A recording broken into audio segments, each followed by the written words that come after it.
"It is so good of you to come early," said Mrs. Porter, as Alice Langham entered the drawing-room. "I want to ask a favor of you. I am sure you will not mind. I would ask one of the debutantes, except that they are always so cross if one puts them next to men they do not know and who cannot help them, and so I thought I would just ask you, you are so good-natured. You do not mind, do you?"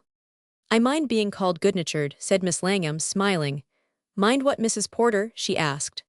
"He is a friend of George's," Mrs. Porter explained vaguely. "He's a cowboy. It seems he was very civil to George when he was out there shooting in New Mexico or Old Mexico, I do not remember which. He took George to his hut and gave him things to shoot and all that, and now he is in New York with a letter of introduction. It's just like George. He may be a most impossible sort of man, but as I said to Mr. Porter, the people I have asked cannot complain, because I do not know anything more about him than they do. He called today when I was out and left his card and George's letter of introduction, and as a man had failed me for tonight, I just thought I would kill two birds with one stone, and ask him to fill his place, and he's here. And oh yes," Mrs. Porter added, "I am going to put him next to you, do you mind?" "Unless he wears leather leggings and long spurs I shall mind very much," said Miss Langham. "Well, that's very nice of you," purred Mrs. Porter as she moved away. "He may not be so bad, after all, and I will put Reginald King on your other side, shall I?" she asked, pausing and glancing back. The look on Miss Langham's face, which had been one of amusement, changed consciously, and she smiled with polite acquiescence. "As you please, Mrs. Porter," she answered. She raised her eyebrows slightly. "I am, as the politicians say, in the hands of my friends." "Entirely too much in the hands of my friends," she repeated, as she turned away. This was the 12th time during that same winter that she and Mr. King had been placed next to one another at dinner, and it had passed beyond the point when she could say that it did not matter what people thought as long as she and he understood. It had now reached that stage when she was not quite sure that she understood either him or herself. They had known each other for a very long time. Too long, she sometimes thought, for them ever to grow to know each other any better. But there was always the chance that he had another side, one that had not disclosed itself, and which she could not discover in the strict social environment in which they both lived. And she was the surer of this because she had once seen him when he did not know that she was near, and he had been so different that it had puzzled her and made her wonder if she knew the real Reggie King at all.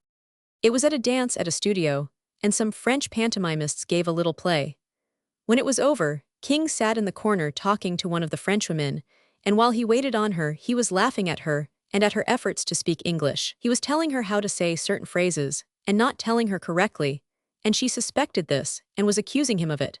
And they were rhapsodizing and exclaiming over certain delightful places and dishes of which they both knew in Paris, with the enthusiasm of two children. Miss Langham saw him off his guard for the first time, and instead of a somewhat bored and clever man of the world, he appeared as sincere and interested as a boy. When he joined her, later, the same evening, he was as entertaining as usual, and as polite and attentive as he had been to the Frenchwoman, but he was not greatly interested, and his laugh was modulated and not spontaneous. She had wondered that night, and frequently since then, if in the event of his asking her to marry him, which was possible, and of her accepting him, which was also possible, whether she would find him, in the closer knowledge of married life, as keen and light-hearted with her as he had been with the French dancer, if he would but treat her more like a comrade and equal, and less like a prime minister conferring with his queen. She wanted something more intimate than the deference that he showed her, and she did not like his taking it as an accepted fact that she was as worldly wise as himself, even though it were true. She was a woman and wanted to be loved, in spite of the fact that she had been loved by many men, at least it was so supposed, and had rejected them. Each had offered her position, or had wanted her because she was fitted to match his own great state, or because he was ambitious, or because she was rich. The man who could love her as she once believed men could love, and who could give her something else besides approval of her beauty and her mind, had not disclosed himself. She had begun to think that he never would, that he did not exist, that he was an imagination of the playhouse and the novel. The men whom she knew were careful to show her that they appreciated how distinguished was her position and how inaccessible she was to them. They seemed to think that by so humbling themselves, and by emphasizing her position, they pleased her best, when it was what she wanted them to forget. Each of them would draw away backward, bowing and protesting that he was unworthy to raise his eyes to such a prize, but that if she would only stoop to him, how happy his life would be. Sometimes they meant it sincerely. Sometimes they were gentlemanly adventurers of title, from whom it was a business proposition. And in either case, she turned restlessly away and asked herself how long it would be before the man would come, who would pick her up on his saddle and gallop off with her, with his arm around her waist and his horse's hoofs clattering beneath them, and echoing the tumult in their hearts. She had known too many great people in the world to feel impressed with her own position at home in America, but she sometimes compared herself to the queen in a balcony and repeated to herself, with mock seriousness, "And you the marble statue all the time. They praise and point at as preferred to life. Yet leave for the first breathing woman's cheek. First dancers, gypsies or street balladines." And if it were true, she asked herself, that the man she had imagined was only an ideal and an illusion, was not King the best of the others, the unidle and ever-present others? Everyone else seemed to think so. The society they knew put them constantly together and approved. Her people approved. Her own mind approved, and as her heart was not apparently ever to be considered, who could say that it did not approve as well? He was certainly a very charming fellow, a manly, clever companion, and one who bore about him the evidences of distinction and thorough breeding. As far as family went, the Kings were as old as a young country could expect, and Reggie King was, moreover, in spite of his wealth, a man of action and ability. His yacht journeyed from continent to continent, and not merely up the Sound to Newport, and he was as well known and welcome to the consuls along the coasts of Africa and South America as he was at Cowes or Nice. His books of voyages were recognized by geographical societies and other serious bodies, who had given him permission to put long disarrangements of the alphabet after his name. She liked him because she had grown to be at home with him, because it was good to know that there was someone who would not misunderstand her, and who, should she so indulge herself, would not take advantage of any appeal she might make to his sympathy, who would always be sure to do the tactful thing and the courteous thing, and who, while he might never do a great thing, could not do an unkind one. Miss Langham had entered the porter's drawing-room after the greater number of the guests had arrived, and she turned from her hostess to listen to an old gentleman with a passion for golf, a passion in which he had for a long time been endeavoring to interest her. She answered him and his enthusiasm in kind, and with as much apparent interest as she would have shown in a matter of state. It was her principle to be all things to all men, whether they were great artists, great diplomats, or great bores. If a man had been pleading with her to leave the conservatory and run away with him, and another had come up innocently and announced that it was his dance, she would have said, "Oh, is it?" with as much apparent delight as though his coming had been the one bright hope in her life. She was growing enthusiastic over the delights of golf, and unconsciously making a very beautiful picture of herself in her interest and forced vivacity, when she became conscious for the first time of a strange young man who was standing alone before the fireplace looking at her, and frankly listening to all the nonsense she was talking. She guessed that he had been listening for some time, and she also saw, before he turned his eyes quickly away, that he was distinctly amused. Miss Langham stopped gesticulating and lowered her voice, but continued to keep her eyes on the face of the stranger, whose own eyes were wandering around the room, to give her, so she guessed, the idea that he had not been listening, but that she had caught him at it in the moment he had first looked at her. He was a tall, broad-shouldered youth, with a handsome face, tanned and dyed, either by the sun or by exposure to the wind, to a deep ruddy brown, which contrasted strangely with his yellow hair and mustache, and with the pallor of the other faces about him. He was a stranger apparently to everyone present, and his bearing suggested, in consequence, that ease of manner which comes to a person who is not only sure of himself, but who has no knowledge of the claims and pretensions to social distinction of those about him. His most attractive feature was his eyes, which seemed to observe all that was going on, not only what was on the surface, but beneath the surface, and that not rudely or covertly, but with the frank, quick look of the trained observer. Miss Langham found it an interesting face to watch, and she did not look away from it. She was acquainted with everyone else in the room, and hence she knew this must be the cowboy of whom Mrs. Porter had spoken, and she wondered how anyone who had lived the rough life of the West could still retain the look, when in formal clothes, of one who was in the habit of doing informal things in them. Mrs. Porter presented her cowboy simply as Mr. Clay, of whom I spoke to you, with a significant raising of the eyebrows, and the cowboy made way for King, who took Miss Langham in. He looked frankly pleased, however, when he found himself next to her again, but did not take advantage of it throughout the first part of the dinner, during which time he talked to the young married woman on his right, and Miss Langham and King continued where they had left off at their last meeting. They knew each other well enough to joke of the way in which they were thrown into each other's society, and, as she said, they tried to make the best of it. But while she spoke, Miss Langham was continually conscious of the presence of her neighbor, who piqued her interest and her curiosity in different ways. He seemed to be at his ease, and yet from the manner in which he glanced up and down the table and listened to snatches of talk on either side of him, he had the appearance of one to whom it was all new, and who was seeing it for the first time. There was a jolly group at one end of the long table, and they wished to emphasize the fact by laughing a little more hysterically at their remarks than the humor of those witticisms seemed to justify. A daughter-in-law of Mrs. Porter was their leader in this, and at one point she stopped in the middle of a story and waving her hand at the double row of faces turned in her direction, which had been attracted by the loudness of her voice, cried, gaily, "Do not listen. This is for private circulation. It is not a Junipil story." The debutantes at the table continued talking again in steady, even tones, as though they had not heard the remark or the first of the story, and the men next to them appeared equally unconscious. But the cowboy, Miss Langham noted out of the corner of her eye, after a look of polite surprise, beamed with amusement and continued to stare up and down the table as though he had discovered a new trait in a peculiar and interesting animal. For some reason, she could not tell why, she felt annoyed with herself and with her friends, and resented the attitude which the newcomer assumed toward them. "Mrs. Porter tells me that you know her son George," she said. He did not answer her at once, but bowed his head in assent with a look of interrogation, as though, so it seemed to her, he had expected her, when she did speak, to say something less conventional. "Yes," he replied. After a pause, he joined us at Ayutla. It was the terminus of the Jalisco and Mexican Railroad then. He came out over the road and went in from there with an outfit after mountain lions. I believe he had very good sport. "That is a very wonderful road, I am told," said King, bending forward and introducing himself into the conversation with a nod of the head toward Clay. "Quite a remarkable feat of engineering."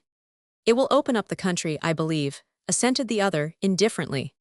"I know something of it," continued King, "because I met the men who were putting it through at Paraguay when we touched there in the yacht. They shipped most of their plant to that port, and we saw a good deal of them. They were a very jolly lot, and they gave me a most interesting account of their work and its difficulties." Clay was looking at the other closely, as though he was trying to find something back of what he was saying, but as his glance seemed only to embarrass King, he smiled freely again in assent, and gave him his full attention. "There are no men today, Miss Langham," King exclaimed, suddenly, turning toward her, "to my mind, who lead as picturesque lives as do civil engineers. And there are no men whose work is as little appreciated." "Really," said Miss Langham, encouragingly. "Now those men I met," continued King, settling himself with his side to the table, "were all young fellows of 30 or thereabouts, but they were leading the lives of pioneers, and martius at least that's what I would call it.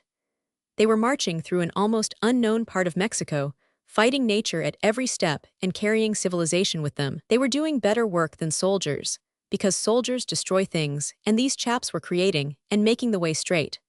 They had no banners either, nor brass bands. They fought mountains and rivers, and they were attacked on every side by fever and the lack of food and severe exposure. They had to sit down around a campfire at night and calculate whether they were to tunnel a mountain or turn the bed of a river or bridge it. And they knew all the time that whatever they decided to do out there in the wilderness meant thousands of dollars to the stockholders somewhere up in God's country, who would someday hold them to account for them. They dragged their chains through miles and miles of jungle, and over flat alkali beds and cactus, and they reared bridges across roaring canyons. We know nothing about them, and we care less. When their work is done, we ride over the road in an observation car and look down thousands and thousands of feet into the depths they have bridged, and we never give them a thought. They are the bravest soldiers of the present day, and they are the least recognized. I have forgotten their names, and you never heard them. But it seems to me the civil engineer, for all that, is the chief civilizer of our century." Miss Langham was looking ahead of her with her eyes half closed, as though she were going over in her mind the situation King had described. "I never thought of that," she said. "It sounds very fine. As you say, the reward is so inglorious, but that is what makes it fine." The cowboy was looking down at the table and pulling at a flower in the centerpiece. He had ceased to smile. Miss Langham turned on him somewhat sharply, resenting his silence, and said, with a slight challenge in her voice. "Do you agree, Mr. Clay?" she asked. "Or do you prefer the chocolate cream soldiers, in red coats and gold lace?" "Oh, I do not know," the young man answered with some slight hesitation. "It's a trade for each of them. The engineer's work is all the more absorbing, I imagine, when the difficulties are greatest. He has the fun of overcoming them." "You see nothing in it then," she asked, "but a source of amusement?" "Oh yes, a good deal more," he replied. "A livelihood, for one thing. I have been an engineer all my life. I built that road Mr. King is talking about." An hour later, when Mrs. Porter made the move to go, Miss Langham rose with a protesting sigh. "I am so sorry," she said. "It has been most interesting. I never met two men who had visited so many inaccessible places and come out whole. You have quite inspired Mr. King. He was never so amusing. But I should like to hear the end of that adventure. Will not you tell it to me in the other room?" Clay bowed. "If I have not thought of something more interesting in the meantime," he said. "What I cannot understand," said King, as he moved up into Miss Langham's place, "is how you had time to learn so much of the rest of the world. You do not act like a man who had spent his life in the brush." "How do you mean?" asked Clay, smelling that I do not use the wrong forks. "No," laughed King, "but you told us that this was your first visit east, and yet you are talking about England and Vienna and Voisin's. How is it you have been there, while you have never been in New York?" "Well, that's partly due to accident and partly to design," Clay answered. "You see, I have worked for English and German and French companies, as well as for those in the States, and I go abroad to make reports and to receive instructions. And then I am what you call a self-made man.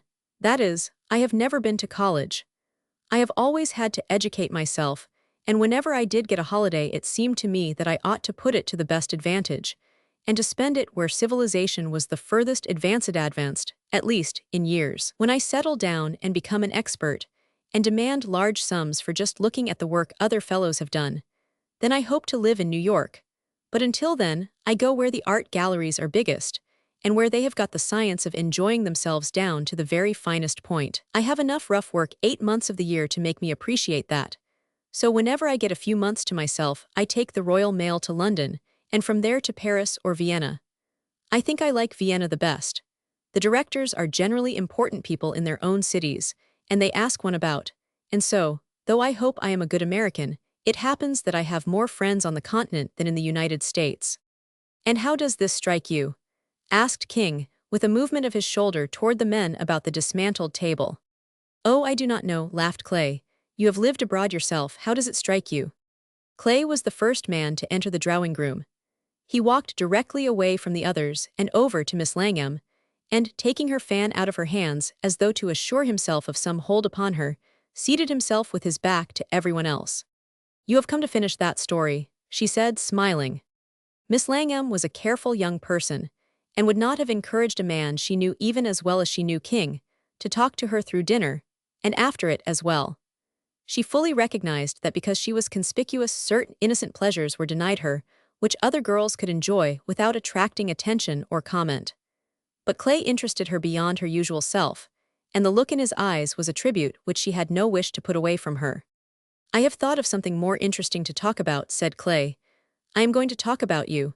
You see, I have known you a long time." "Since 8 o'clock?" asked Miss Langham. "Oh no, since your coming out, 4 years ago." "It's not polite to remember so far back," she said. "Were you one of those who assisted at that important function?" "There were so many there, I do not remember." "No, I only read about it. I remember it very well. I had ridden over 12 miles for the mail that day, and I stopped halfway back to the ranch and camped out in the shade of a rock, and read all the papers and magazines through at one sitting, until the sun went down and I could not see the print. One of the papers had an account of your coming out in it, and a picture of you, and I wrote east to the photographer for the original. It knocked about the West for 3 months, and then reached me at Laredo, on the border between Texas and Mexico, and I have had it with me ever since." Miss Langham looked at Clay for a moment in silent dismay, and with a perplexed smile. "Where is it now?" she asked at last. "In my trunk at the hotel." "Oh," she said slowly.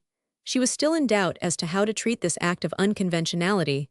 "Not in your watch," she said, to cover up the pause. "That would have been more in keeping with the rest of the story." The young man smiled grimly, and pulling out his watch pried back the lid and turned it to her so that she could see a photograph inside. The face in the watch was that of a young girl in the dress of a fashion of several years ago. It was a lovely, frank face, looking out of the picture into the world kindly and questioningly, and without fear. "Was I once like that?" she said lightly. "Well, go on." "Well," he said, with a little sigh of relief, "I became greatly interested in Miss Alice Langham, and in her comings out and goings in, and in her gowns. Thanks to our having a press in the States that makes a specialty of personalities, I was able to follow you pretty closely, for wherever I go, I have my papers sent after me. I can get along without a compass or a medicinachist, but I cannot do without the newspapers and the magazines. There was a time when I thought you were going to marry that Austrian chap, and I did not approve of that. I knew things about him in Vienna. And then I read of your engagement to other swell several others. Some of them I thought worthy, and others not. Once I even thought of writing you about it, and once I saw you in Paris. You were passing on a coach. The man with me told me it was you, and I wanted to follow the coach in a fiacre, but he said he knew at what hotel you were stopping, and so I let you go, but you were not at that hotel, or at any other at least, I could not find you." "What would you have done?" asked Miss Langham. "Never mind," she interrupted, "go on." "Well, that's all," said Clay, smiling. "That's all at least, that concerns you. That is the romance of this poor young man." "But not the only one," she said, for the sake of saying something. "Perhaps not," answered Clay, "but the only one that counts. I always knew I was going to meet you some day, and now I have met you." "Well, and now that you have met me," said Miss Langham, looking at him in some amusement, "are you sorry?" "No," said Clay, but so slowly, and with such consideration that Miss Langham laughed and held her head a little higher. "Not sorry to meet you, but to meet you in such surroundings." "What fault do you find with my surroundings?" "Well, these people," answered Clay, "they are so foolish, so futile. You should not be here. There must be something else better than this. You cannot make me believe that you choose it. In Europe you could have a salon, or you could influence statesmen. There surely must be something here for you to turn to as well. Something better than golf sticks and salted almonds." "What do you know of me?" said Miss Langham, steadily. "Only what you have read of me in impertinent paragraphs. How do you know I am fitted for anything else but just this? You never spoke with me before tonight." "That has nothing to do with it," said Clay, quickly. "Time is made for ordinary people. When people who amount to anything meet, they do not have to waste months in finding each other out. It is only the doubtful ones who have to be tested again and again. When I was a kid in the diamond mines in Kimberley, I have seen the experts pick out a perfect diamond from the heap at the first glance, and without a moment's hesitation.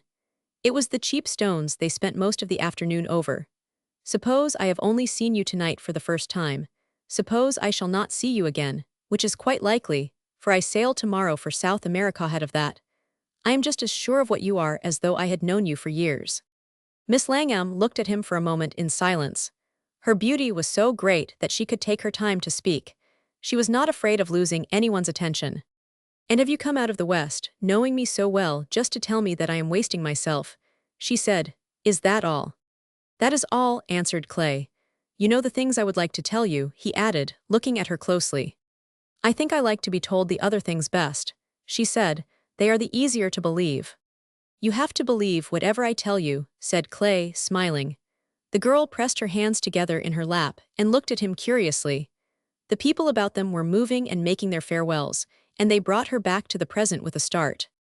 "I am sorry you are going away," she said. "It has been so odd. You come suddenly up out of the wilderness and set me to thinking and try to trouble me with questions about myself, and then steal away again without stopping to help me to settle them. Is it fair?"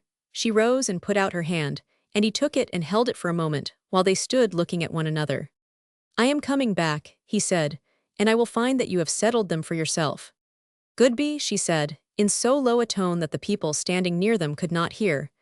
"You have not asked me for it, you know, but I think I shall let you keep that picture." "Thank you," said Clay, smiling, "I meant to." "You can keep it," she continued, turning back, "because it is not my picture.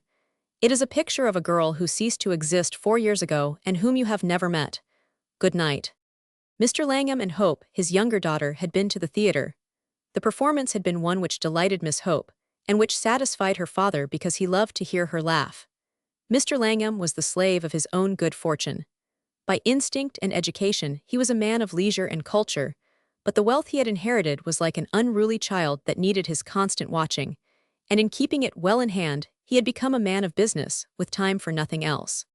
Alice Langham, on her return from Mrs. Porter's dinner, found him in his study engaged with a game of solitaire, while Hope was kneeling on a chair beside him with her elbows on the table.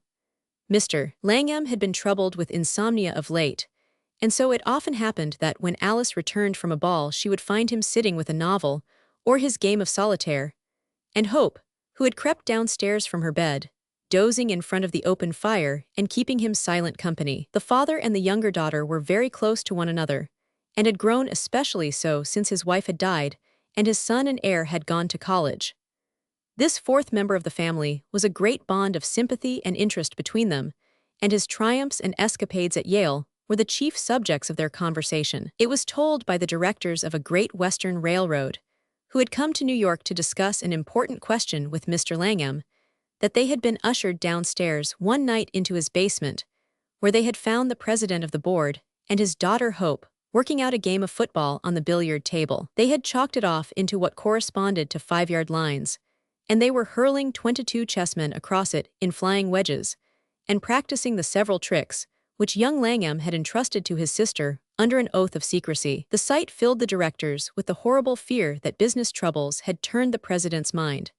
But after they had sat for half an hour perched on the high chairs around the table, while Hope excitedly explained the game to them, they decided that he was wiser than they knew, and each left the house regretting he had no son worthy enough to bring that young girl into the far West.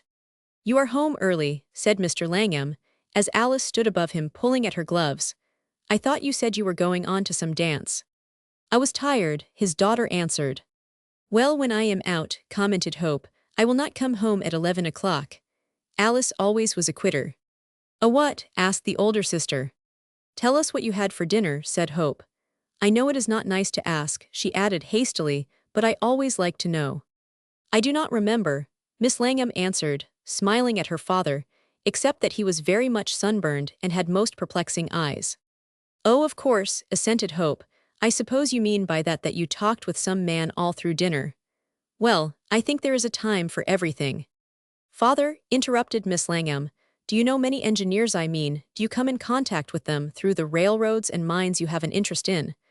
"I am rather curious about them," she said lightly. "They seem to be a most picturesque lot of young men." "Engineers? Of course," said Mr. Langham, vaguely, with the 10 of spades held doubtfully in air. "Sometimes we have to depend upon them altogether. We decide from what the engineering experts tell us whether we will invest in a thing or not." "I do not think I mean the big men of the profession," said his daughter doubtfully. "I mean those who do the rough work, the men who dig the mines and lay out the railroads. Do you know any of them?" "Some of them," said Mr. Langham, leaning back and shuffling the cards for a new game. "Why? Did you ever hear of a Mr. Robert Clay?"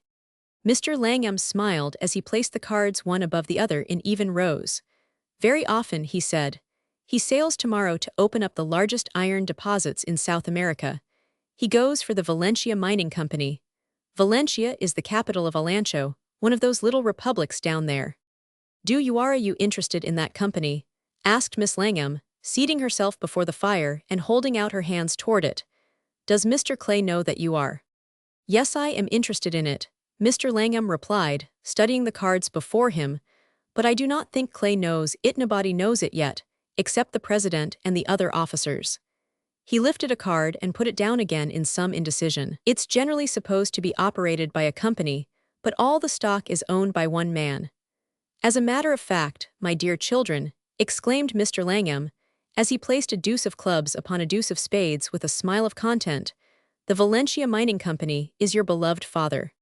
"Oh," said Miss Langham, as she looked steadily into the fire. Hope tapped her lips gently with the back of her hand to hide the fact that she was sleepy, and nudged her father's elbow. "You should not have put the deuce there," she said. "You should have used it to build with on the ace." Roman 2. A year before Mrs. Porter's dinner, a tramp steamer on her way to the capital of Brazil had steered so close to the shores of Alancha that her solitary passenger could look into the caverns. The waves had tunneled in the limestone cliffs along the coast. The solitary passenger was Robert Clay, and he made a guess that the white palisades which fringed the base of the mountains along the shore had been forced up above the level of the sea many years before by some volcanic action. Olancho, as many people know, is situated on the northeastern coast of South America, and its shores are washed by the main equatorial current. From the deck of a passing vessel, you can obtain but little idea of Olancho, or of the abundance and tropical beauty which lies hidden away behind the rampart of mountains on her shore.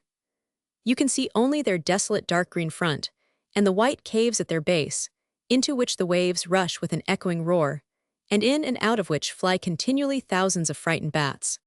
The mining engineer on the rail of the tramp steamer observed this peculiar formation of the coast with listless interest, until he noted, when the vessel stood some 30 miles north of the harbor of Valencia, that the limestone formation had disappeared, and that the waves now beat against the base of the mountains themselves. There were 5 of these mountains which jutted out into the ocean, and they suggested roughly the 5 knuckles of a giant hand clenched and lying flat upon the surface of the water. They extended for 7 miles, and then the caverns in the Palisades began again and continued on down the coast to the great cliffs that guard the harbor of Olancho's capital. The waves tunneled their way easily enough until they ran up against those 5 mountains, mused the engineer, and then they had to fall back.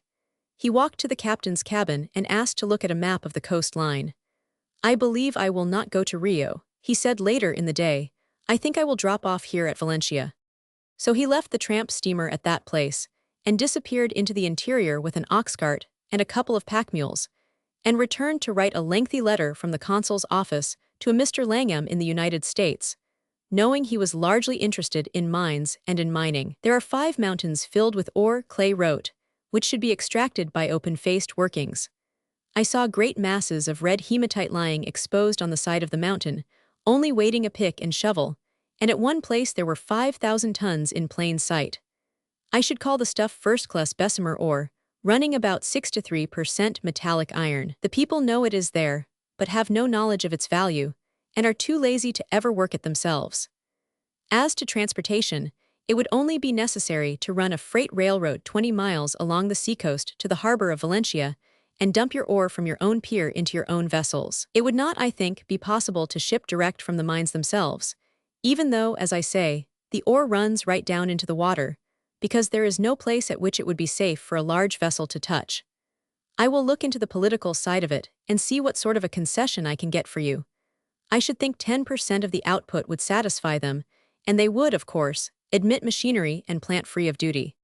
6 months after this communication had arrived in New York City, the Valencia Mining Company was formally incorporated, and a man named Van Antwerp, with 200 workmen and a half-dozen assistants, was sent south to lay out the freight railroad, to erect the dumping pier, and to strip the 5 mountains of their forests and underbrush. It was not a task for a holiday, but a stern, difficult, and perplexing problem, and Van Antwerp was not quite the man to solve it. He was stubborn, self-confident, and indifferent by turns. He did not depend upon his lieutenants, but jealously guarded his own opinions from the least question or discussion, and at every step he antagonized the easy-going people among whom he had come to work. He had no patience with their habits of procrastination, and he was continually offending their lazy good-nature and their pride. He treated the rich planters, who owned the land between the mines and the harbor over which the freight railroad must run, with as little consideration as he showed the regiment of soldiers, which the government had farmed out to the company to serve as laborers in the mines. 6 months after Van Antwerp had taken charge at Valencia, Clay, who had finished the railroad in Mexico, of which King had spoken, was asked by telegraph to undertake the work of getting the ore out of the mountains he had discovered and shipping it north. He accepted the offer and was given the title of general manager and resident director, and an enormous salary, and was also given to understand that the rough work of preparation had been accomplished, and that the more important service of picking up the 5 mountains and putting them in fragments into tramp steamers would continue under his direction. He had a letter of recall for Van Antwerp, and a letter of introduction to the Minister of Mines and Agriculture. Further than that, he knew nothing of the work before him, but he concluded, from the fact that he had been paid the almost prohibitive sum he had asked for his services, that it must be important, or that he had reached that place in his career when he could stop actual work and live easily as an expert on the work of others. Clay rolled along the coast from Valencia to the mines in a paddle-wheeled steamer that had served its usefulness on the Mississippi, and which had been rotting at the levees in New Orleans, when Van Antwerp had chartered it to carry tools and machinery to the mines, and to serve as a private launch for himself. It was a choice either of this steamer, and landing in a small boat, or riding along the line of the unfinished railroad on horseback. Either route consumed 6 valuable hours, and Clay, who was anxious to see his new field of action, beat impatiently upon the rail of the rolling tub as it wallowed in the sea. He spent the first 3 days after his arrival at the mines in the mountains, climbing them on foot and skirting their base on horseback, and sleeping where night overtook him. Van Antwerp did not accompany him on his tour of inspection through the mines, but delegated that duty to an engineer named Mac Williams, and to Weimer, the United States consul at Valencia, who had served the company in many ways and who was in its closest confidence. For 3 days the men toiled heavily over fallen trunks and trees, slippery with the moss of centuries, or slid backward on the rolling stones in the waterways, or clung to their ponies' backs to dodge the hanging creepers. At times for hours together they walked in single file, bent nearly double, and seeing nothing before them but the shining backs and shoulders of the Negroes who hacked out the way for them to go. And again they would come suddenly upon a precipice, and drink in the soft, cool breath of the ocean, and look down thousands of feet upon the impenetrable green under which they had been crawling, out to where it met the sparkling surface of the Caribbean Sea. It was 3 days of unceasing activity while the sun shone, and of anxious questionings around the campfire when the darkness fell, and when there were no sounds on the mountainside, but that of falling water in a distant ravine or the calls of the night birds. On the morning of the 4th day Clay and his attendants returned to camp, and rode to where the men had just begun to blast away the sloping surface of the mountain. As Clay passed between the zinc sheds and palm huts of the soldier workmen, they came running out to meet him, and one, who seemed to be a leader, touched his bridle, and with his straw sombrero in his hand, begged for a word with Elsener the director. The news of Clay's return had reached the opening, and the throb of the dummy engines and the roar of the blasting ceased as the assistant engineers came down the valley to greet the new manager. They found him seated on his horse gazing ahead of him and listening to the story of the soldier, whose fingers, as he spoke, trembled in the air with all the grace and passion of his southern nature, while back of him his companions stood humbly, in a silent chorus, with eager, supplicating eyes. Clay answered the man's speech curtly, with a few short words, in the Spanish patois in which he had been addressed, and then turned and smiled grimly upon the expectant group of engineers. He kept them waiting for some short space, while he looked them over carefully, as though he had never seen them before. "Well, gentlemen," he said, "I am glad to have you here all together. I am only sorry you did not come in time to hear what this fellow has had to say. I do not as a rule listen that long to complaints, but he told me what I have seen for myself, and what has been told me by others. I have been here 3 days now, and I assure you, gentlemen, that my easiest course would be to pack up my things and go home on the next steamer. I was sent down here to take charge of a mine in active operation, and I find what? I find that in 6 months you have done almost nothing, and that the little you have condescended to do has been done so badly that it will have to be done over again. That you have not only wasted a half year of time and, I cannot tell how much money, but that you have succeeded in antagonizing all the people on whose goodwill we are absolutely dependent. You have allowed your machinery to rust in the rain, and your workmen to rot with sickness. You have not only done nothing, but you have not a blueprint to show me what you meant to do. I have never in my life come across laziness and mismanagement and incompetency upon such a magnificent and reckless scale. You have not built the pier, you have not opened the freight road, you have not taken out an ounce of ore. You know more of Valencia than you know of these mines. You know it from the Alameda to the canal. You can tell me what night the band plays in the plaza, but you cannot give me the elevation of one of these hills. You have spent your days on the pavements in front of cafes, and your nights in dancing halls, and you have been drawing salaries every month. I have more respect for these half-breeds that you have allowed to starve in this fever-bed than I have for you. You have treated them worse than they would treat a dog, and if any of them die, it's on your heads. You have put them in a fever camp which you have not even taken the trouble to drain. Your commissariat is rotten, and you have let them drink all the rum they wanted. There is not one of you." The group of silent men broke, and one of them stepped forward and shook his forefinger at Clay. "No man can talk to me like that," he said, warningly, "and think I will work under him. I resign here and now." "You what?" cried Clay. "You resign?" He whirled his horse round with a dig of his spur, and faced them. "How dare you talk of resigning? I will pack the whole lot of you back to New York on the first steamer if I want to, and I will give you such characters that you will be glad to get a job carrying a transit. You are in no position to talk of resigning, yet not one of you. Yes, he added, interrupting himself, one of you is Mac Williams, the man who had charge of the railroad.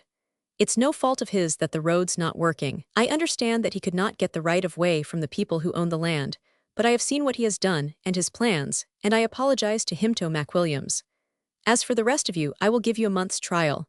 It will be a month before the next steamer could get here anyway, and I will give you that long to redeem yourselves. At the end of that time, we will have another talk, but you are here now only on your good behavior and on my sufferance. Good morning.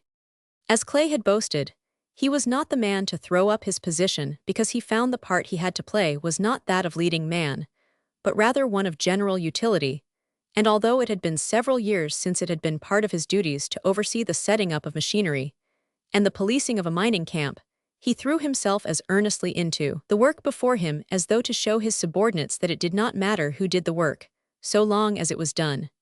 The men at first were sulky, resentful, and suspicious, but they could not long resist the fact that Clay was doing the work of 5 men and 5 different kinds of work, not only without grumbling, but apparently with the keenest pleasure.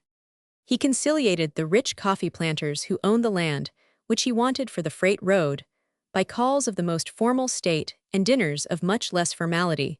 For he saw that the iron mine had its social as well as its political side, and with this fact in mind, he opened the railroad with great ceremony and much music and feasting, and the first piece of ore taken out of the mine was presented to the wife of the Minister of the Interior in a cluster of diamonds, which made the wives of the other members of the cabinet regret that their husbands had not chosen that portfolio. 6 months followed of hard, unremitting work, during which time the great pier grew out into the bay from Mac Williams Railroad, and the face of the first mountain was scarred and torn of its green, and left in mangled nakedness, while the ringing of hammers and picks, and the racking blasts of dynamite, and the warning whistles of the dummy engines drove away the accumulated silence of centuries. It had been a long, uphill fight, and Clay had enjoyed it mightily. 2 unexpected events had contributed to help it. One was the arrival in Valencia of young Teddy Langham, who came ostensibly to learn the profession of which Clay was so conspicuous an example, and in reality to watch over his father's interests. He was put at Clay's elbow, and Clay made him learn in spite of himself, for he ruled him and Mac Williams, of both of whom he was very fond, as though, so they complained, they were the laziest and the most rebellious members of his entire staff. The second event of importance was the announcement made one day by young Langham that his father's physician had ordered rest in a mild climate, and that he and his daughters were coming in a month to spend the winter in Valencia, and to see how the son and heir had developed as a man of business. The idea of Mr. Langham's coming to visit Alancho to inspect his new possessions was not a surprise to Clay. It had occurred to him as possible before, especially after the son had come to join them there. The place was interesting and beautiful enough in itself to justify a visit, and it was only a 10 days' voyage from New York. But he had never considered the chance of Miss Langham's coming, and when that was now not only possible but a certainty, he dreamed of little else. He lived as earnestly and toiled as indefatigably as before, but the place was utterly transformed for him. He saw it now as she would see it when she came, even while at the same time his own eyes retained their point of view. It was as though he had lengthened the focus of a glass and looked beyond at what was beautiful and picturesque, instead of what was near at hand and practicable. He found himself smiling with anticipation of her pleasure in the orchids hanging from the dead trees, high above the opening of the mine, and in the parrots hurling themselves like gaily colored missiles among the vines. And he considered the harbor at night with its colored lamps, floating on the black water as a scene set for her eyes. He planned the dinners that he would give in her honor on the balcony of the great restaurant in the plaza on those nights when the band played, and the senoritas circled in long lines between admiring rows of officers and caballeros. And he imagined how, when the oarboats had been filled and his work had slackened, he would be free to ride with her along the rough mountain roads, between magnificent pillars of royal palms, or to venture forth in excursions down the bay, to explore the caves, and to lunch on board the rolling paddle-wheel steamer, which he would have ray-painted and gilded for her coming. He pictured himself acting as her guide over the great mines, answering her simple questions about the strange machinery and the crew of workmen, and the local government by which he ruled 2,000 men. It was not on account of any personal pride in the mines that he wanted her to see them. It was not because he had discovered and planned and opened them that he wished to show them to her, but as a curious spectacle that he hoped would give her a moment's interest. But his keenest pleasure was when young Langham suggested that they should build a house for his people on the edge of the hill that jutted out over the harbor and the great ore pier. If this were done, Langham urged, it would be possible for him to see much more of his family than he would be able to do were they installed in the city 5 miles away. We can still live in the office at this end of the railroad, the boy said, and then we shall have them within call at night when we get back from work. But if they are in Valencia, it will take the greater part of the evening going there and all of the night getting back, for I cannot pass that club under 3 hours. It will keep us out of temptation. Yes, exactly, said Clay. With a guilty smile, it will keep us out of temptation. So they cleared away the underbrush and put a double force of men to work on what was to be the most beautiful and comfortable bungalow on the edge of the harbor. It had blue and green and white tiles on the floors, and walls of bamboo, and a red roof of curved tiles to let in the air, and dragons' heads for waterspouts, and verandas as broad as the house itself. There was an open court in the middle hung with balconies looking down upon a splashing fountain, and to decorate this patio, they levied upon people for miles around for tropical plants and colored mats and awnings. They cut down the trees that hid the view of the long harbor leading from the sea into Valencia, and planted a rampart of other trees to hide the iron ore pier, and they sodded the raw spots where the men had been building, until the place was as completely transformed as though a fairy had waved her wand above it. It was to be a great surprise, and they were all Clay, Mac Williams, and Langhamas keenly interested in it, as though each were preparing it for his honeymoon. They would be walking together in Valencia when one would say, "We ought to have that for the house," and without question they would march into the shop together and order whatever they fancied to be sent out to the house of the president of the mines on the hill. They stocked it with wine and linens, and hired a volante and 6 horses, and fitted out the driver with a new pair of boots that reached above his knees, and a silver jacket, and a sombrero that was so heavy with braid that it flashed like a halo about his head in the sunlight, and he was ordered not to wear it until the ladies came, under penalty of arrest. It delighted Clay to find that it was only the beautiful things and the fine things of his daily routine that suggested her to him, as though she could not be associated in his mind with anything less worthy, and he kept saying to himself, "She will like this view from the end of the terrace, and this will be her favorite walk, or she will swing her hammock here, and I know she will not fancy the rug that Weimer chose." While this fairy palace was growing, the 3 men lived as roughly as before in the wooden hut at the terminus of the freight road, 300 yards below the house, and hidden from it by an impenetrable rampart of brush and Spanish bayonet. There was a rough road leading from it to the city, 5 miles away, which they had extended still farther up the hill to the Palms, which was the name Langham had selected for his father's house. And when it was finally finished, they continued to live under the corrugated zinc roof of their office building, and locking up the Palms, left it in charge of a gardener and a watchman until the coming of its rightful owners.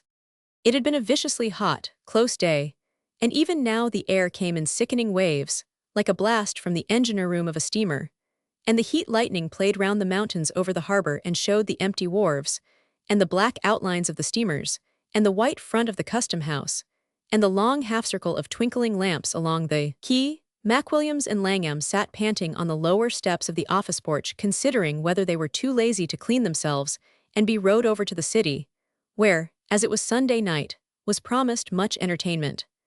They had been for the last hour trying to make up their minds as to this, and appealing to Clay to stop work and decide for them. But he sat inside at a table figuring and writing under the green shade of a student's lamp, and made no answer.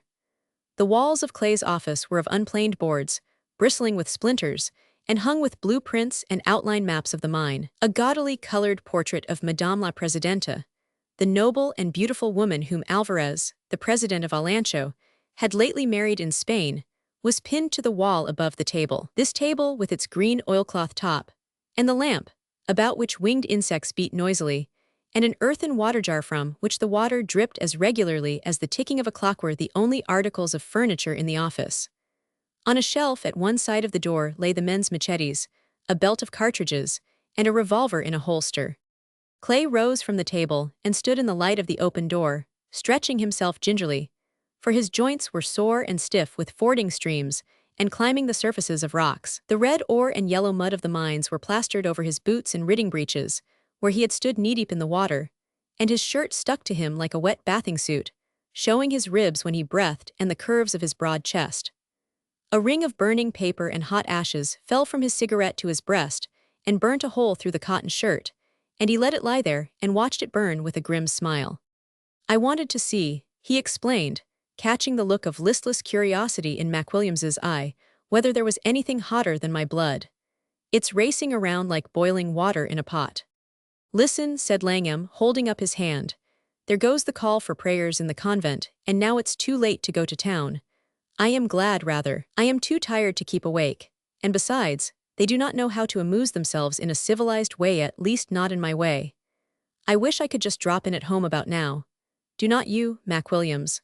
Just about this time up in God's country all the people are at the theater, or they have just finished dinner and are sitting around sipping cool green mint, trickling through little lumps of ice. What I would like," he stopped and shut one eye and gazed, with his head on one side, at the unimaginative Mac Williams. "What I would like to do now," he continued, thoughtfully, "would be to sit in the front row at a comic opera on the aisle. The prima donna must be very, very beautiful, and sing most of her songs at me, and there must be 3 comedians, all good, and a chorus entirely composed of girls.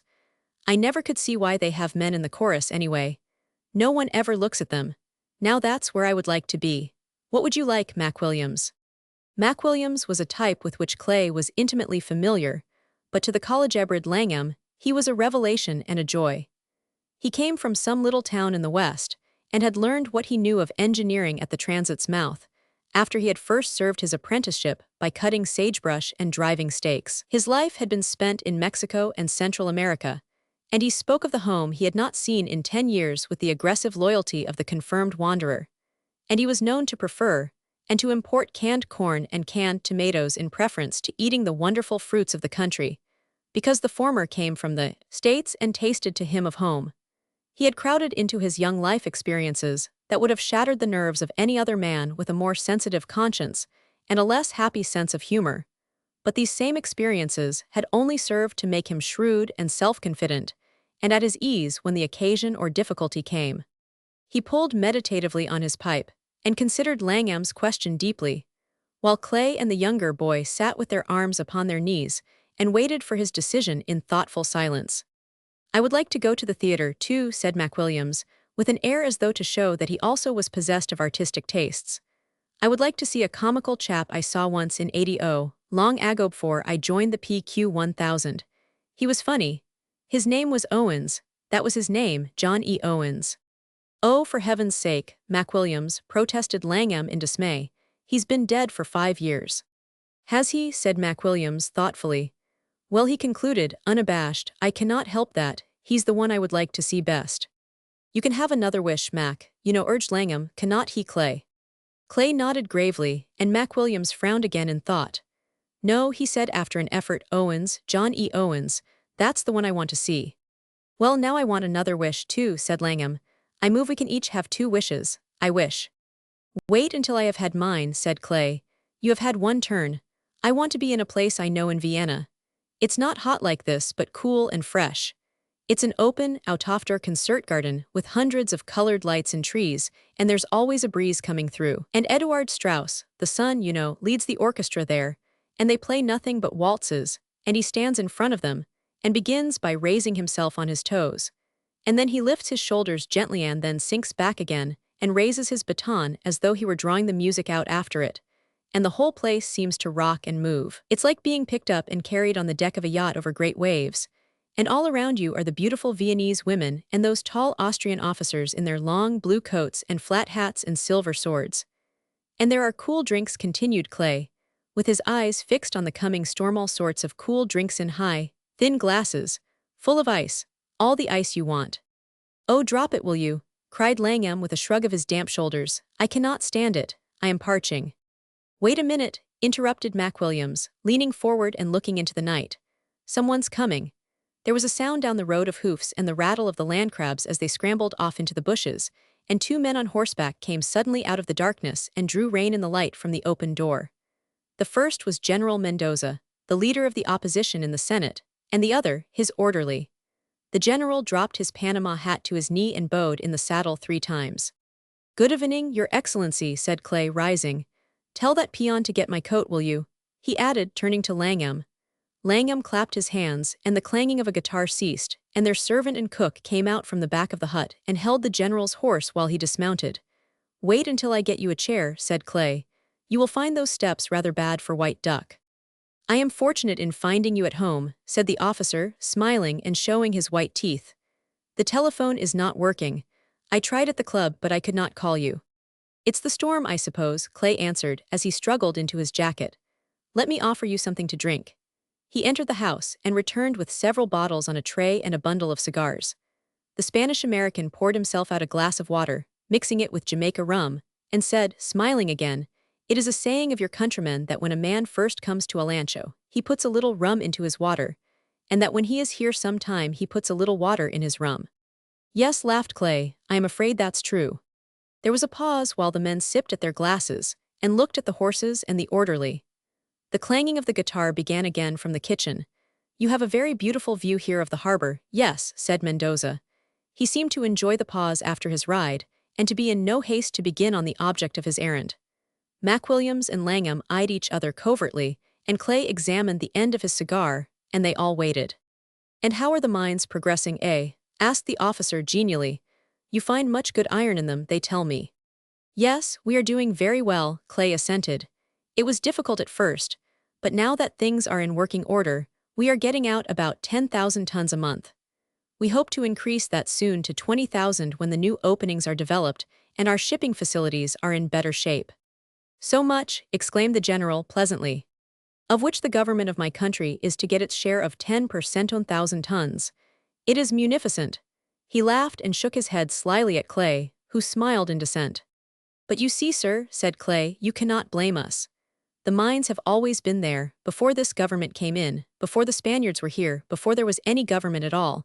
But there was not the capital to open them up, I suppose, around it needed a cert energy to begin the attack. Your people let the chance go, and as it turned out, I think they were very wise in doing so. They get 10% of the output. That's 10% on nothing, for the mines really did not exist, as far as you were concerned, until we came, did they? They were just so much waste land, and they would have remained so. And look at the price we paid down before we cut a tree. $3 million, that's a good deal of money. It will be some time before we realize anything on that investment." Mendoza shook his head and shrugged his shoulders. "I will be frank with you," he said, with the air of one to whom dissimulation is difficult. "I come here tonight on an unpleasant errand, but it is with me a matter of duty, and I am a soldier to whom duty is the foremost ever. I have come to tell you, Mr. Clay, that we, the opposition, are not satisfied with the manner in which the government has disposed of these great iron deposits. When I say not satisfied, my dear friend, I speak most moderately. I should say that we are surprised and indignant, and we are determined the wrong it has done our country shall be righted. I have the honor to have been chosen to speak for our party on this most important question, and on next Tuesday, sir," the general stood up and bowed, "as though he were before a great assembly, I will rise in the Senate, and move a vote of want of confidence in the government for the manner in which it has given away the richest possessions in the storehouse of my country, giving it not only to aliens, but for a pittance, for a share which is not a share but a bribe to blind the eyes of the people. It has been a shameful bargain, and I cannot say who is to blame. I accuse no one, but I suspect, and I will demand an investigation. I will demand that the value not of 1/10, but of 1/2 of all the iron that your company takes out of Olancho shall be paid into the treasury of the state. And I come to you tonight, as the resident director, to inform you beforehand of my intention. I do not wish to take you unprepared. I do not blame your people. They are businessmen, they know how to make good bargains, they get what they best can. That is the rule of trade, but they have gone too far, and I advise you to communicate with your people in New York and learn what they are prepared to offer. No, that they have to deal with men who do not consider their own interests but the interests of their country." Mendoza made a sweeping bow and seated himself, frowning dramatically, with folded arms. His voice still hung in the air, for he had spoken as earnestly as though he imagined himself already standing in the hall of the Senate, championing the cause of the people. McWilliams looked up at Clay from where he sat on the steps below him, but Clay did not notice him, and there was no sound, except the quick sputtering of the nicotine in Langham's pipe, at which he pulled quickly, and which was the only outward sign the boy gave of his interest. Clay shifted one muddy boot over the other and leaned back with his hands stuck in his belt. "Why did not you speak of this sooner?" he asked. "Ah, yes, that is fair," said the general quickly. "I know that it is late, and I regret it, and I see that we cause you inconvenience. But how could I speak sooner when I was ignorant of what was going on? I have been away with my troops. I am a soldier first, a politician after. During the last year I have been engaged in guarding the frontier. No news comes to a general in the field moving from camp to camp and always in the saddle. But I may venture to hope, sir, that news has come to you of me." Clay pressed his lips together and bowed his head. "We have heard of your victories, General, yes," he said. "And on your return you say you found things had not been going to your liking." "That is it," assented the other, eagerly. "I find that indignation reigns on every side. I find my friends complaining of the railroad which you run across their land. I find that 1,500 soldiers are turned into laborers, with picks and spades, working by the side of Negroes and your Irish. They have not been paid their wages, and they have been fed worse than though they were on the march, sickness and—" Clay moved impatiently, and dropped his boot heavily on the porch. "That was true at first," he interrupted, "but it is not so now. I should be glad, General, to take you over the men's quarters at any time. As for their not having been paid, they were never paid by their own government before they came to us, and for the same reason, because the petty officers kept back the money, just as they have always done. But the men are paid now. However, this is not of the most importance. Who is it that complains of the terms of our concession?" "Everyone," exclaimed Mendoza, throwing out his arms, "and they ask moreover this. They ask why, if this mine is so rich, why was not the stock offered here to us in this country? Why was it not put on the market that anyone might buy? We have rich men in Alancha, why should not they benefit first of all others by the wealth of their own lands? But no, we are not asked to buy. All the stock is taken in New York, no one benefits but the state, and it receives only 10%. It is monstrous." "I see," said Clay gravely. "That had not occurred to me before. They feel they have been slighted, I see." He paused for a moment as if in serious consideration. "Well," he added, "that might be arranged." He turned and jerked his head toward the open door. "If you boys mean to go to town tonight, you would better be moving," he said. The two men rose together and bowed silently to their guest. "I should like if Mr. Langham would remain a moment with us," said Mendoza, politely. "I understand that it is his father who controls the stock of the company. If we discuss any arrangement, it might be well if he were here." Clay was sitting with his chin on his breast, and he did not look up, nor did the young man turn to him for any prompting. "I am not down here as my father's son," he said. "I am an employee of Mr. Clay's. He represents the company. Good night, sir." "You think, then," said Clay, "that if your friends were given an opportunity to subscribe to the stock, they would feel less resentful toward us. They would think it was fairer to all." "I know it," said Mendoza. "Why should the stock go out of the country when those living here are able to buy it?" "Exactly," said Clay, "of course. Can you tell me this, General? Are the gentlemen who want to buy stock in the mine the same men who are in the Senate, the men who are objecting to the terms of our concession? With a few exceptions, they are the same men." Clay looked out over the harbor at the lights of the town, and the general twirled his hat around his knee and gazed with appreciation at the stars above him.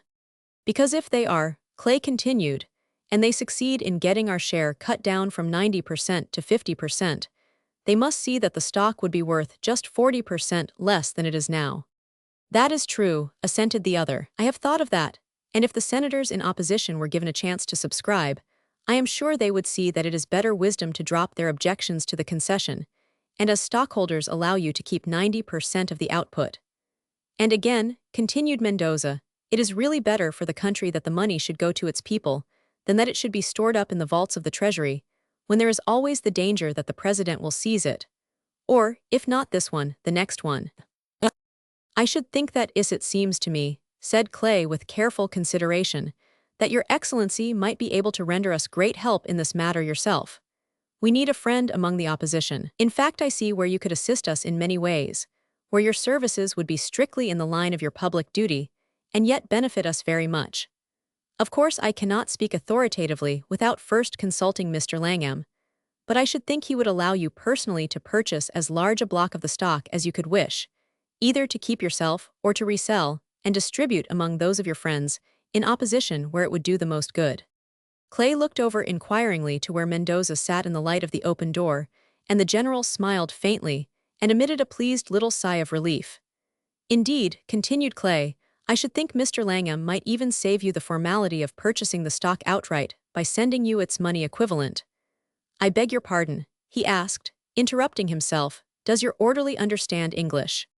He does not, the general assured him, eagerly, dragging his chair a little closer. Suppose now that Mr. Langham were to put 50, or let us say $60,000 to your account in the Valencia Bank. Do you think this vote of want of confidence in the government, on the question of our concession, would still be moved? I am sure it would not, exclaimed the leader of the opposition, nodding his head violently. $60,000, repeated Clay slowly for yourself. And do you think, General, that were you paid that sum you would be able to call off your friends, or would they make a demand for stock also? Have no anxiety at all, they do just what I say, returned Mendoza in an eager whisper. If I say it is all right, I am satisfied with what the government has done in my absence, it is enough. And I will say it, I give you the word of a soldier, I will say it. I will not move a vote of want of confidence on Tuesday. You need go no farther than myself. I am glad that I am powerful enough to serve you, and if you doubt, Meth struck his heart and bowed with a deprecatory smile. You need not pay in the money in exchange for the stock all at the same time. You can pay 10,000 this year, and next year 10,000 more and so feel confident that I shall have the interests of the mine always in my heart. Who knows what may not happen in a year? I may be able to serve you even more. Who knows how long the present government will last? But I give you my word of honor, no matter whether I be in opposition or at the head of the government, if I receive every 6 months the retaining fee of which you speak, I will be your representative. And my friends can do nothing, I despise them. I am the opposition. You have done well, my dear sir, to consider me alone. Clay turned in his chair and looked back of him through the office to the room beyond. Boys, he called, you can come out now. He rose and pushed his chair away and beckoned to the orderly, who sat in the saddle holding the general's horse. Langham and McWilliams came out and stood in the open door, and Mendoza rose and looked at Clay. You can go now, Clay said to him quietly, and you can rise in the Senate on Tuesday and move your vote of want of confidence and object to our concession. And when you have resumed your seat, the Secretary of Mines will rise in his turn and tell the Senate how you stole out here in the night and tried to blackmail me and begged me to bribe you to be silent, and that you offered to throw over your friends and to take all that we would give you and keep it yourself. That will make you popular with your friends and will show the government just what sort of a leader it has working against it. Clay took a step forward and shook his finger in the officer's face. Try to break that concession, try it. It was made by one government to a body of honest, decent businessmen, with a government of their own back of them, and if you interfere with our conceded rights to work those mines, I will have a man-of-war down here with white paint on her hull, and she will blow you and your little republic back up there into the mountains. Now you can go. Mendoza had straightened with surprise when Clay first began to speak, and had then bent forward slightly, as though he meant to interrupt him. His eyebrows were lowered in a straight line, and his lips moved quickly. You poor, he began, contemptuously. Bah, he exclaimed, you are a fool, I should have sent a servant to talk with you. You are a child, but you are an insolent child, he cried, suddenly his anger breaking out, and I shall punish you. You dare to call me names. You shall fight me tomorrow. You have insulted an officer, and you shall meet me at once tomorrow. If I meet you tomorrow, Clay replied, I will thrash you for your impertinence. The only reason I do not do it now is because you are on my doorstep. You had better not meet me tomorrow, or at any other time, and I have no leisure to fight duels with anybody. You are a coward, returned the other quietly, and I tell you so before my servant. Clay gave a short laugh, and turned to McWilliams in the doorway. Hand me my gun, McWilliams, he said. It's on the shelf to the right. McWilliams stood still and shook his head. Oh, let him alone, he said. You have got him where you want him. Give me the gun, I tell you, repeated Clay. I am not going to hurt him, I am only going to show him how I can shoot. McWilliams moved grudgingly across the porch and brought back the revolver and handed it to Clay. Look out now, he said, it's loaded. At Clay's words, the general had retreated hastily to his horse's head and had begun unbuckling the strap of his holster, and the orderly reached back into the boot for his carbine. Clay told him in Spanish to throw up his hands, and the man, with a frightened look at his officer, did as the revolver suggested. Then Clay motioned with his empty hand for the other to desist. "Do not do that," he said. "I am not going to hurt you. I am only going to frighten you a little." He turned and looked at the student lamp inside, where it stood on the table in full view. Then he raised his revolver. He did not apparently hold it away from him by the butt, as other men do, but let it lie in the palm of his hand, into which it seemed to fit like the hand of a friend. His first shot broke the top of the glass chimney, the second shattered the green globe around it, the third put out the light, and the next drove the lamp crashing to the floor. There was a wild yell of terror from the back of the house, and the noise of a guitar falling down a flight of steps. "I have probably killed a very good cook," said Clay, "as I should as certainly kill you if I were to meet you. Langham," he continued, "go tell that cook to come back." The general sprang into his saddle, and the altitude it gave him seemed to bring back some of the jauntiness he had lost. "That was very pretty," he said. "You have been a cowboy, so they tell me. It is quite evident by your manners. No matter, if we do not meet tomorrow it will be because I have more serious work to do. 2 months from today there will be a new government in Alancho and a new president, and the mines will have a new director. I have tried to be your friend, Mr. Clay. See how you like me for an enemy. Good night, gentlemen." "Good night," said McWilliams, unmoved. "Please ask your man to close the gate after you." When the sound of the hoofs had died away, the men still stood in an uncomfortable silence, with Clay twirling the revolver around his middle finger. "I am sorry I had to make a gallery play of that sort," he said. "But it was the only way to make that sort of man understand." Langham sighed and shook his head ruefully. "Well," he said, "I thought all the trouble was over, but it looks to me as though it had just begun. So far as I can see, they are going to give the governor a run for his money yet." Clay turned to McWilliams. "How many of Mendoza's soldiers have we in the mines, Mac?" he asked. "About 1,500, McWilliams answered. "But you ought to hear the way they talk of him." "They do, eh?" said Clay with a smile of satisfaction. "That's good. 600 slaves who hate their masters. What do they say about me?" "Oh, they think you are all right. They know you got them their pay and all that. They would do a lot for you." "Would they fight for me?" asked Clay. McWilliams looked up and laughed uneasily. "I do not know," he said. "Why, old man, what do you mean to do?" "Oh, I do not know," Clay answered. "I was just wondering whether I should like to be president of Alancho." Roman 3. The Langhams were to arrive on Friday, and during the week before that day, Clay went about with a long slip of paper in his pocket which he would consult earnestly in corners, and upon which he would note down the things that they had left undone. At night he would sit staring at it and turning it over in much concern, and would beg Langham to tell him what he could have meant when he wrote C. Weimer, or clean brasses, or SQ 1000. "Why should I see Weimer?" he would exclaim, "and which brasses, and what does SQ 1000 stand for heaven's sake?" They held a full-dress rehearsal in the bungalow to improve its state of preparation, and drilled the servants, and talked English to them, so that they would know what was wanted when the young ladies came. It was an interesting exercise, and had the 3 young men been less serious in their anxiety to welcome the coming guests, they would have found themselves very amusingas when Langham would lean over the balcony in the court and shout back into the kitchen, in what was supposed to be an imitation of his sister's manner, "Bring my coffee and roll send, do not take all day about it either," while Clay and McWilliams stood anxiously below to head off the servants when they carried in a can of hot water instead of bringing the horses round to the door, as they had been told to do. "Of course it's a bit rough and all that," Clay would say, "but they have only to tell us what they want changed, and we can have it ready for them in an hour." "Oh, my sisters are all right," Langham would reassure him. "They will think it's fine. It will be like camping out to them or a picnic. They will understand." But to make sure and to test his girders, as Clay put it, they gave a dinner and after that a breakfast. The president came to the first, with his wife, the Countess Manolata, Madame la Presidenta, and Captain Stewart, late of the Gordon Highlanders, and now in command of the household troops at the government house and of the bodyguard of the president. He was a friend of Clay's and popular with every one present, except for the fact that he occupied this position instead of serving his own government in his own army. Some people said he had been crossed in love, others, less sentimental, that he had forged a check or mixed up the mess accounts of his company. But Clay and McWilliams said it concerned no one why he was there, and then emphasized the remark by picking a quarrel with a man who had given an unpleasant reason for it.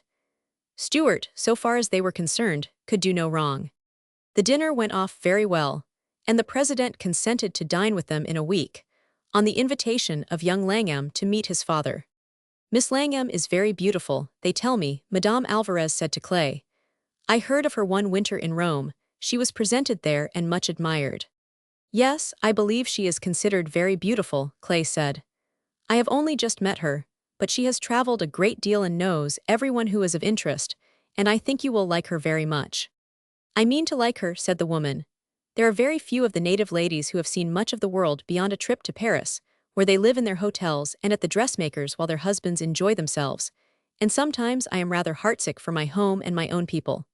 I was overjoyed when I heard Miss Langham was to be with us this winter. But you must not keep her out here to yourselves. It is too far and too selfish. She must spend some time with me at the government house. Yes, said Clay, I am afraid of that. I am afraid the young ladies will find it rather lonely out here. Ah no, exclaimed the woman quickly. You have made it beautiful, and it is only a half-hour's ride, except when it rains, she added, laughing, and then it is almost as easy to row as to ride. I will have the road repaired, interrupted the president. It is my wish, Mr. Clay, that you will command me in every way. I am most desirous to make the visit of Mr. Langham agreeable to him. He is doing so much for us. The breakfast was given later in the week, and only men were present. They were the rich planters and bankers of Valencia, generals in the army, and members of the cabinet, and officers from the tiny warship in the harbor. The breeze from the bay touched them through the open doors, the food and wine cheered them, and the eager courtesy and hospitality of the three Americans pleased and flattered them. They were of a people who better appreciate the amenities of life than its sacrifices. The breakfast lasted far into the afternoon, and inspired by the success of the banquet, Clay quite unexpectedly found himself on his feet with his hand on his heart, thanking the guests for the goodwill and assistance which they had given him in his work. I have tramped down your coffee plants, and cut away your forests, and disturbed your sleep with my engines, and you have not complained, he said in his best Spanish, and we will show that we are not ungrateful. Then Weimar, the consul, spoke, and told them that in his annual consular report, which he had just forwarded to the State Department, he had related how ready the government of Valencia had been to assist the American company. And I hope, he concluded, that you will allow me, gentlemen, to propose the health of President Alvarez and the members of his cabinet. The men rose to their feet, one by one, filling their glasses and laughing and saying, Viva el Gobernador, until they were all standing. Then, as they looked at one another and saw only the faces of friends, some one of them cried suddenly to President Alvarez, dictator of Valencia. The cry was drowned in a yell of exultation, and men sprang cheering to their chairs waving their napkins above their heads, and those who wore swords drew them and flashed them in the air, and the quiet, lazy good nature of the breakfast was turned into an uproarious scene of wild excitement. Clay pushed back his chair from the head of the table with an anxious look at the servants gathered about the open door, and Weimar clutched frantically at Langham's elbow and whispered, What did I say? For heaven's sake, how did it begin? The outburst ceased as suddenly as it had started, and old General Rojas, the vice president, called out, What is said, but it must not be repeated. Stuart waited until after the rest had gone, and Clay led him out to the end of the veranda. Now will you kindly tell me what that was? Clay asked. It did not sound like champagne. No, said the other, I thought you knew. Alvarez means to proclaim himself dictator, if he can, before the spring elections. And are you going to help him? Of course, said the Englishman simply. Well, that's all right, said Clay. But there's no use shouting the fact all over the shop like that, and they should not drag me into it. Stuart laughed easily and shook his head. It will not be long before you will be in it yourself, he said. Clay awoke early Friday morning to hear the shutters beating viciously against the side of the house, and the wind rushing through the palms, and the rain beating in splashes on the zinc roof. It did not come soothingly, and in a steady downpour, but brokenly, like the rush of waves sweeping over a rough beach. He turned on the pillow and shut his eyes again with the same impotent and rebellious sense of disappointment that he used to feel when he had wakened as a boy and found it storming on his holiday. And he tried to sleep once more in the hope that when he again awoke, the sun would be shining in his eyes. But the storm only slackened and did not cease, and the rain continued to fall with dreary, relentless persistence. The men climbed the muddy road to the palms, and viewed in silence the wreck which the night had brought to their plants and garden paths. Rivulets of muddy water had cut gutters over the lawn and poured out from under the veranda, and plants and palms lay bent and broken, with their broad leaves bedraggled and coated with mud. The harbor and the encircling mountains showed dimly through a curtain of warm, sticky rain. To something that Langham said of making the best of it, Mac Williams replied gloomily that he would not be at all surprised if the ladies refused to leave the ship and demanded to be taken home immediately. "I am sorry," Clay said simply. "I wanted them to like it." The men walked back to the office in grim silence and took turns in watching with a glass the arms of the semaphore, 3 miles below, at the narrow opening of the bay. Clay smiled nervously at himself, with a sudden sinking at the heart, and with a hot blush of pleasure, as he thought of how often he had looked at its great arms outlined like a mast against the sky, and thanked it in advance for telling him that she was near. In the harbor below, the vessels lay with bare yards and empty decks. The wharves were deserted, and only an occasional small boat moved across the beaten surface of the bay. But at 12 o'clock Mac Williams lowered the glass quickly, with a little gasp of excitement, rubbed its moist lens on the inside of his coat, and turned it again toward a limp strip of bunting that was crawling slowly up the halyards of the semaphore. A second dripping rag answered it from the semaphore in front of the custom house, and Mac Williams laughed nervously and shut the glass. "It's red," he said. "They have come." They had planned to wear white duck suits and go out in a launch with a flag flying, and they had made Mac Williams purchase a red cummerbund and a pith helmet. But they tumbled into the launch now, wet and bedraggled as they were, and raced Weimer in his boat, with the American flag clinging to the pole, to the side of the big steamer as she drew slowly into the bay. Other rowboats and launches and lighters began to push out from the wharves. Men appeared under the sagging awnings of the bare houses along the riverfront, and the custom and health officers in shining oilskins and puffing damp cigars clambered over the side. "I see them," cried Langham, jumping up and rocking the boat in his excitement. "There they are in the bow. That's Hope waving." "Hope, hullo, Hope," he shouted. "Hullo." Clay recognized her standing between the younger sister and her father, with the rain beating on all of them and waving her hand to Langham. The men took off their hats, and as they pulled up alongside she bowed to Clay and nodded brightly. They sent Langham up the gangway first, and waited until he had made his greetings to his family alone. "We have had a terrible trip, Mr. Clay," Miss Langham said to him, beginning, as people will, with the last few days, as though they were of the greatest importance. "And we could see nothing of you at the mines at all as we passedly a wet flag, and a lot of very friendly workmen, who cheered and fired off pans of dynamite." "They did they?" said Clay with a satisfied nod. "That's all right then. That was a royal salute in your honor. Kirkland had that to do. He's the foreman of opening. I am awfully sorry about this rain, it spoils everything." "I hope it has not spoiled our breakfast," said Mr. Langham.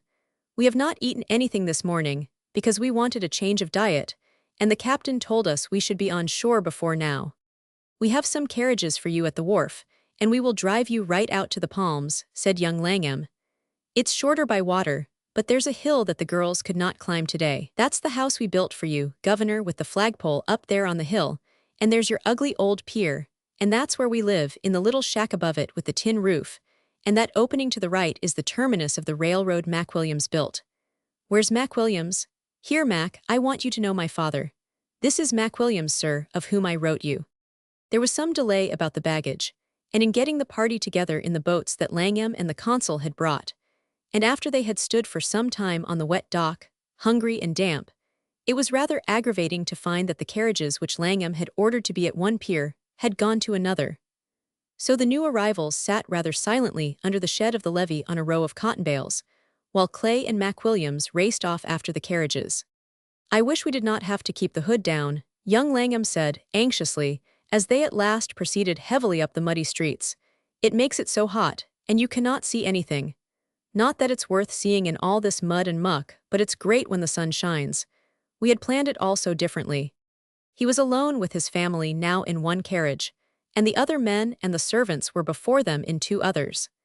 It seemed an interminable ride to them, all to the strangers, and to the men who were anxious that they should be pleased. They left the city at last, and twirled along the limestone road to the Palms, rocking from side to side and sinking in ruts filled with rushing water.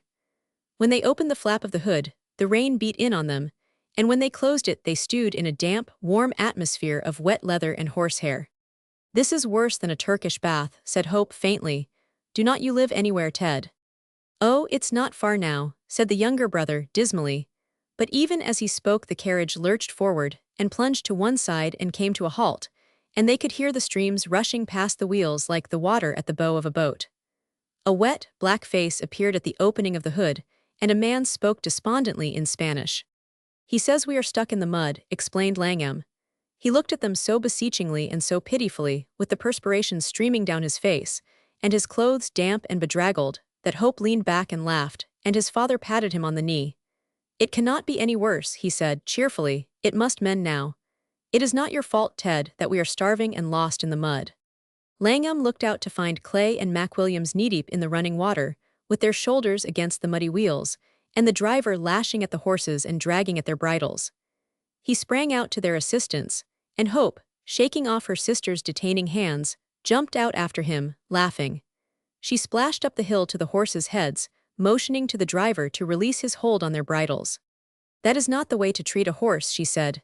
Let me have them. Are you men already down there? She called. Each of the three men glued a shoulder to a wheel and clenched his teeth and nodded.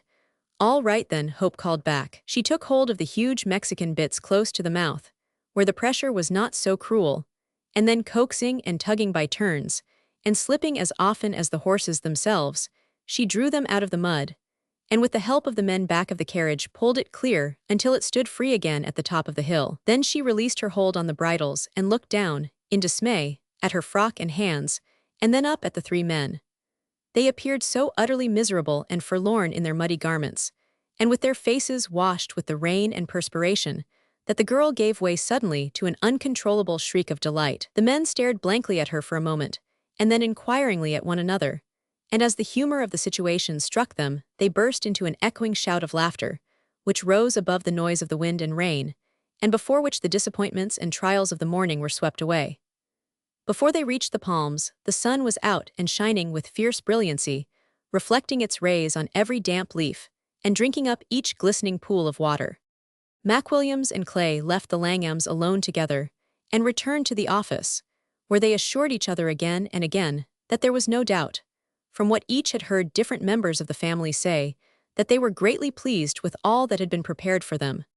They think it's fine, said young Langham, who had run down the hill to tell them about it. I tell you, they are pleased. I took them all over the house, and they just exclaimed every minute. Of course, he said dispassionately, I thought they would like it, but I had no idea it would please them as much as it has. My governor is so delighted with the place that he's sitting out there on the veranda now, rocking himself up and down and taking long breaths of sea air, just as though he owned the whole coastline.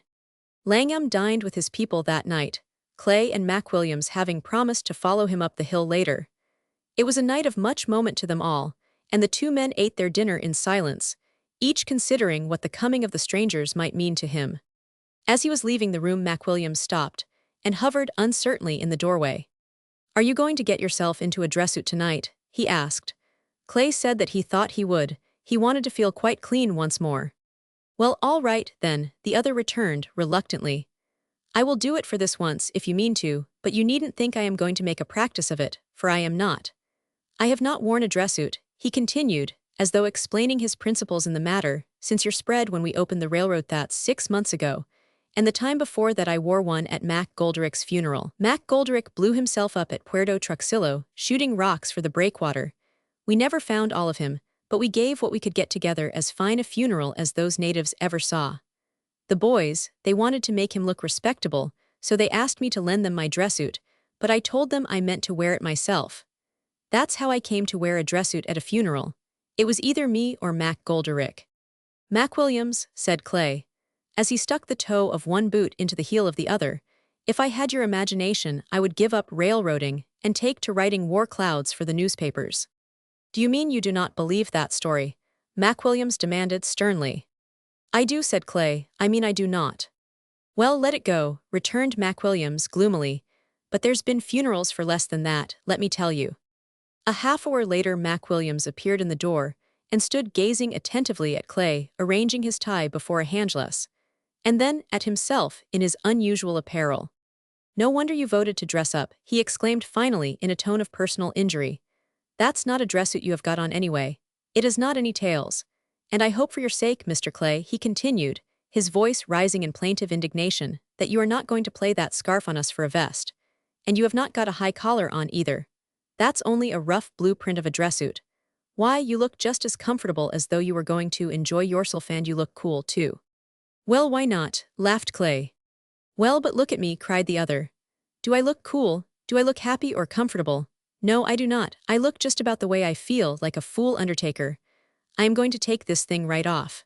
You and Ted Langham can wear your silk scarves and bobtail coats if you like, but if they do not want me in white duck, they do not get me. When they reached the Palms, Clay asked Miss Langham if she did not want to see his view. And perhaps, if you appreciate it properly, I will make you a present of it, he said, as he walked before her down the length of the veranda. It would be very selfish to keep it all to myself, she said. Could not we share it? They had left the others seated facing the bay, with Mac Williams and young Langham on the broad steps of the veranda, and the younger sister and her father sitting in long bamboo steamer chairs above them. Clay and Miss Langham were quite alone. From the high cliff on which the Palms stood, they could look down the narrow inlet that joined the ocean and see the moonlight turning the water into a rippling ladder of light and gilding the dark green leaves of the palms near them with a border of silver. Directly below them lay the waters of the bay, reflecting the red and green lights of the ships at anchor, and beyond them again were the yellow lights of the town, rising one above the other as the city crept up the hill. And back of all were the mountains, grim and mysterious, with white clouds sleeping in their huge valleys, like masses of fog. Except for the ceaseless murmur of the insect life about them, the night was absolutely still, so still that the striking of the ship's bells in the harbor came to them sharply across the surface of the water, and they could hear from time to time the splash of some great fish and the steady creaking of an oar in a rowlock that grew fainter and fainter as it grew further away, until it was drowned in the distance. Miss Langham was for a long time silent. She stood with her hands clasped behind her, gazing from side to side into the moonlight, and had apparently forgotten that Clay was present. Well, he said at last, I think you appreciate it properly. I was afraid you would exclaim about it, and say it was fine or charming or something. Miss Langham turned to him and smiled slightly. And you told me once that you knew me so very well, she said. Clay chose to forget much that he had said on that night when he had first met her. He knew that he had been bold then, and had dared to be so because he did not think he would see her again. But now that he was to meet her every day through several months, it seemed better to him that they should grow to know each other as they really were, simply and sincerely, and without forcing the situation in any way. So he replied, I do not know you so well now. You must remember I have not seen you for a year. Yes, but you had not seen me for 22 years then, she answered. I do not think you have changed much, she went on. I expected to find you gray with cares. Ted wrote us about the way you work all day at the mines and sit up all night over calculations and plans and reports. But you do not show it. When are you going to take us over the mines? Tomorrow. I am very anxious to see them, but I suppose Father will want to inspect them first. Hope knows all about them, I believe. She knows their names, and how much you have taken out, and how much you have put in, too, and what Mac Williams's railroad cost, and who got the contract for the ore pier. Ted told us in his letters, and she used to work it out on the map in Father's study.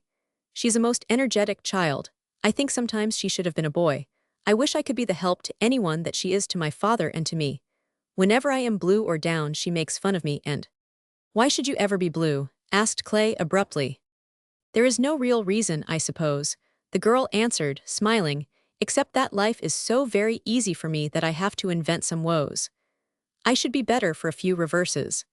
And then she went on in a lower voice, and turning her head away, in our family, there is no woman older than I am to whom I can go with questions that trouble me. Hope is like a boy, as I said, and plays with Ted, and my father is very busy with his affairs, and since my mother died I have been very much alone. A man cannot understand, and I cannot understand why I should be speaking to you about myself and my troubles, except she added, a little wistfully, that you once said you were interested in me, even if it was as long as a year ago. And because I want you to be very kind to me, as you have been to Ted, and I hope that we are going to be very good friends. She was so beautiful, standing in the shadow with the moonlight about her, and with her hand held out to him, that Clay felt as though the scene were hardly real. He took her hand in his and held it for a moment. His pleasure in the sweet friendliness of her manner and in her beauty was so great that it kept him silent. Friends, he laughed under his breath, I do not think there is much danger of our not being friends. The danger lies, he went on, smiling, in my not being able to stop there. Miss Langham made no sign that she had heard him, but turned and walked out into the moonlight, and down the porch to where the others were sitting.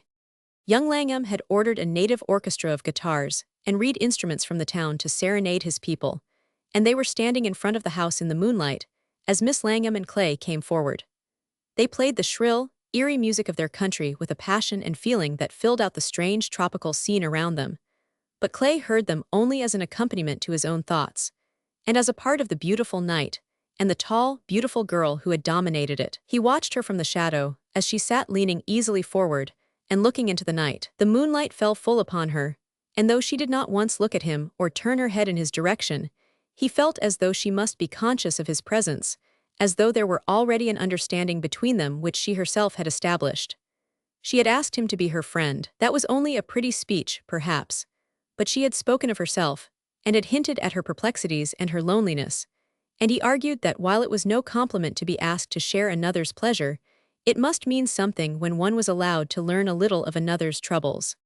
And while his mind was flattered and aroused by this promise of confidence between them, he was rejoicing in the rare quality of her beauty, and in the thought that she was to be near him, and near him here, of all places.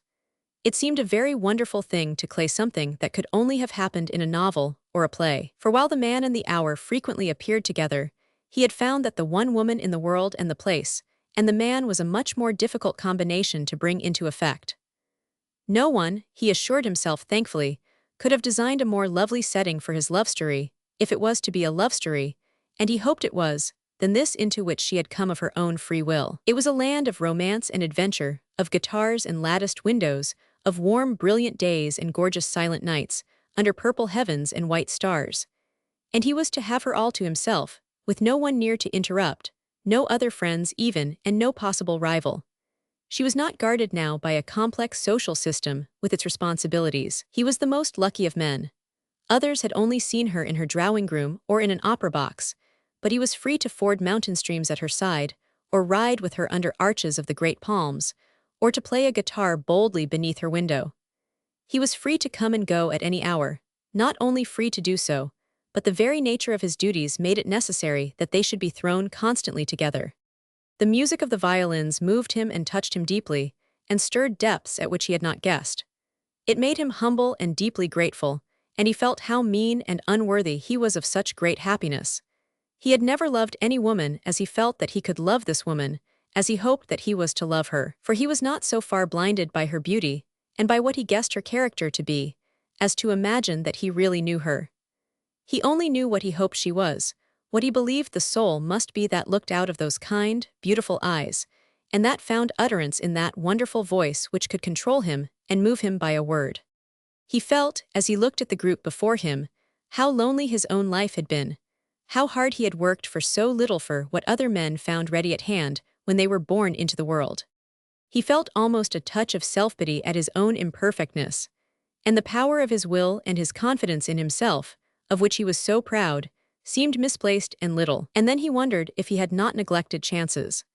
But in answer to this, his injured self-love rose to rebut the idea that he had wasted any portion of his time, and he assured himself that he had done the work that he had cut out for himself to do, as best he could. No one but himself knew with what courage and spirit. And so he sat combating with himself, hoping one moment that she would prove what he believed her to be, and the next, scandalized at his temerity in daring to think of her at all.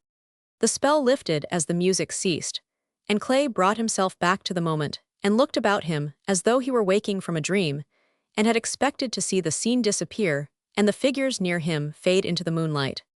Young Langham had taken a guitar from one of the musicians and pressed it upon Mac Williams, with imperative directions to sing such and such songs, of which, in their isolation, they had grown to think most highly, and Mac Williams was protesting in much embarrassment.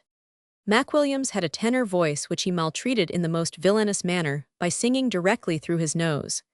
He had a taste for sentimental songs, in which kiss rhymed with bliss, and in which the people cry was always sure to be followed with as she goes by, "That's pretty Katie Moody," or "Rosie McIntyre." He had gathered his songs at the side of campfires, and in canteens at the first section house of a new railroad, and his original collection of ballads had had but few additions in several years.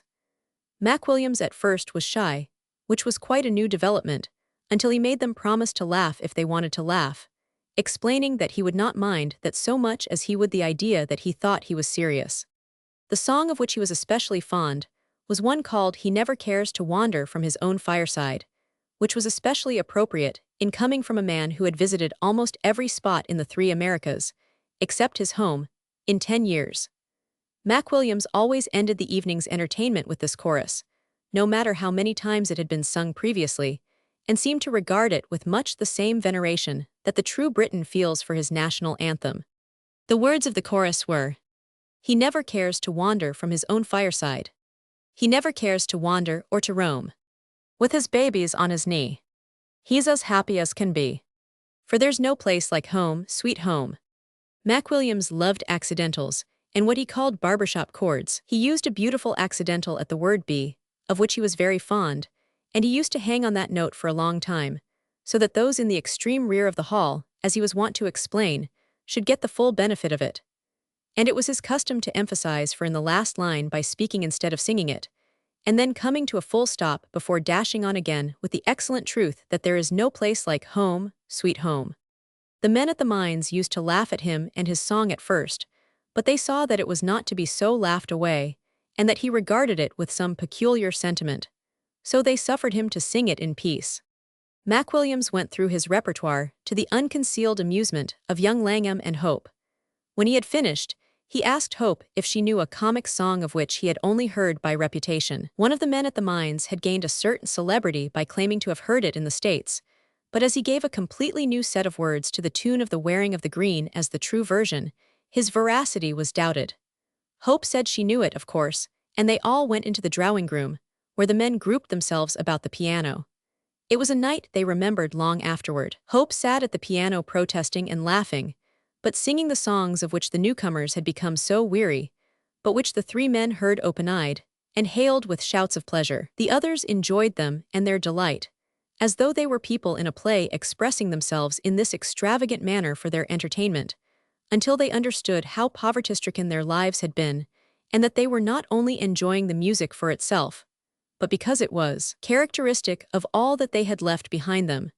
It was pathetic to hear them boast of having read of a certain song in such a paper, and of the fact that they knew the plot of a late comic opera and the names of those who had played in it, and that it had or had not been acceptable to the New York public. "Dear me," Hope would cry, looking over her shoulder with a despairing glance at her sister and father, "they do not even know Tommy Atkins." It was a very happy evening for them all, foreshadowing, as it did, a continuation of just such evenings.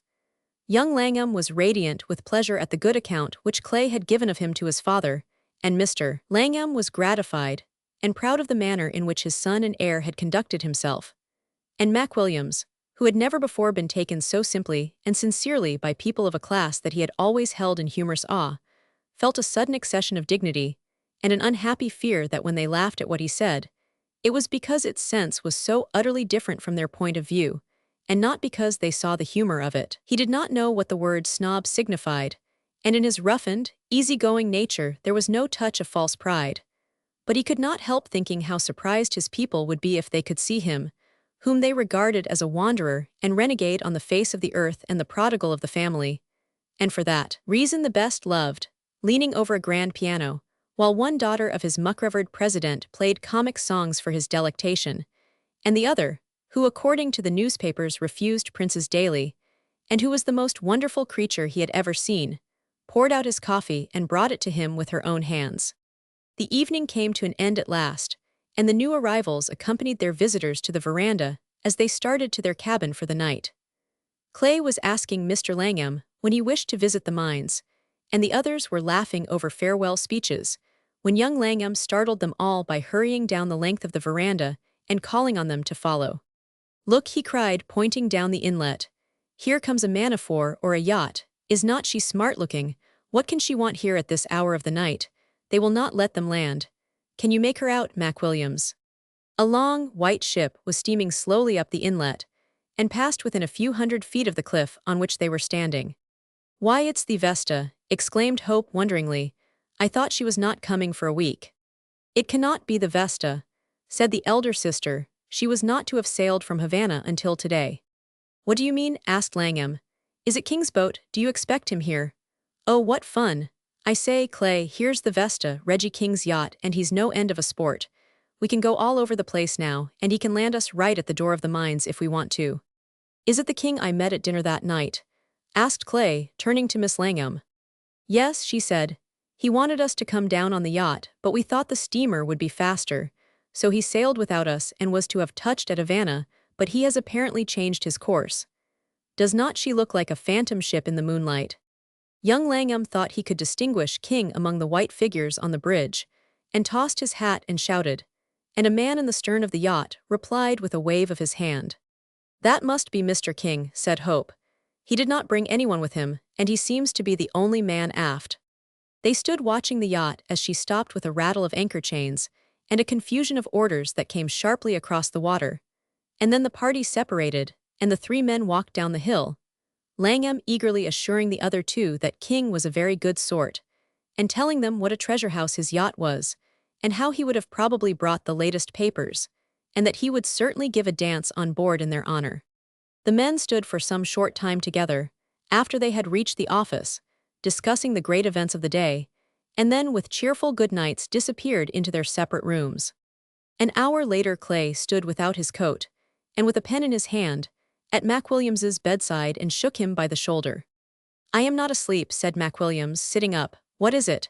What have you been doing? He demanded. Not working. There were some reports came in after we left, said Clay, and I find I will have to see Kirkland tomorrow morning. Send them word to run me down on an engine at 5:30, will you? I am sorry to have to wake you, but I could not remember in which shack that engineer lives.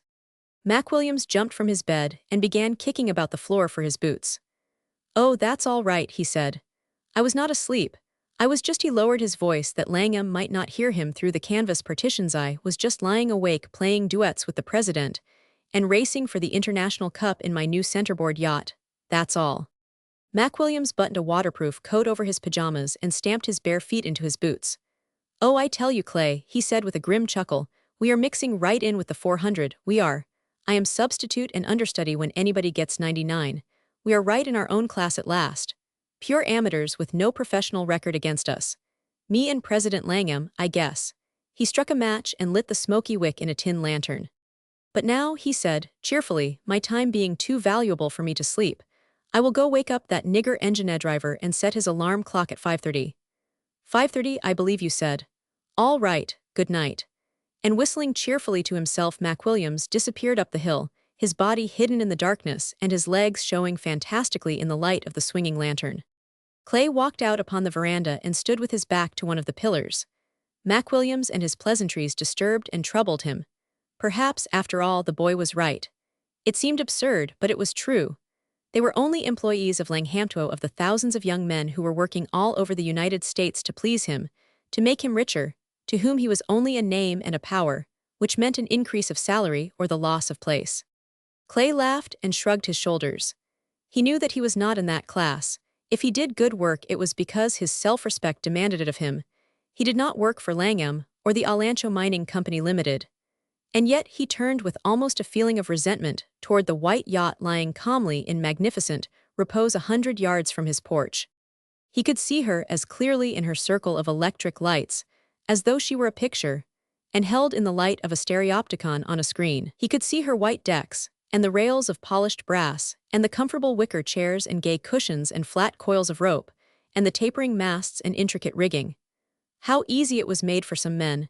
This one had come like the prince in the fairy tale on his magic carpet. If Alice Langham were to leave Valencia that next day, Clay could not follow her.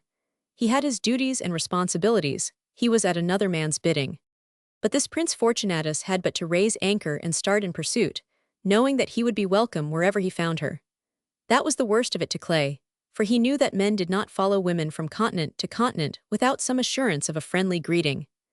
Clay's mind went back to the days when he was a boy, when his father was absent fighting for a lost cause, when his mother taught in a little schoolhouse under the shadow of Pike's Peak, and when Kit Carson was his hero. He thought of the poverty of those days, poverty so mean and hopeless that it was almost something to feel shame for. Of the days that followed when, an orphan and without a home, He had sailed away from New Orleans to the Cape. How the mind of the mathematician, which he had inherited from the Boston schoolmistress, had been swayed by the spirit of the soldier, which he had inherited from his father, and which led him from the mines of South Africa to little wars in Madagascar, Egypt, and Algiers. It had been a life as restless as the seaweed on a rock. But as he looked back to its poor beginnings and admitted to himself its later successes, he gave a sigh of content, and shaking off the mood stood up and paced the length of the veranda. He looked up the hill to the low-roofed bungalow with the palm leaves about it, outlined against the sky, and as motionless as patterns cut in tin. He had built that house. He had built it for her. That was her room, where the light was shining out from the black bulk of the house about it like a star. And beyond the house, he saw his 5 great mountains, the knuckles of the giant hand, with its gauntlet of iron that lay shut and clenched in the face of the sea that swept up whimpering before it. Clay felt a boyish, foolish pride rise in his breast as he looked toward the great mines he had discovered and opened, at the iron mountains that were crumbling away before his touch. He turned his eyes again to the blazing yacht, and this time there was no trace of envy in them. He laughed instead, partly with pleasure at the thought of the struggle he scented in the air, and partly at his own braggadocio. "I am not afraid," he said, smiling, and shaking his head at the white ship that loomed up like a man-of-war in the black waters. "I am not afraid to fight you for anything worth fighting for." He bowed his bared head in good night toward the light on the hill as he turned and walked back into his bedroom. "And I think," he murmured grimly as he put out the light, "that she is worth fighting for." Roman 4. The work which had called Clay to the mines kept him there for some time, and it was not until the 3rd day after the arrival of the Langhams that he returned again to the Palms. On the afternoon when he climbed the hill to the bungalow, he found the Langhams as he had left them, with the difference that King now occupied a place in the family circle. Clay was made so welcome, and especially so by King, that he felt rather ashamed of his sentiments toward him, and considered his 3 days of absence to be well repaid by the heartiness of their greeting. "For myself," said Mr. Langham, "I do not believe you had anything to do at the mines at all. I think you went away just to show us how necessary you are. But if you want me to make a good report of our resident director on my return, you had better devote yourself less to the mines while you are here and more to us." Clay said he was glad to find that his duties were to be of so pleasant a nature, and asked them what they had seen and what they had done. They told him they had been nowhere, but had waited for his return in order that he might act as their guide. "Then you should see the city at once," said Clay, "and I will have the volante brought to the door, and we can all go in this afternoon. There is room for the 4 of you inside, and I can sit on the box seat with the driver." "No," said King, "let Hope or me sit on the box seat. Then we can practice our Spanish on the driver." "Not very well," Clay replied, "for the driver sits on the first horse like a postilion. It's a sort of tandem without reins. Have not you seen it yet? We consider the volante our proudest exhibit." So Clay ordered the volante to be brought out, and placed them facing each other in the open carriage, while he climbed to the box seat, from which position of vantage he pointed out and explained the objects of interest they passed, after the manner of a professional guide. It was a warm, beautiful afternoon, and the clear mists of the atmosphere intensified the rich blue of the sky and the brilliant colors of the houses, and the different shades of green of the trees and bushes that lined the highroad to the capital. "To the right, as we descend," said Clay, speaking over his shoulder, "you see a tin house. It is the home of the resident director of the Alancho Mining Company Limited, and of his able lieutenants, Mr. Theodore Langham and Mr. MacWilliams. The building on the extreme left is the roundhouse, in which Mr. MacWilliams stores his 3 locomotive engines, and in the far middle distance is Mr. MacWilliams himself in the act of repairing a water tank. He is the one in a suit of blue overalls, and as his language at such times is free, we will drive rapidly on and not embarrass him. Besides," added the engineer, with the happy laugh of a boy who had been treated to a holiday, "I am sure that I am not setting him the example of fixity to duty which he should expect from his chief." They passed between high hedges of Spanish bayonet, and came to mud cabins thatched with palm leaves, and alive with naked, little brown-bodied children, who laughed and cheered to them as they passed. "It's a very beautiful country for the Pueblo," was Clay's comment. "Different parts of the same tree furnish them with food, shelter, and clothing, and the sun gives them fuel, and the government changes so often that they can always dodge the tax collector." From the mud cabins, they came to more substantial one-story houses of adobe, with the walls painted in two distinct colors, blue, pink, or yellow, with red-tiled roofs, and the names with which they had been christened in bold black letters above the entrances. Then the carriage rattled over paved streets, and they drove between houses of 2 stories painted more decorously in pink and light blue, with witty open windows, guarded by heavy bars of finely wrought iron and ornamented with scrollwork in stucco. The principal streets were given up to stores and cafes, all wide open to the pavement, and protected from the sun by brilliantly striped awnings, and gay with the national colors of Alancho in flags and streamers. In front of them sat officers in uniform, and the dark-skinned dandies of Valencia in white duck suits and Panama hats, toying with tortoise-shell canes, which could be converted, if the occasion demanded, into blades of Toledo steel. In the streets were priests and bare-legged mule drivers, and ragged ranchmen with red-capped cloaks hanging to their sandals, and Negro women, with bare shoulders and long trains, vending lottery tickets and rolling huge cigars between their lips. It was an old story to Clay and King, but none of the others had seen a Spanish-American city before. They were familiar with the Far East and the Mediterranean, but not with the fierce, hot tropics of their sister continent, and so their eyes were wide open, and they kept calling continually to one another to notice some new place or figure. They, in their turn, did not escape from notice or comment. The 2 sisters would have been conspicuous anywhere in a queen's drawing-room or on an Indian reservation. Theirs was a type that the caballeros and senoritas did not know. With them, dark hair was always associated with dark complexions, the rich duskiness of which was always vulgarized by a coat of powder, and this fair blending of pink and white skin under masses of black hair was strangely new, so that each of the few women who were to be met on the street turned to look after the carriage, while the American women admired their mantillas, and felt that the straw sailor hats they wore had become heavy and unfeminine. Clay was very happy in picking out what was most characteristic and picturesque, and every street into which he directed the driver to take them seemed to possess some building or monument that was of peculiar interest. They did not know that he had mapped out this ride many times before, and was taking them over a route which he had already traveled with them in imagination. King knew what the capital would be like before he entered it, from his experience of other South American cities, but he acted as though it were all new to him, and allowed Clay to explain, and to give the reason for those features of the place that were unusual and characteristic. Clay noticed this and appealed to him from time to time when he was in doubt, but the other only smiled back and shook his head, as much as to say, "This is your city, they would rather hear about it from you."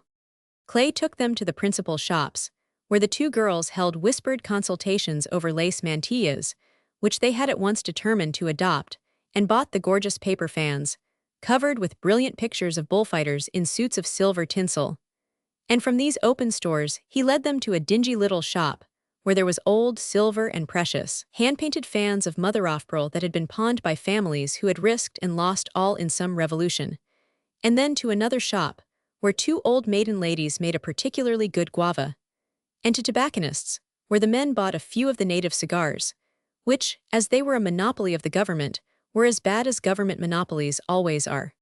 Clay felt a sudden fondness for the city, so grateful was he to it for entertaining her as it did, and for putting its best front forward for her delectation. He wanted to thank someone for building the quaint old convent, with its yellow walls washed to an orange tint and black in spots with dampness, and for the fountain covered with green moss that stood before its gate, and around which were gathered the girls and women of the neighborhood with red water jars on their shoulders, and little donkeys buried under stacks of yellow sugar cane, and the Negro drivers of the city's green water carts, and the blue wagons that carried the manufactured ice.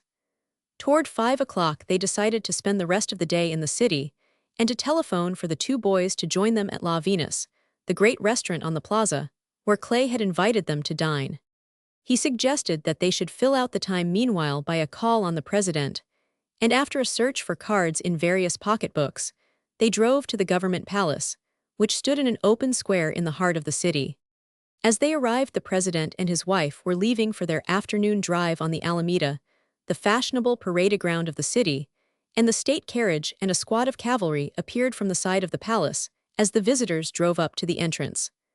But at the sight of Clay, General Alvarez and his wife retreated to the house again and made them welcome. The president led the men into his reception room and entertained them with champagne and cigarettes, not manufactured by his government, and his wife, after first conducting the girls through the state drawing-room, where the late sunlight shone gloomily on strange old portraits of assassinated presidents and victorious generals, and garish yellow silk furniture, brought them to her own apartments, and gave them tea after a civilized fashion, and showed them how glad she was to see someone of her own world again.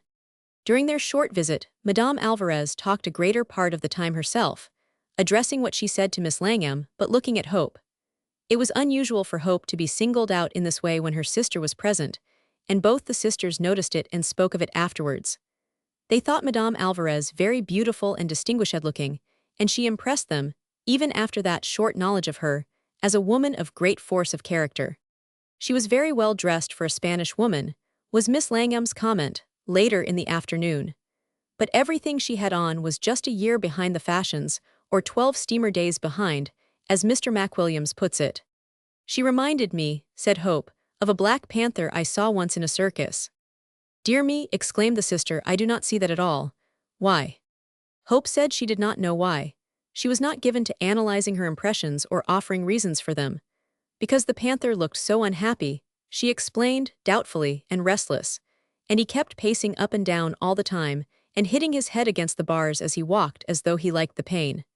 Madame Alvarez seemed to me to be just like Thada's, though she were shut up somewhere and wanted to be free. When Madame Alvarez and the two sisters had joined the men, they all walked together to the terrace, and the visitors waited until the president and his wife should take their departure. Hope noticed, in advance of the escort of native cavalry, an auburn-haired, fair-skinned young man who was sitting in English saddle. The officer's eyes were blue and frank and attractive-looking, even as they then were fixed ahead of him with a military lack of expression. But he came to life very suddenly when the president called to him and prodded his horse up to the steps and dismounted. He was introduced by Alvarez as Captain Stewart of my household troops, late of the Gordon Highlanders. Captain Stewart, said the president, laying his hand affectionately on the younger man's epaulette, takes care of my life and the safety of my home and family. He could have the command of the army if he wished. But no, he is fond of us, and he tells me we are in more need of protection from our friends at home than from our enemies on the frontier. Perhaps he knows best. I trust him, Mr. Langham, added the president solemnly, as I trust no other man in all this country. I am very glad to meet Captain Stewart, I am sure, said Mr. Langham, smiling, and appreciating how the shyness of the Englishman must be suffering under the praises of the Spaniard. And Stewart was indeed so embarrassed that he flushed under his tan, and assured Clay, while shaking hands with them all, that he was delighted to make his acquaintance. At which the others laughed, and Stewart came to himself sufficiently to laugh with them, and to accept Clay's invitation to dine with them later. They found the two boys waiting in the café of the restaurant where they had arranged to meet, and they ascended the steps together to the table on the balcony that Clay had reserved for them. The young engineer appeared at his best as host. The responsibility of seeing that a half-dozen others were amused and content sat well upon him, and as course followed course, and the wines changed, and the candles left the rest of the room in darkness, and showed only the table and the faces around it, they all became rapidly more merry, and the conversation intimately familiar. Clay knew the kind of table talk to which the Langhams were accustomed, and used the material around his table in such a way that the talk there was vastly different. From King, he drew forth tales of the buried cities he had first explored, and then robbed of their ugliest idols. He urged McWilliams to tell carefully edited stories of life along the Chagres before the scandal came, and of the fastnesses of the Andes. And even Stewart grew braver, and remembered something of the same sort he had seen at Fort Nilt, in Upper Burma. Of course, was Clay's comment at the conclusion of one of these narratives, being an Englishman, Stewart left out the point of the story, which was that he blew in the gates of the fort with a charge of dynamite.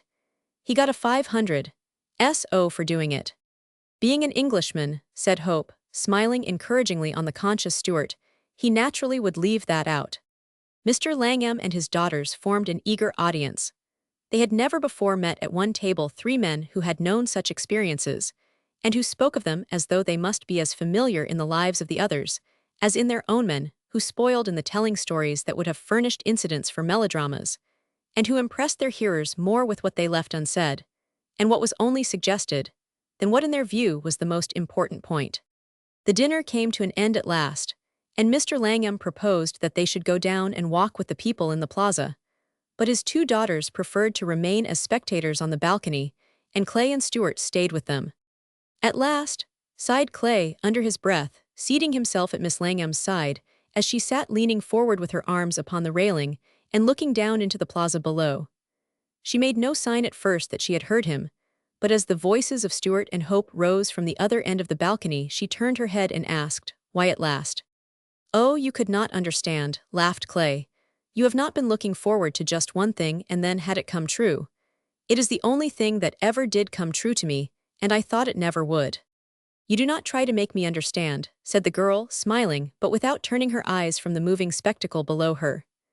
Clay considered her challenge silently. He did not know just how much it might mean from her, and the smile robbed it of all serious intent. So he, too, turned and looked down into the great square below them, content, now that she was alone with him, to take his time. At one end of the plaza, the president's band was playing native waltzes that came throbbing through the trees and beating softly above the rustling skirts and clinking spurs of the senoritas and officers, sweeping by in two opposite circles around the edges of the tessellated pavements. Above the palms around the square arose the dim, white facade of the cathedral, with the bronze statue of Andula, the liberator of Alancho, who answered with his upraised arm and cocked hat the cheers of an imaginary populace. Clay's had been an unobtrusive part in the evening's entertainment, but he saw that the others had been pleased, and felt a certain satisfaction in thinking that King himself could not have planned and carried out a dinner more admirable in every way. He was gratified that they should know him to be not altogether a barbarian. But what he best liked to remember was that whenever he had spoken she had listened, even when her eyes were turned away, and she was pretending to listen to someone else. He tormented himself by wondering whether this was because he interested her only as a new and strange character, or whether she felt in some way how eagerly he was seeking her approbation. For the first time in his life, he found himself considering what he was about to say, and he suited it for her possible liking. It was at least some satisfaction that she had, if only for the time being, singled him out as of a special interest, and he assured himself that the fault would be his if her interest failed. He no longer looked on himself as an outsider.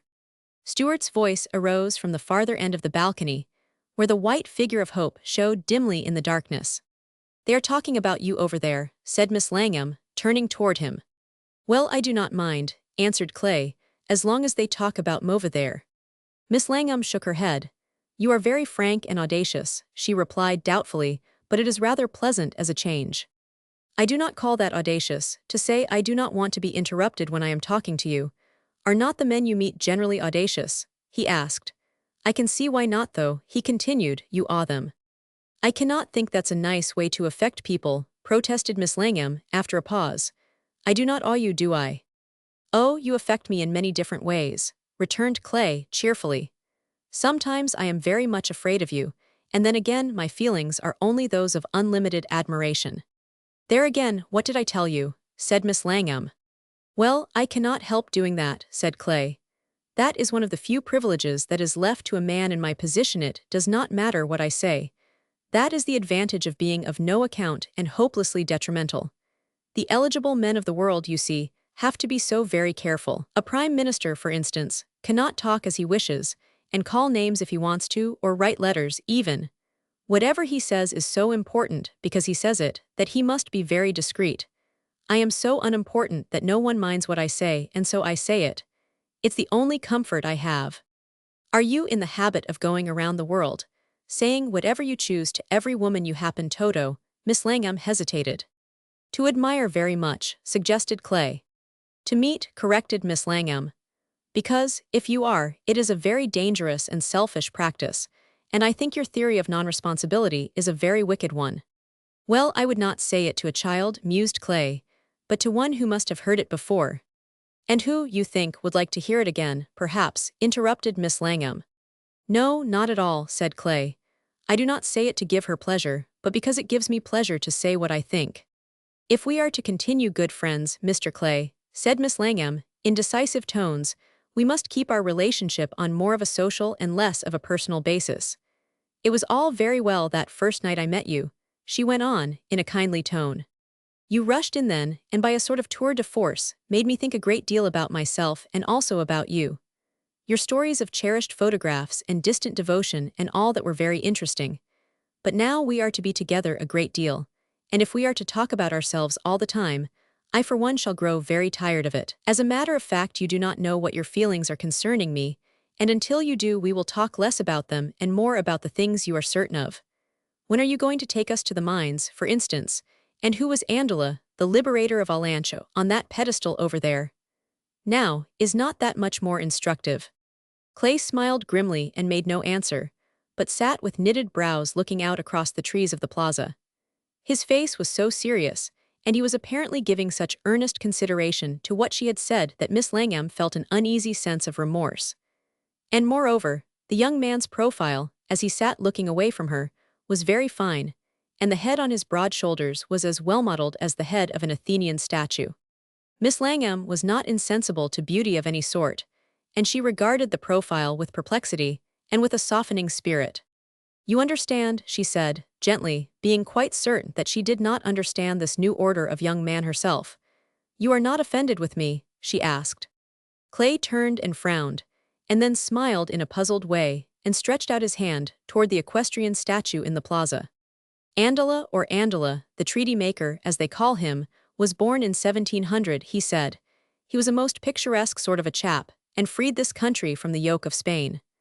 One of the stories they tell of him gives you a good idea of his character. And so, without any change of expression or reference to what had just passed between them, Clay continued through the remainder of their stay on the balcony to discourse in humorous, graphic phrases on the history of Alancho, its heroes and its revolutions, the buccaneers and pirates of the old days, and the concession hunters and filibusters of the present. It was some time before Miss Langham was able to give him her full attention, for she was considering whether he could be so foolish as to have taken offense at what she said, and whether he would speak of it again, and in wondering whether a personal basis for conversation was not, after all, more entertaining than anecdotes of the victories and heroism of dead and buried Spaniards. "That Captain Stewart," said Hope to her sister, as they drove home together through the moonlight, "I like him very much. He seems to have such a simple idea of what is right and good. It is like a child talking. Why, I am really much older than he is in everything but yearswe is that." "I suppose it's because we always talk before you as though you were a grown-up person," said her sister. "But I agree with you about Captain Stewart. Only, why is he down here? If he is a gentleman, why is he not in his own army? Was he forced to leave it?" "Oh, he seems to have a very good position here," said Mr. Langham. "In England, at his age, he would be only a second lieutenant.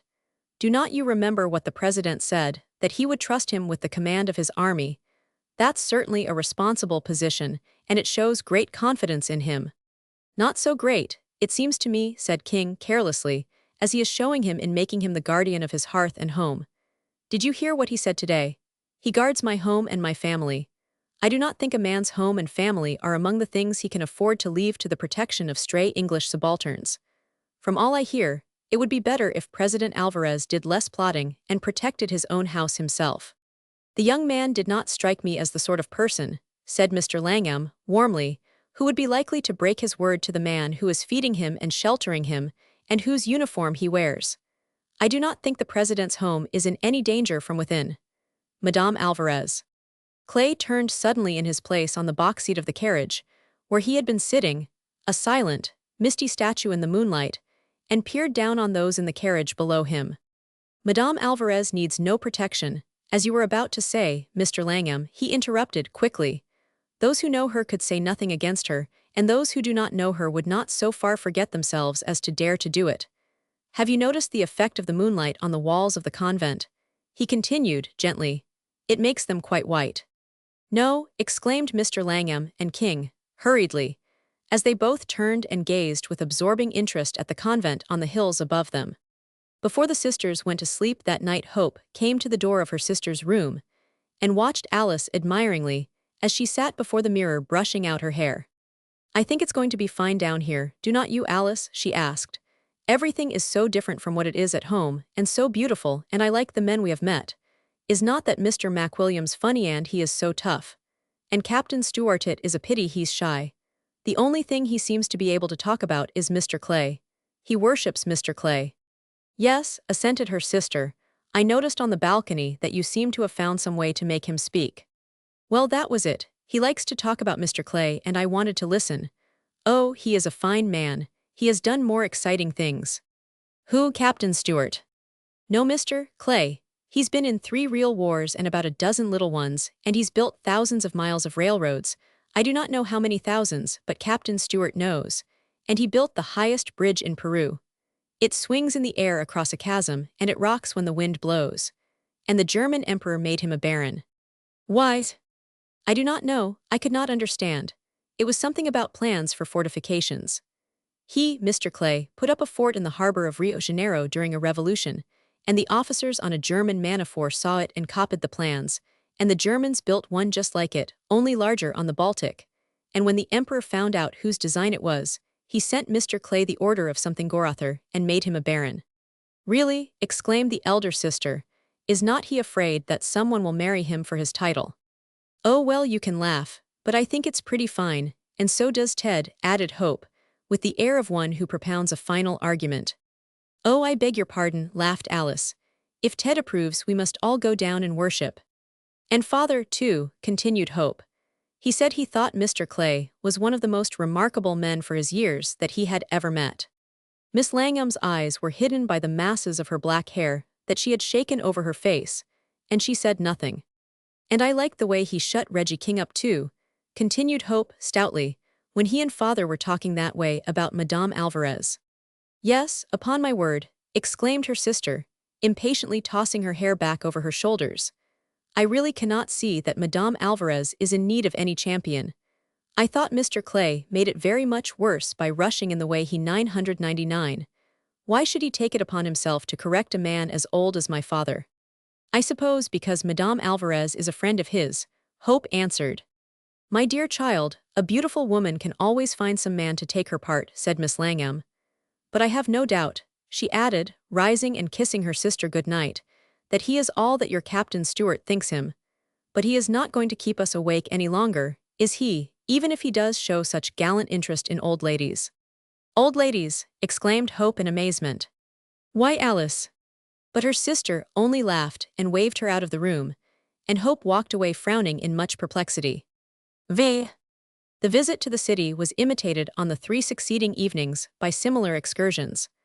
On one night they returned to the plaza, and the other 2 were spent in drifting down the harbor and along the coast on King's yacht. The President and Madame Alvarez were King's guests on one of these moonlight excursions, and were saluted by the proper number of guns, and their native band played on the forward deck.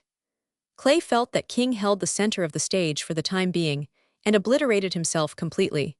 He thought of his own paddle-wheel tugboat that he had painted and gilded in her honor, and smiled grimly. Mac Williams approached him as he sat leaning back on the rail and looking up, with the eye of a man who had served before the mast, at the lacework of spars and rigging above him.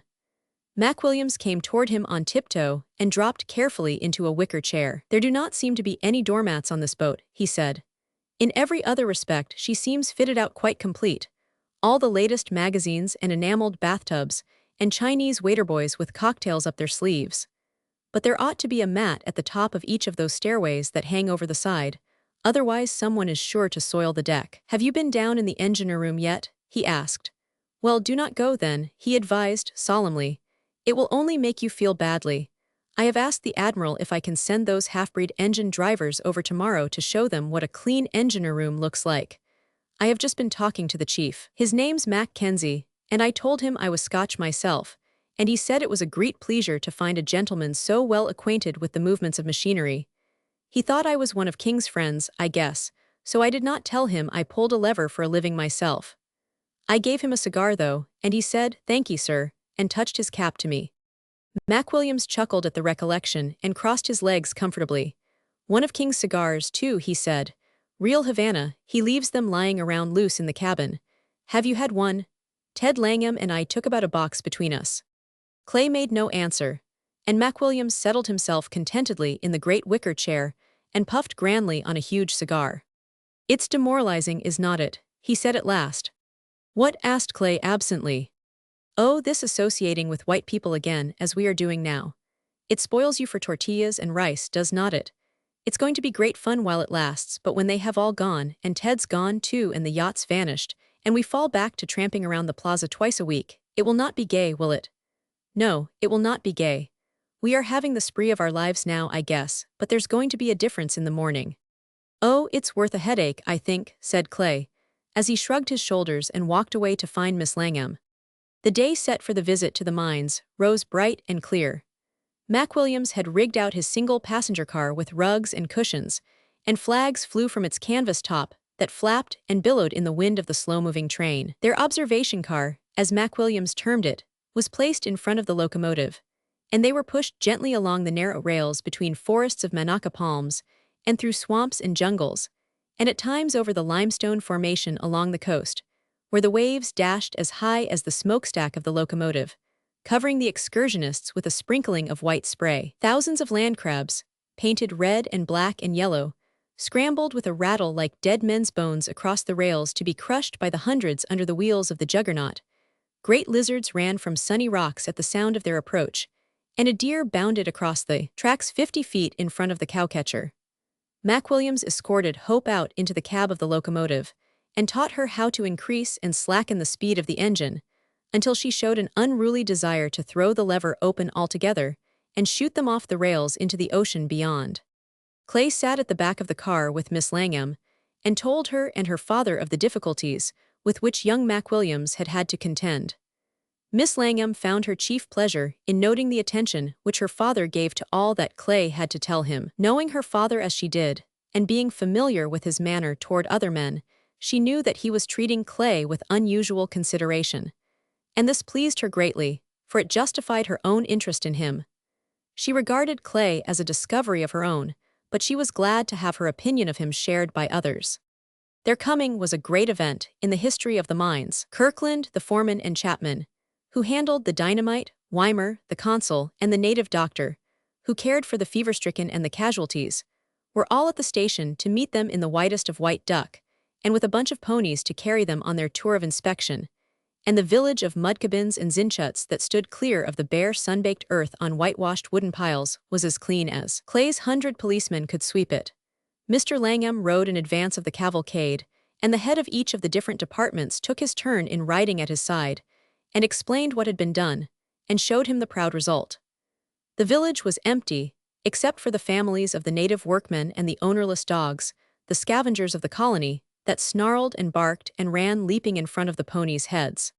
Rising abruptly above the zinc village, lay the first of the 5 great hills, with its open front cut into great terraces, on which the men clung like flies on the side of a wall, some of them in groups around an opening, or in couples pounding a steel bar that a fellow workman turned in his bare hands, while others gathered about the panting steam drills that shook the solid rock with fierce, short blows, and hid the men about them in a throbbing curtain of steam. Self-important little dummy engines, dragging long trains of ore cars, rolled and rocked on the uneven surface of the ground, and swung around corners with warning screeches of their whistles. They could see, on peaks outlined against the sky, the signalmen waving their red flags, and then plunging down the mountainside out of danger, as the earth rumbled and shook and vomited out a shower of stones and rubbish into the calm hot air. It was a spectacle of desperate activity and puzzling to the uninitiated, for it seemed to be scattered over an unlimited extent, with no head nor direction, and with each man or each group of men working alone, like ragpickers on a heap of ashes. After the first half-hour of curious interest, Miss Langham admitted to herself that she was disappointed. She confessed she had hoped that Clay would explain the meaning of the mines to her and act as her escort over the mountains which he was blowing into pieces. But it was King, somewhat bored by the ceaseless noise and heat, and her brother, incoherently enthusiastic, who rode at her side, while Clay moved on in advance and seemed to have forgotten her existence. She watched him pointing up at the openings in the mountains and down at the ore road, or stooping to pick up a piece of ore from the ground in cowboy fashion, without leaving his saddle, and pounding it on the pommel before he passed it to the others. And again, he would stand for minutes at a time up to his boot tops in the sliding waist, with his bridle rein over his arm and his thumbs in his belt, listening to what his lieutenants were saying, and glancing quickly from them to Mr. Langham to see if he were following the technicalities of their speech. All of the men who had welcomed the appearance of the women on their arrival, with such obvious delight, and with so much embarrassment, seemed now as oblivious of their presence as Clay himself. Miss Langham pushed her horse up into the group beside Hope, who had kept her pony clothes at Clay's side from the beginning, but she could not make out what it was they were saying, and no one seemed to think it necessary to explain. She caught Clay's eye at last and smiled brightly at him, but after staring at her for fully a minute, until Kirkland had finished speaking, she heard him say, "Yes, that's it exactly. In open-face workings there is no other way," and so showed her that he had not been even conscious of her presence. But a few minutes later, she saw him look up at Hope, folding his arms across his chest tightly and shaking his head. "You see, it was the only thing to do," she heard him say, as though he were defending some course of action, and as though Hope were one of those who must be convinced. "If we had cut the opening on the first level, there was the danger of the whole thing sinking in, so we had to begin to clear away at the top and work down. That's why I ordered the bucket trolley. As it turned out, we saved money by it." Hope nodded her head slightly. "That's what I told Father when Ted wrote us about it," she said, "but you have not done it at Mount Washington." "Oh, but it's like this," Miss Kirkland replied, eagerly. "It's because Washington is a solider foundation. We can cut openings all over it and they will not cave, but this hill is most all rubbish. It's the poorest stuff in the mines." Hope nodded her head again and crowded her pony on after the moving group, but her sister and King did not follow. King looked at her and smiled. "Hope is very enthusiastic," he said. "Where did she pick it up?" "Oh, she and Father used to go over it in his study last winter after Ted came down here," Miss Langham answered, with a touch of impatience in her tone. "Is not there some place where we can go to get out of this heat?" Weimer, the consul, heard her and led her back to Kirkland's bungalow, that hung like an eagle's nest from a projecting cliff. From its porch, they could look down the valley over the greater part of the mines, and beyond to where the Caribbean Sea lay flashing in the heat. "I saw very few Americans down there," Weimer said. King. "I thought Clay had imported a lot of them." "About 300 altogether, wild Irishmen and Negroes," said the consul, "but we use the native soldiers chiefly. They can stand the climate better, and besides," he added, "they act as a reserve in case of trouble. They are Mendoza's men, and Clay is trying to win them away from him." "I do not understand," said King. Weimer looked around him and waited until Kirkland's servant had deposited a tray full of bottles and glasses on a table near them, and had departed. "The talk is," he said, "that Alvarez means to proclaim a dictatorship in his own favor before the spring elections. You have heard of that, have not you?" King shook his head. "Oh, tell us about it," said Miss Langham. "I should so like to be in plots and conspiracies." "Well, they are rather common down here," continued the consul, "but this one ought to interest you especially, Miss Langham, because it is a woman who is at the head of it. Madame Alvarez, you know, was the Countess Manoleta Hernandez before her marriage. She belongs to one of the oldest families in Spain. Alvarez married her in Madrid, when he was minister there, and when he returned to run for president, she came with him. She's a tremendously ambitious woman, and they do say she wants to convert the republic into a monarchy, and make her husband king, or more properly speaking, make herself queen. Of course that's absurd, but she is supposed to be plotting to turn Olancho into a sort of dependency of Spain, as it was long ago, and that's why she is so unpopular." "Indeed," interrupted Miss Langham, "I did not know that she was unpopular." "Oh, rather. Why, her party is called the Royalist Party already, and only a week before you came the Liberals plastered the city with denunciatory placards against her, calling on the people to drive her out of the country." "What cowards to fight a woman!" exclaimed Miss Langham. "Well, she began it first, you see," said the consul. "Who is the leader of the fight against her?" asked King. "General Mendoza. He is commander-in-chief and has the greater part of the army with him, but the other candidate, old General Rojas, is the popular choice and the best of the three. He is vice president now, and if the people were ever given a fair chance to vote for the man they want, he would unquestionably be the next president. The mass of the people are sick of revolutions. They have had enough of them, but they will have to go through another before long, and if it turns against Dr. Alvarez, I am afraid Mr. Langham will have hard work to hold these mines. You see, Mendoza has already threatened to seize the whole plant and turn it into a government monopoly. And if the other one, General Rojas, gets into power, will he seize the mines too?" "No, he is honest. Strange to relate," laughed Weimer, "but he will not get in. Alvarez will make himself dictator or Mendoza will make himself president. That's why Clay treats the soldiers here so well. He thinks he may need them against Mendoza. You may be turning your saluting gun on the city yet, Commodore," he added, smiling, "or what is more likely, you will need the yacht to take Miss Langham and the rest of the family out of the country." King smiled and Miss Langham regarded Weimer with flattering interest. I have got a quick-firing gun below decks, said King, that I used in the Malaysian peninsula on a junk full of black flags, and I think I will have it brought up. And there are about 30 of my men on the yacht who would not ask for their wages in a year if I would let them go on shore and mix up in a fight. When do you suppose this? A heavy step, and the jingle of spurs on the bare floor of the bungalow startled the conspirators, and they turned and gazed guiltily out at the mountaintops above them as Clay came hurrying out upon the porch. They told me you were here, he said, speaking to Miss Langham. I am so sorry it tired you. I should have remembered it is a rough trip when you are not used to it, he added, remorsefully. But I am glad Weimer was here to take care of you. It was just a trifle hot and noisy, said Miss Langham, smiling sweetly. She put her hand to her forehead with an expression of patient suffering. It made my head ache a little, but it was most interesting. She added, you are certainly to be congratulated on your work. Clay glanced at her doubtfully with a troubled look, and turned away his eyes to the busy scene below him.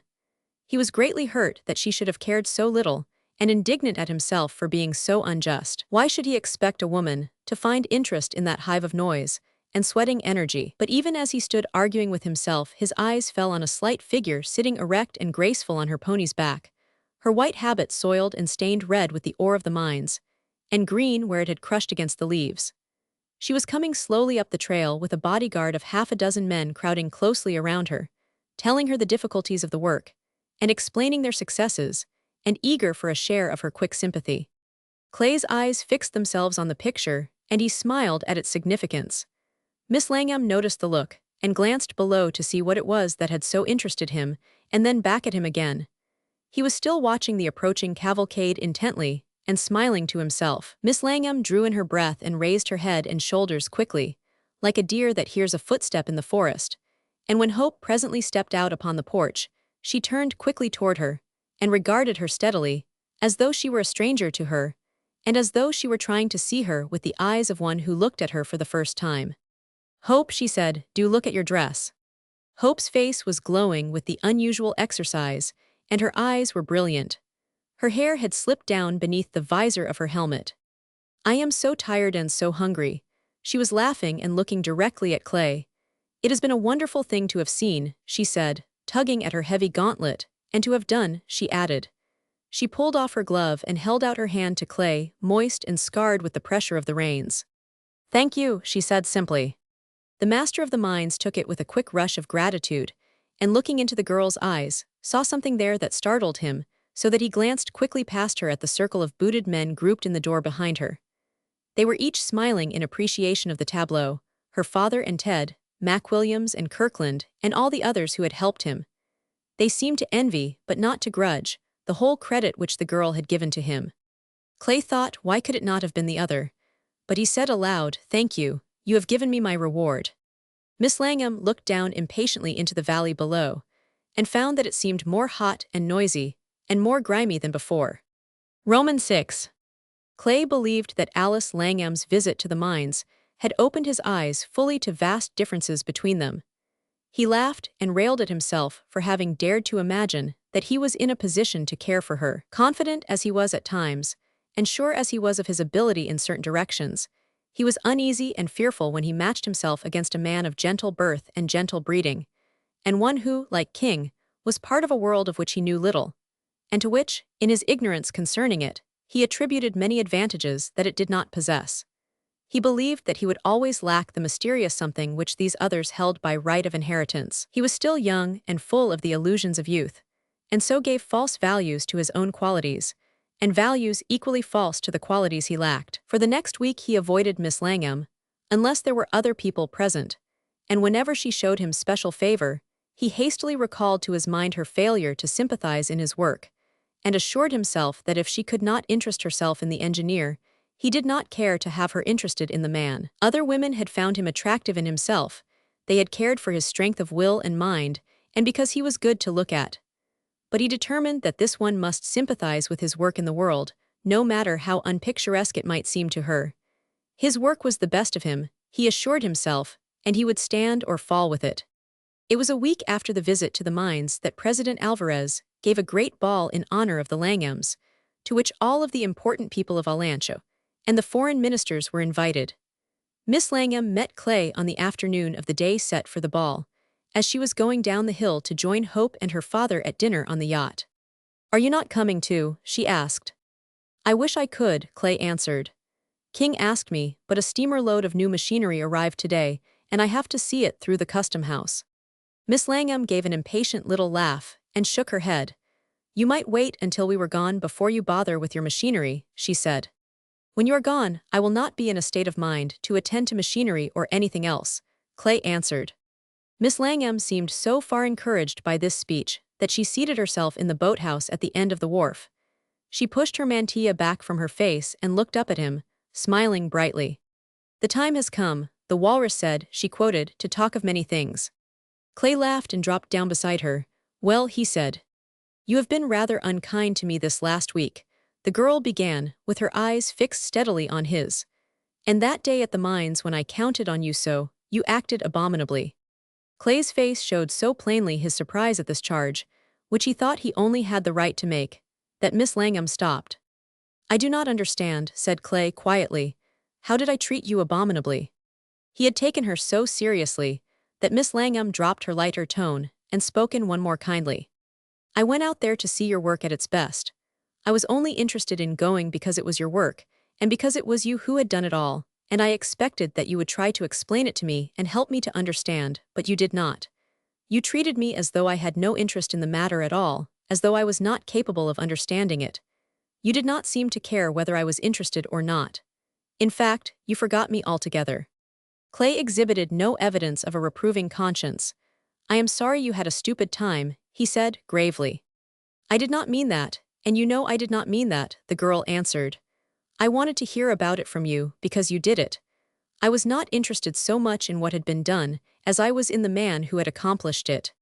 Clay shrugged his shoulders impatiently and looked across at Miss Langham with a troubled smile. "But that's just what I do not want," he said. "Cannot you see? These mines and other mines like them are all I have in the world. They are my only excuse for having lived in it so long. I want to feel that I have done something outside of myself, and when you say that you like me personally, it's as little satisfaction to me as it must be to a woman to be congratulated on her beauty or on her fine voice. That is nothing she has done herself. I should like you to value what I have done, not what I happen to be." Miss Langham turned her eyes to the harbor, and it was some short time before she answered. "You are a very difficult person to please," she said, "and most exacting. As a rule, men are satisfied to be liked for any reason. I confess frankly, since you insist upon it, that I do not rise to the point of appreciating your work as the others do. I suppose it is a fault," she continued, with an air that plainly said that she considered it, on the contrary, something of a virtue. "And if I knew more about it technically, I might see more in it to admire. But I am looking farther on for better things from you. The friends who help us the most are not always those who consider us perfect, are they?" she asked, with a kindly smile. She raised her eyes to the great orpier that stretched out across the water, the one ugly blot in the scene of natural beauty about them. "I think that is all very well," she said, "but I certainly expect you to do more than that. I have met many remarkable men in all parts of the world, and I know what a strong man is, and you have one of the strongest personalities I have known. But you cannot mean that you are content to stop with this. You should be something bigger and more wide-reaching and more lasting. Indeed, it hurts me to see you wasting your time here over my father's interests. You should exert that same energy on a broader map. You could make yourself anything you chose. At home you would be your party's leader in politics, or you could be a great general or a great financier. I say this because I know there are better things in you, and because I want you to make the most of your talents. I am anxious to see you put your powers to something worthwhile." Miss Langham's voice carried with it such a tone of sincerity that she almost succeeded in deceiving herself. And yet she would have hardly cared to explain just why she had reproached the man before her after this fashion, for she knew that, when she spoke as she had done, she was beating about to find some reason that would justify her in not caring for him. As she knew she could care as, she would not allow herself to care. The man at her side had won her interest from the first, and later had occupied her thoughts so entirely that it troubled her peace of mind. Yet she would not let her feeling for him wax and grow stronger, but kept it down. And she was trying now to persuade herself that she did this because there was something lacking in him and not in her. She was almost angry with him for being so much to her, and for not being more acceptable in little things, like the other men she knew. So she found this fault with him in order that she might justify her own lack of feeling. But Clay, who only heard the words and could not go back of them to find the motive, could not know this. He sat perfectly still when she had finished and looked steadily out across the harbor. His eyes fell on the ugly Orpier, and he winced and uttered a short, grim laugh. "That's true, what you say," he began. "I have not done much. You are quite right. Only," he looked up at her curiously and smiled, "only you should not have been the one to tell me of it." Miss Langham had been so far carried away by her own point of view that she had not considered Clay, and now that she saw what mischief she had done, she gave a quick gasp of regret, and leaned forward as though to add some explanation to what she had said. But Clay stopped her. "I mean by that," he said, "that the great part of the inspiration I have had to do, what little I have done, came from you. You were a sort of promise of something better to me. You were more of a type than an individual woman, but your picture, the one I carry in my watch, meant all that part of life that I have never known, the sweetness and the nobleness and grace of civilization, something I hoped I would some day have time to enjoy. So you see," he added, with an uncertain laugh, "it's less pleasant to hear that I have failed to make the most of myself from you than from almost anyone else." "But Mr. Clay," protested the girl, anxiously, "I think you have done wonderfully well. I only said that I wanted you to do more. You are so young and you have." Clay did not hear her.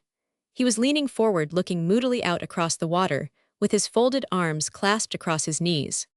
"I have not made the most of myself," he repeated. "That is what you said." He spoke the words as though she had delivered a sentence. "You do not think well of what I have done, of what I am." He drew in his breath and shook his head with a hopeless laugh, and leaned back against the railing of the boathouse, with the weariness in his attitude of a man who has given up after a long struggle. "No," he said with a bitter flippancy in his voice, "I do not amount to much.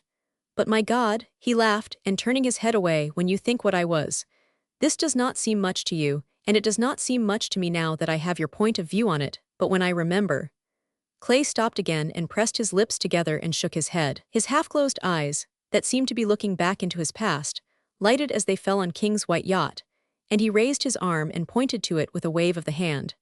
"When I was 16 I was a sailor before the mast," he said, "the sort of sailor that King's crew out there would not recognize in the same profession. I was of so little account that I have been knocked the length of the main deck at the end of the mate's fist, and left to lie bleeding in the scuppers for dead. I had not a thing to my name then but the clothes I wore, and I have had to go aloft in a hurricane and cling to a swinging rope with my bare toes, and pull at a wet sheet until my fingernails broke and started in their sockets. And I have been a cowboy with no companions for 6 months of the year, but 8,000 head of cattle and men as dumb and untamed as the steers themselves. I have sat in my saddle night after night, with nothing overhead but the stars, and no sound but the noise of the steers breathing in their sleep. The women I knew were Indian squaws, and the girls of the sailors' dance houses and the gambling hells of Sioux City and Abilene and Callao and Port Said. That was what I was, and those were my companions." "Why," he laughed, rising and striding across the boathouse with his hands locked behind him, "I have fought on the mud floor of a Mexican shack, with a naked knife in my hand, for my last dollar. I was as low and as desperate as that." And now Clay lifted his head and smiled.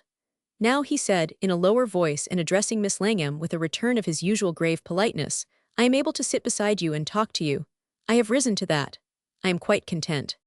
He paused and looked at Miss Langham, uncertainly for a few moments, as though in doubt as to whether she would understand him if he continued.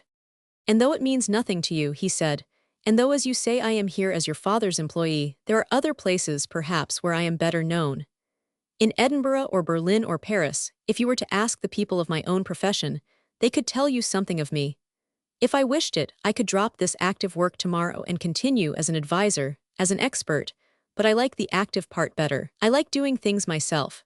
I do not say I am a salaried servant of Mr. Langham's, I put it differently.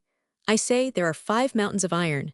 You are to take them up and transport them from South America to North America, where they will be turned into railroads and ironclads. That's my way of looking at it. It's better to bind a laurel to the plow than to call yourself hard names. It makes your work easier, almost noble. Cannot you see it that way too?"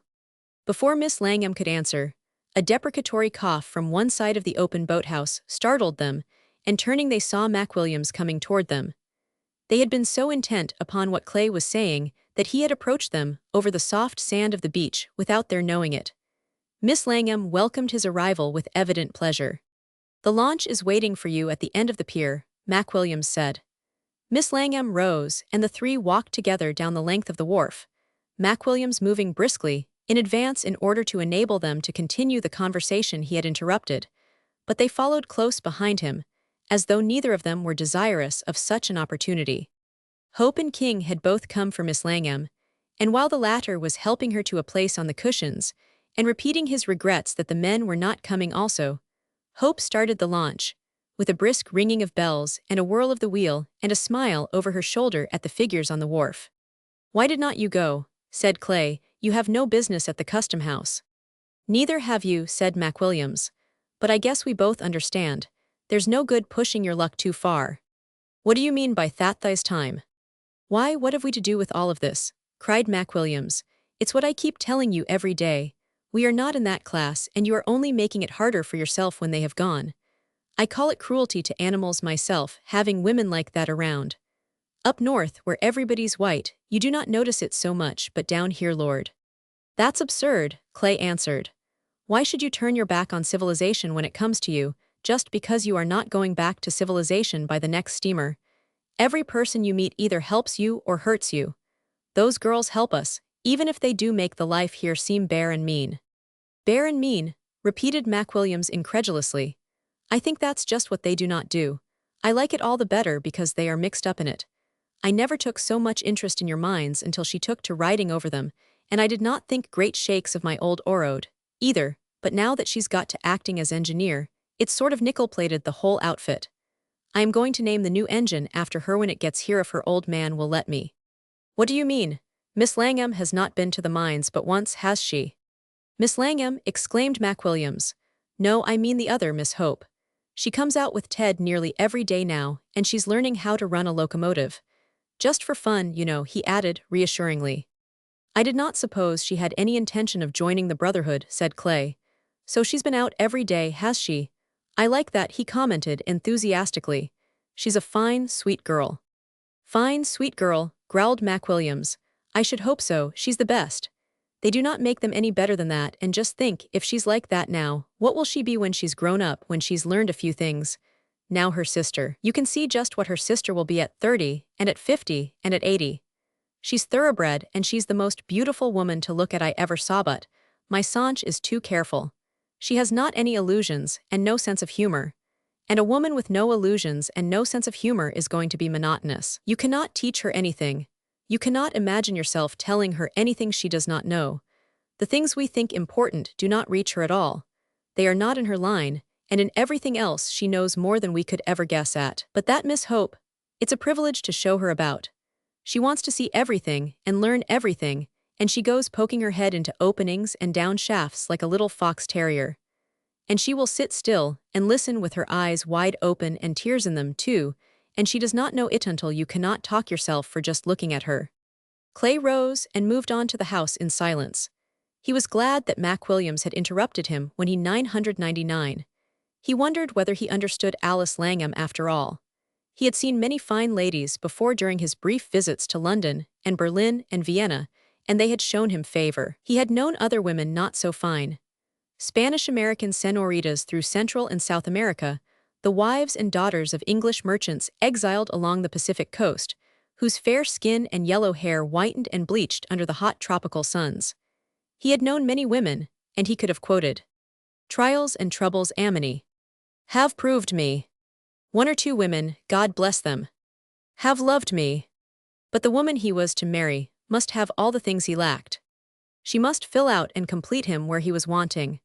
This woman possessed all of these things.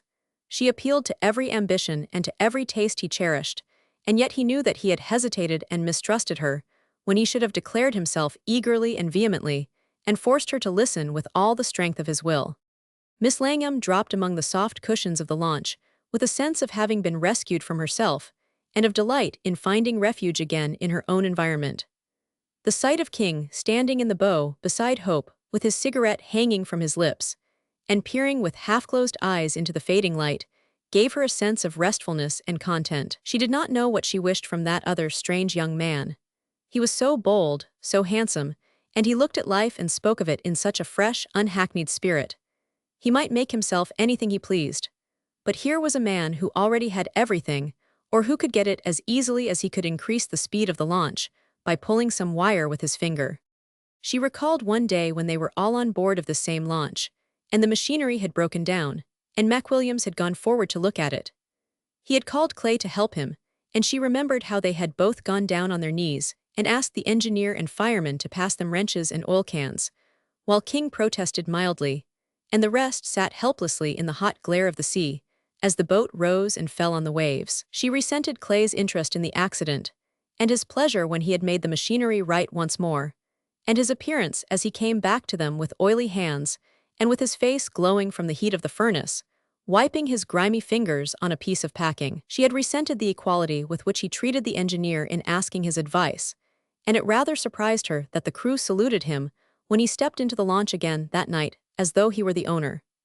She had expected that they would patronize him, and she imagined after this incident that she detected a shade of difference in the manner of the sailors toward Clay, as though he had cheapened himself to themas he had to her. Romans 7.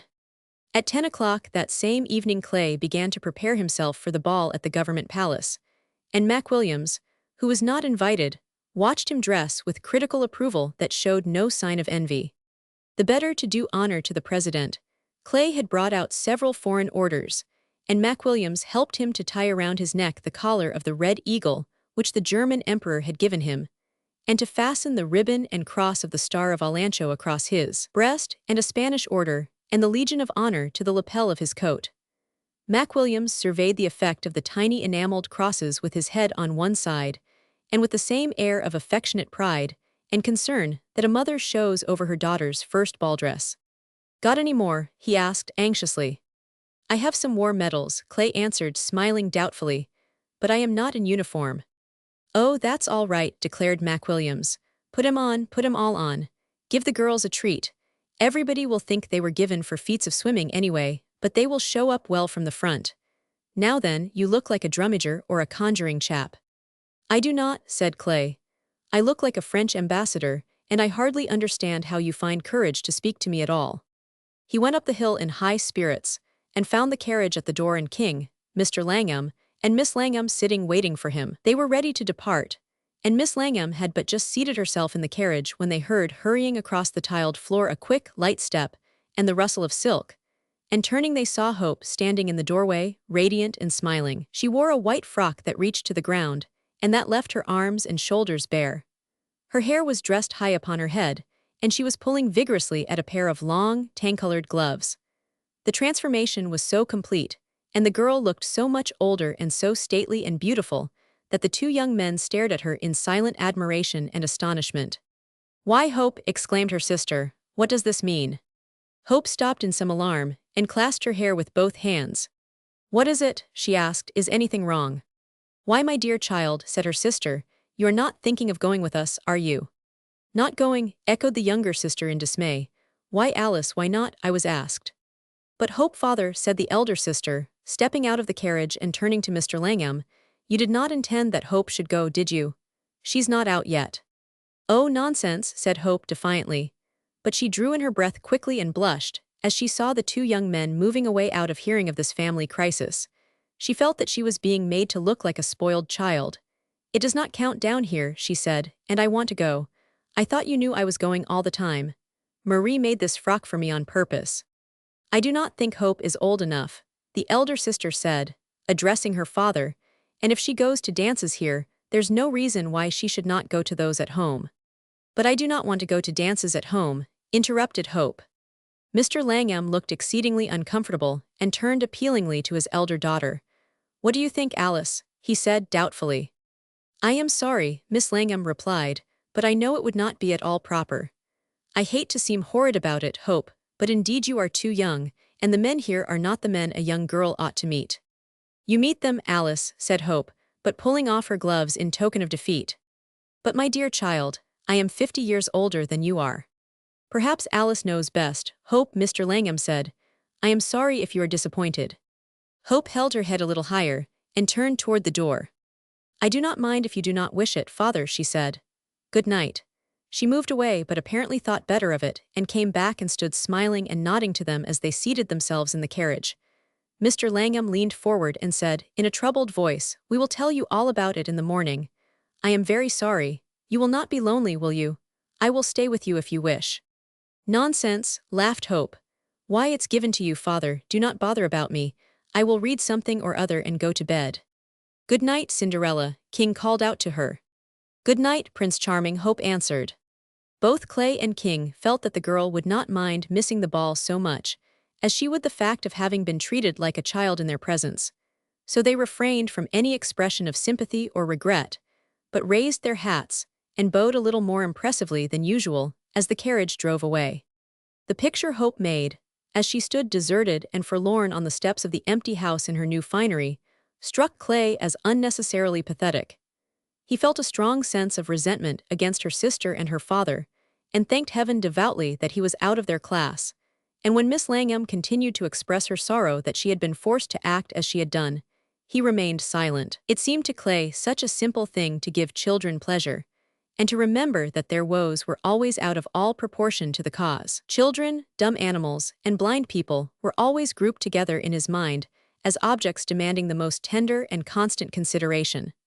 So the pleasure of the evening was spoiled for him while he remembered the hurt and disappointed look in Hope's face. And when Miss Langham asked him why he was so preoccupied, he told her bluntly that he thought she had been very unkind to Hope, and that her objections were absurd. Miss Langham held herself a little more stiffly. "Perhaps you do not quite understand, Mr. Clay," she said. "Some of us have to conform to certain rules that the people with whom we best like to associate have laid down for themselves. If we choose to be conventional, it is probably because we find it makes life easier for the greater number. You cannot think it was a pleasant task for me, but I have given up things of much more importance than a dance for the sake of appearances, and Hope herself will see tomorrow that I acted for the best." Clay said he trusted so, but doubted it, and by way of re-establishing himself in Miss Langham's good favor, asked her if she could give him the next dance. But Miss Langham was not to be propitiated. "I am sorry," she said, "but I believe I am engaged until supper time. Come and ask me then, and I will have one saved for you. But there is something you can do," she added. "I left my fan in the carriagito. You think you could manage to get it for me without much trouble?" The carriage did not wait. "I believe it was sent back," said Clay, "but I can borrow a horse from one of Stuart's men and ride back and get it for you if you like." "How absurd," laughed Miss Langham, but she looked pleased notwithstanding. "Oh, not at all," Clay answered. He was smiling down at her in some amusement, and was apparently much entertained at his idea. "Will you consider it an act of devotion?" he asked. There was so little of devotion, and so much more of mischief in his eyes, that Miss Langham guessed he was only laughing at her, and shook her head. "You will not go," she said, turning away. She followed him with her eyes, however, as he crossed the room, his head and shoulders towering above the native men and women.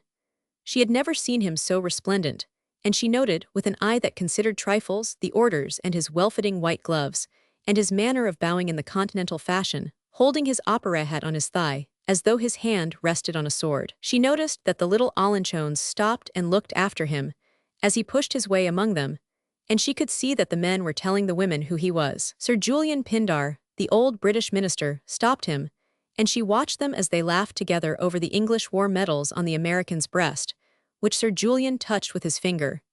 He called the French minister and his pretty wife to look, too, and they all laughed and talked together in great spirits, and Miss Langham wondered if Clay was speaking in French to them. Miss Langham did not enjoy the ball. She felt injured and aggrieved, and she assured herself that she had been hardly used. She had only done her duty, and yet all the sympathy had gone to her sister, who had placed her in a trying position. She thought it was most inconsiderate. Hope walked slowly across the veranda when the others had gone, and watched the carriage as long as it remained in sight. Then she threw herself into a big armchair and looked down upon her pretty frock and her new dancing slippers. She, too, felt badly used. The moonlight fell all about her, as it had on the first night of their arrival, a month before, but now it seemed cold and cheerless, and gave an added sense of loneliness to the silent house. She did not go inside to read, as she had promised to do, but sat for the next hour looking out across the harbor. She could not blame Alice. She considered that Alice always moved by rules and precedents, like a queen in a game of chess, and she wondered why.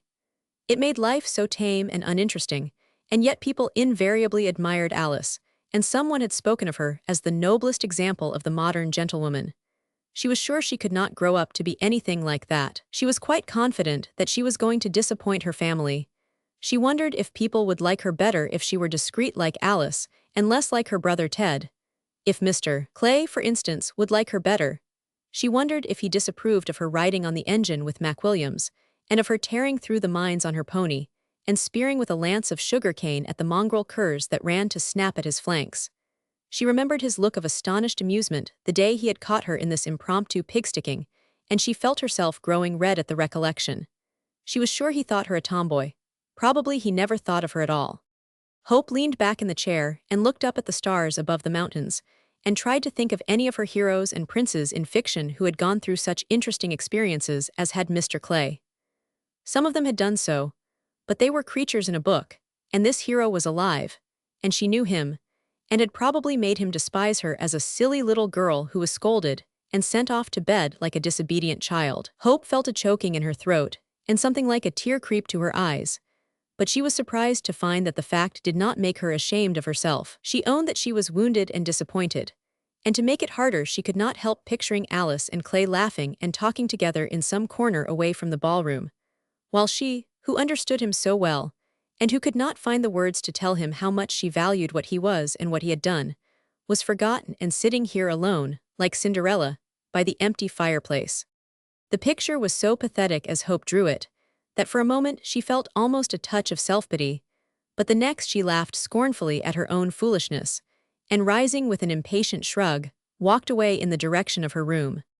But before she had crossed the veranda, she was stopped by the sound of a horse's hoofs, galloping over the hard sun-baked road that led from the city, and before she had stepped forward out of the shadow in which she stood the horse had reached the steps, and his rider had pulled him back on his haunches, and swung himself off before the forefeet had touched the ground.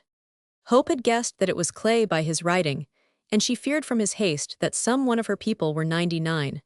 So she ran anxiously forward and asked if anything were wrong. Clay started at her sudden appearance, and gave a short boyish laugh of pleasure. "I am so glad you are still up," he said. "No, nothing is wrong." He stopped in some embarrassment. He had been moved to return by the fact that the little girl he knew was in trouble, and now that he was suddenly confronted by this older and statelier young person, his action seemed particularly silly, and he was at a loss to explain it in any way that would not give offense. "No, nothing is wrong," he repeated. "I came after something." Clay had borrowed one of the cloaks the troopers wore at night from the same man who had lent him the horse, and as he stood bareheaded before her, with the cloak hanging from his shoulders to the floor and the star and ribbon across his breast, Hope felt very grateful to him for being able to look like a prince or a hero in a book, and to yet remain her Mr. Clay at the same time. "I came to get your sister's fan," Clay explained. "She forgot it." The young girl looked at him for a moment in surprise, and then straightened herself slightly. She did not know whether she was the more indignant with Alice for sending such a man on so foolish an errand, or with Clay for submitting to such a service. "Oh, is that it?" she said at last. "I will go and find you one." She gave him a dignified little bow and moved away toward the door with every appearance of disapproval. "Oh, I do not know," she heard Clay say doubtfully. "I do not have to go just yet, do I? May I not stay here a little while?" Hope stood and looked at him in some perplexity. "Why, yes," she answered wonderingly. "But do not you want to go back? You came in a great hurry, and will not Alice want her fan?" "Oh, she has it by this time. I told Stuart to find it. She left it in the carriage, and the carriage is waiting at the end of the plaza." "Then why did you come?" asked Hope with rising suspicion. "Oh, I do not know," said Clay helplessly. "I thought I would just like a ride in the moonlight. I hate balls and dances anyway, do not you? I think you were very wise not to go." Hope placed her hands on the back of the big armchair and looked steadily at him as he stood where she could see his face in the moonlight. "You came back," she said, "because they thought I was crying and they sent you to see. Is that it? Did Alice send you?" she demanded. Clay gave a gasp of consternation. "You know that no one sent me," he said. "I thought they treated you abominably, and I wanted to come and say so. That's all. And I wanted to tell you that I missed you very much, and that your not coming had spoiled the evening for me, and I came also because I preferred to talk to you than to stay where I was." No one knows that I came to see you. I said I was going to get the fan, and I told Stuart to find it after I would left. I just wanted to see you, that's all. But I will go back again at once." While he had been speaking, Hope had lowered her eyes from his face and had turned and looked out across the harbor. There was a strange, happy tumult in her breast, and she was breathing so rapidly that she was afraid he would notice it. She also felt an absurd inclination to cry, and that frightened her. So she laughed and turned and looked up into his face again. Clay saw the same look in her eyes that he had seen there the day when she had congratulated him on his work at the mines. He had seen it before in the eyes of other women, and it troubled him. Hope seated herself in the big chair, and Clay tossed his cloak on the floor at her feet and sat down with his shoulders against one of the pillars. He glanced up at her and found that the look that had troubled him was gone, and that her eyes were now smiling with excitement and pleasure. "And did you bring me something from the ball in your pocket to comfort me?" she asked, mockingly. "Yes, I did," Clay answered, unabashed. "I brought you some bonbons."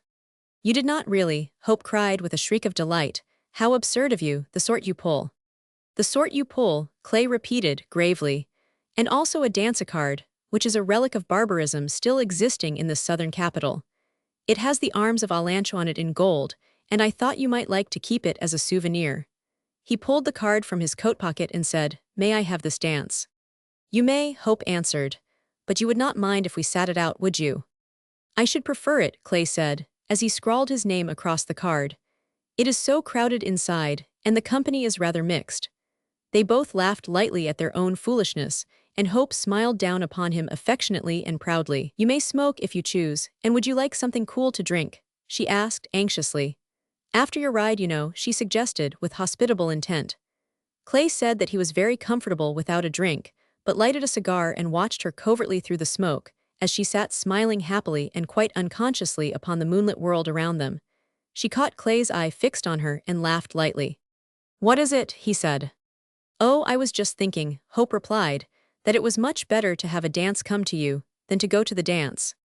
Does one man and a dance-a-card and 3 bonbons constitute your idea of a ball?" "Does not it? You see, I am not out yet, I do not know." "I should think it might depend a good deal upon the man," Clay suggested. "That sounds as though you were hinting," said Hope doubtfully. "Now what would I say to that if I were out?" "I do not know, but do not say it," Clay answered. "It would probably be something very unflattering or very forward, and in either case I should take you back to your chaperone and leave you there." Hope had not been listening. Her eyes were fixed on a level with his tie, and Clay raised his hand to it in some trepidation. "Mr. Clay," she began abruptly and leaning eagerly forward, "would you think me very rude if I asked you what you did to get all those crosses? I know they mean something, and I do so want to know what.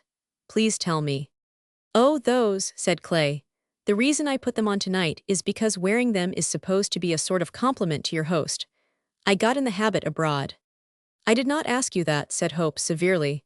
"I asked you what you did to get them. Now begin with the Legion of Honor on the left and go right on until you come to the end, and please do not skip anything.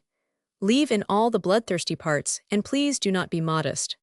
"Like Othello," suggested Clay. "Yes," said Hope, "I will be Desdemona." "Well, Desdemona, it was like this," said Clay, laughing. "I got that medal and that star for serving in the Nile campaign, under Walseli. After I left Egypt, I went up the coast to Algiers, where I took service under the French in a most disreputable organization known as the Foreign Legion." "Do not tell me," exclaimed Hope in delight, "that you have been a chasseur d'Afrique. Not like the man in Under Two Flags." "No, not at all like that man," said Clay, emphatically. "I was just a plain, common or garden sapeur, and I showed the other good-for-nothings how to dig trenches. Well, I contaminated the Foreign Legion for 8 months, and then I went to Peru where I—" "You are skipping," said Hope. "How did you get the Legion of Honor?" "Oh, that," said Clay. "That was a gallery play I made once when we were chasing some Arabs. They took the French flag away from our color-bearer, and I got it back again, and waved it frantically around my head, until I was quite certain the colonel had seen me doing it, and then I stopped as soon as I knew that I was sure of promotion." "Oh, how can you?" cried Hope. "You did not do anything of the sort. You probably saved the entire regiment." "Well, perhaps I did," Clay returned, "though I do not remember it, and nobody mentioned it at the time." "Go on about the others," said Hope, "and do try to be truthful." Well, I got this one from Spain because I was president of an international congress of engineers at Madrid. That was the ostensible reason, but the real reason was because I taught the Spanish commissioners to play poker instead of baccarat. The German emperor gave me this for designing a fort, and the Sultan of Zanzibar gave me this, and no one but the Sultan knows why, and he will not tell. I suppose he's ashamed. He gives them away instead of cigars. He was out of cigars the day I called. What a lot of places you have seen, sighed Hope. I have been in Cairo and Algiers too, but I always had to walk about with a governess, and she would not go to the mosques because she said they were full of fleas. We always go to Hamburg and Paris in the summer, and to big hotels in London. I love to travel, but I do not love to travel that way, would you? I travel because I have no home, said Clay. I am different from the chap that came home, because all the other places were shut. I go to other places because there is no home open. What do you mean, said Hope, shaking her head. Why have you no home? There was a ranch in Colorado that I used to call home, said Clay, but they have cut it up into town lots. I own a plot in the cemetery outside of the town, where my mother is buried, and I visit that whenever I am in the States, and that is the only piece of earth anywhere in the world that I have to go back to. Hope leaned forward with her hands clasped in front of her, and her eyes wide open. And your father, she said softly, is he there too? Clay looked at the lighted end of his cigar, as he turned it between his fingers. My father, Miss Hope, he said, was a filibuster, and went out on the Virginius to help free Cuba, and was shot against a stone wall. We never knew where he was buried. Oh, forgive me, I beg your pardon, said Hope. There was such distress in her voice that Clay looked at her quickly and saw the tears in her eyes. She reached out her hand timidly, and touched for an instant his own rough, sunburned fist, as it lay clenched on his knee. I am so sorry, she said, so sorry. For the first time in many years the tears came to Clay's eyes and blurred the moonlight and the scene before him, and he sat unmanned and silent before the simple touch of a young girl's sympathy.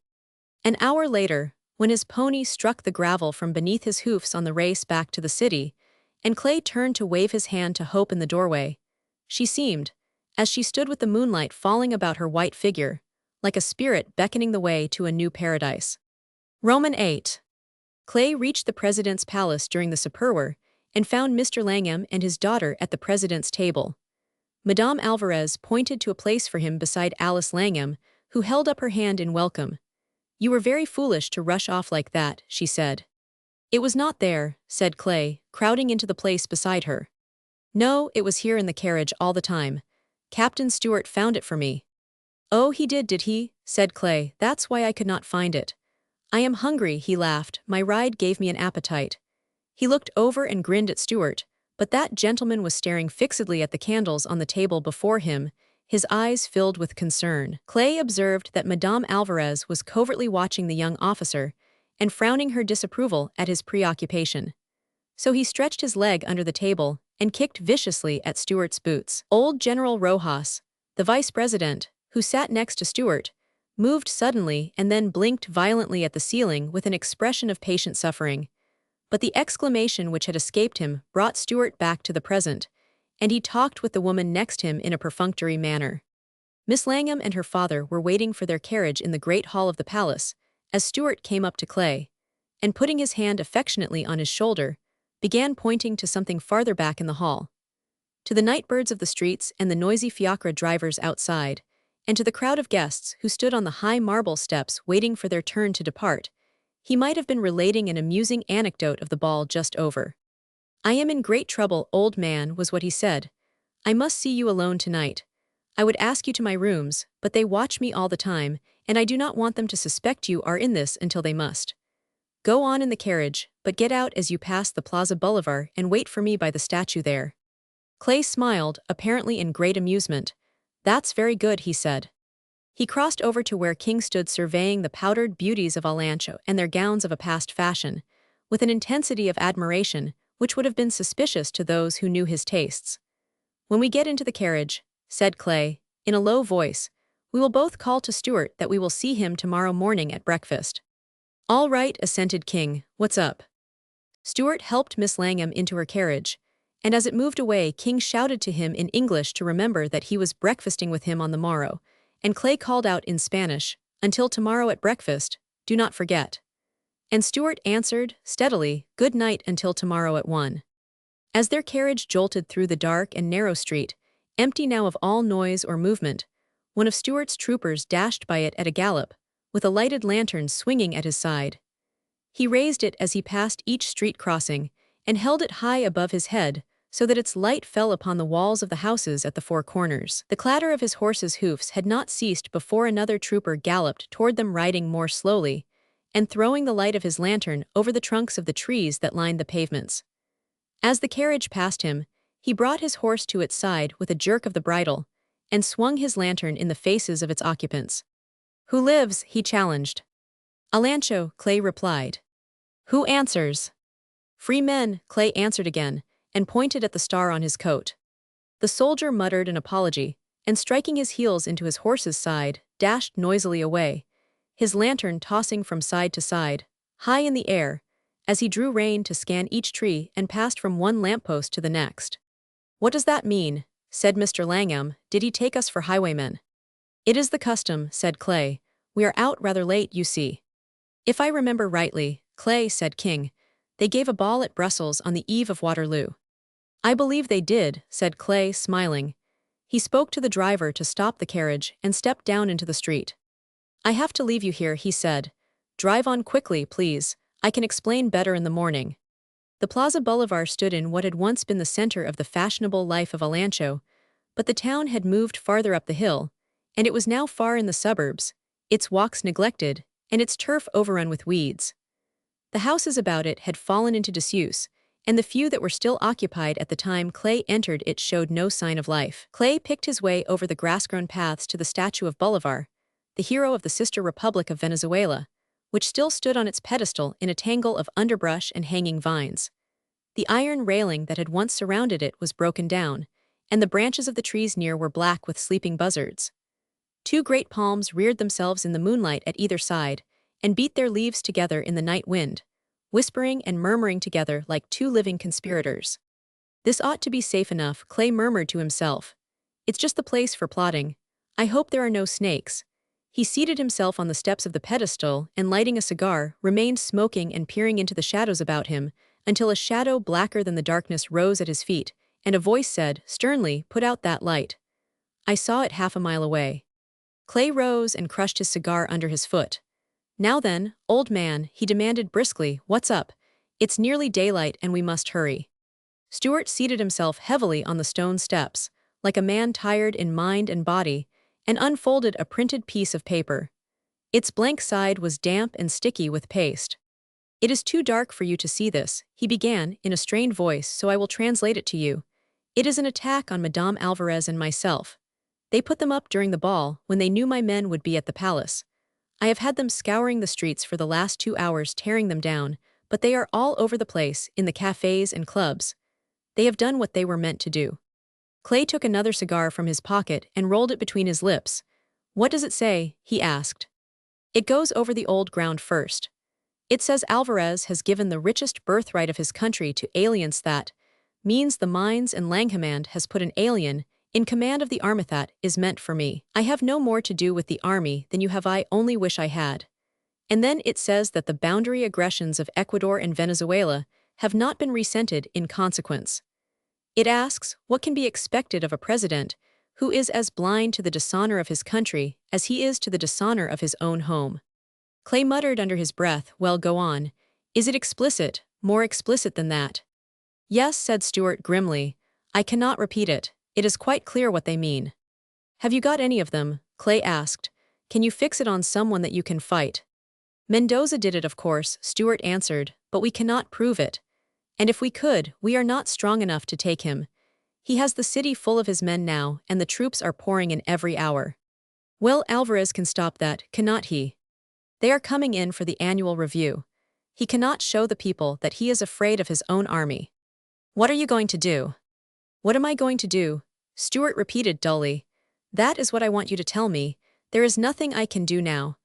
I have brought trouble and insult on people who have been kinder to me than my own blood have been, who took me in when I was naked and clothed me, when I had not a friend or a sixpence to my name. You remember I came here from that row in Colombia with my wound, and I was down with the fever when they found me, and Alvarez gave me the appointment. And this is how I reward them. If I stay, I do more harm. If I go away, I leave them surrounded by enemies, and not enemies who fight fair, but damned thieves and scoundrels, who stab at women and who fight in the dark. I would not have had it happen, old man, for my right arm. Thathy have been so kind to me, and I have been so happy here and now. The boy bowed his face in his hands and sat breathing brokenly while Clay turned his unlit cigar between his teeth and peered at him curiously through the darkness.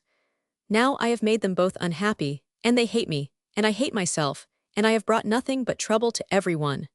First I made my own people miserable, and now I make my best friends miserable, and I had better be dead. I wish I were dead. I wish I had never been born. Clay laid his hand on the other's bowed shoulder and shook him gently. Do not talk like that, he said. It does no good. Why do you hate yourself? What? Asked Stuart wearily without looking up. What did you say? You said you had made them hate you, and you added that you hated yourself. Well, I can see why they naturally would be angry for the time, at least. But why do you hate yourself? Have you reason to? I do not understand, said Stuart. Well, I cannot make it any plainer, Clay replied. It is not a question I will ask. But you say you want my advice. Well, my advice to my friend, and to a man who is not my friend, differ.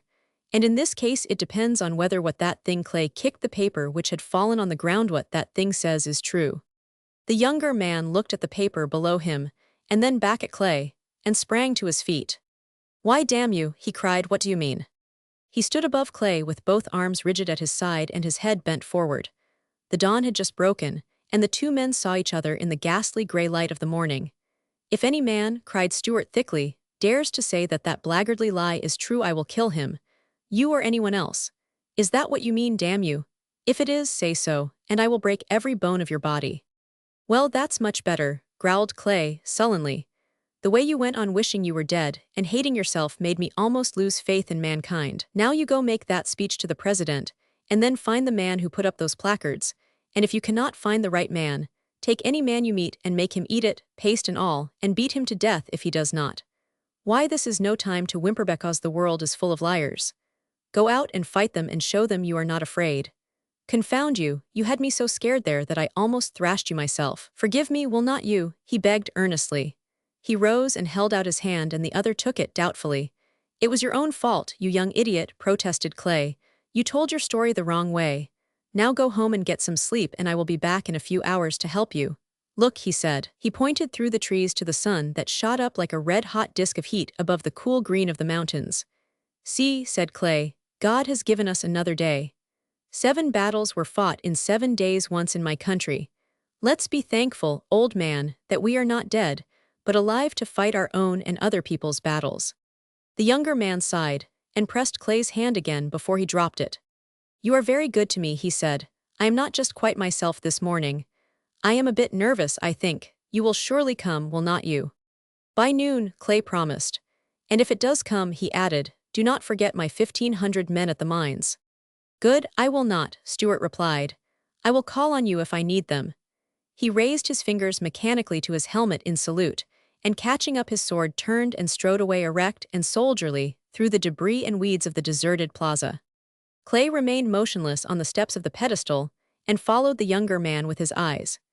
He drew a long breath and began a leisurely search through his pockets for his matchbox, gazing about him as he did so, as though looking for someone to whom he could speak his feelings.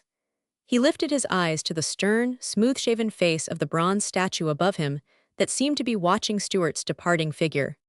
General Bolivar, Clay said, as he lit his cigar, observed that young man. He is a soldier and a gallant gentleman. You, sir, were a great soldier, the greatest this God-forsaken country will ever know, and you were, sir, an ardent lover. I ask you to salute that young man as I do, and to wish him well. Clay lifted his high hat to the back of the young officer as it was hidden in the hanging vines, and once again, with grave respect to the grim features of the great general above him, and then smiling at his own conceit, he ran lightly down the steps and disappeared among the trees of the plaza. Roman night. Clay slept for 3 hours. He had left a note on the floor instructing Mac Williams and young Langham not to go to the mines, but to waken him at 10 o'clock, and by 11 the 3 men were galloping off to the city. As they left the Palms, they met Hope returning from a morning ride on the Alameda, and Clay begged her, with much concern, not to ride abroad again. There was a difference in his tone toward her. There was more anxiety in it than the occasion seemed to justify, and he put his request in the form of a favor to himself, while the day previous he would simply have told her that she must not go riding alone. "Why?" asked Hope eagerly. "Is there going to be trouble?" "I hope not," Clay said, "but the soldiers are coming in from the provinces for the review, and the roads are not safe." "I would be safe with you, though," said Hope, smiling persuasively upon the three men. "Will not you take me with you, please?" "Hope," said young Langham in the tone of the elder brother's brief authority, "you must go home at once." Hope smiled wickedly. "I do not want to," she said. "I will bet you a box of cigars I can beat you to the veranda by 50 yards, said McWilliams, turning his horse's head. Hope clasped her sailor hat in one hand and swung her whip with the other. "I think not," she cried, and disappeared with a flutter of skirts and a scurry of flying pebbles. "At times," said Clay, "McWilliams shows an unexpected knowledge of human nature." "Yes, he did quite right," assented Langham, nodding his head mysteriously. "We have no time for girls at present, have we?" "No indeed," said Clay, hiding any sign of a smile. Langham breathed deeply at the thought of the part he was to play in this coming struggle, and remained respectfully silent as they trotted toward the city. He did not wish to disturb the plots and counterplots that he was confident were forming in Clay's brain, and his devotion would have been severely tried had he known that his hero's mind was filled with a picture of a young girl in a blue shirtwaist and a whipcord riding skirt. Clay sent for Stewart to join them at the restaurant, and McWilliams arriving at the same time. The four men seated themselves conspicuously in the center of the café and sipped their chocolate as though unconscious of any imminent danger, and in apparent freedom from all responsibilities and care. While McWilliams and Langham laughed and disputed over a game of dominoes, the older men exchanged, under cover of their chatter, the few words which they had met to speak. The manifestos, Stewart said, had failed of their purpose. He had already called upon the president and had offered to resign his position and leave the country, or to stay and fight his maligners, and take up arms at once against Mendoza's party. Alvarez had treated him like a son, and bade him be patient. He held that Caesar's wife was above suspicion, because she was Caesar's wife, and that no canards posted at midnight could affect his faith in his wife or in his friend.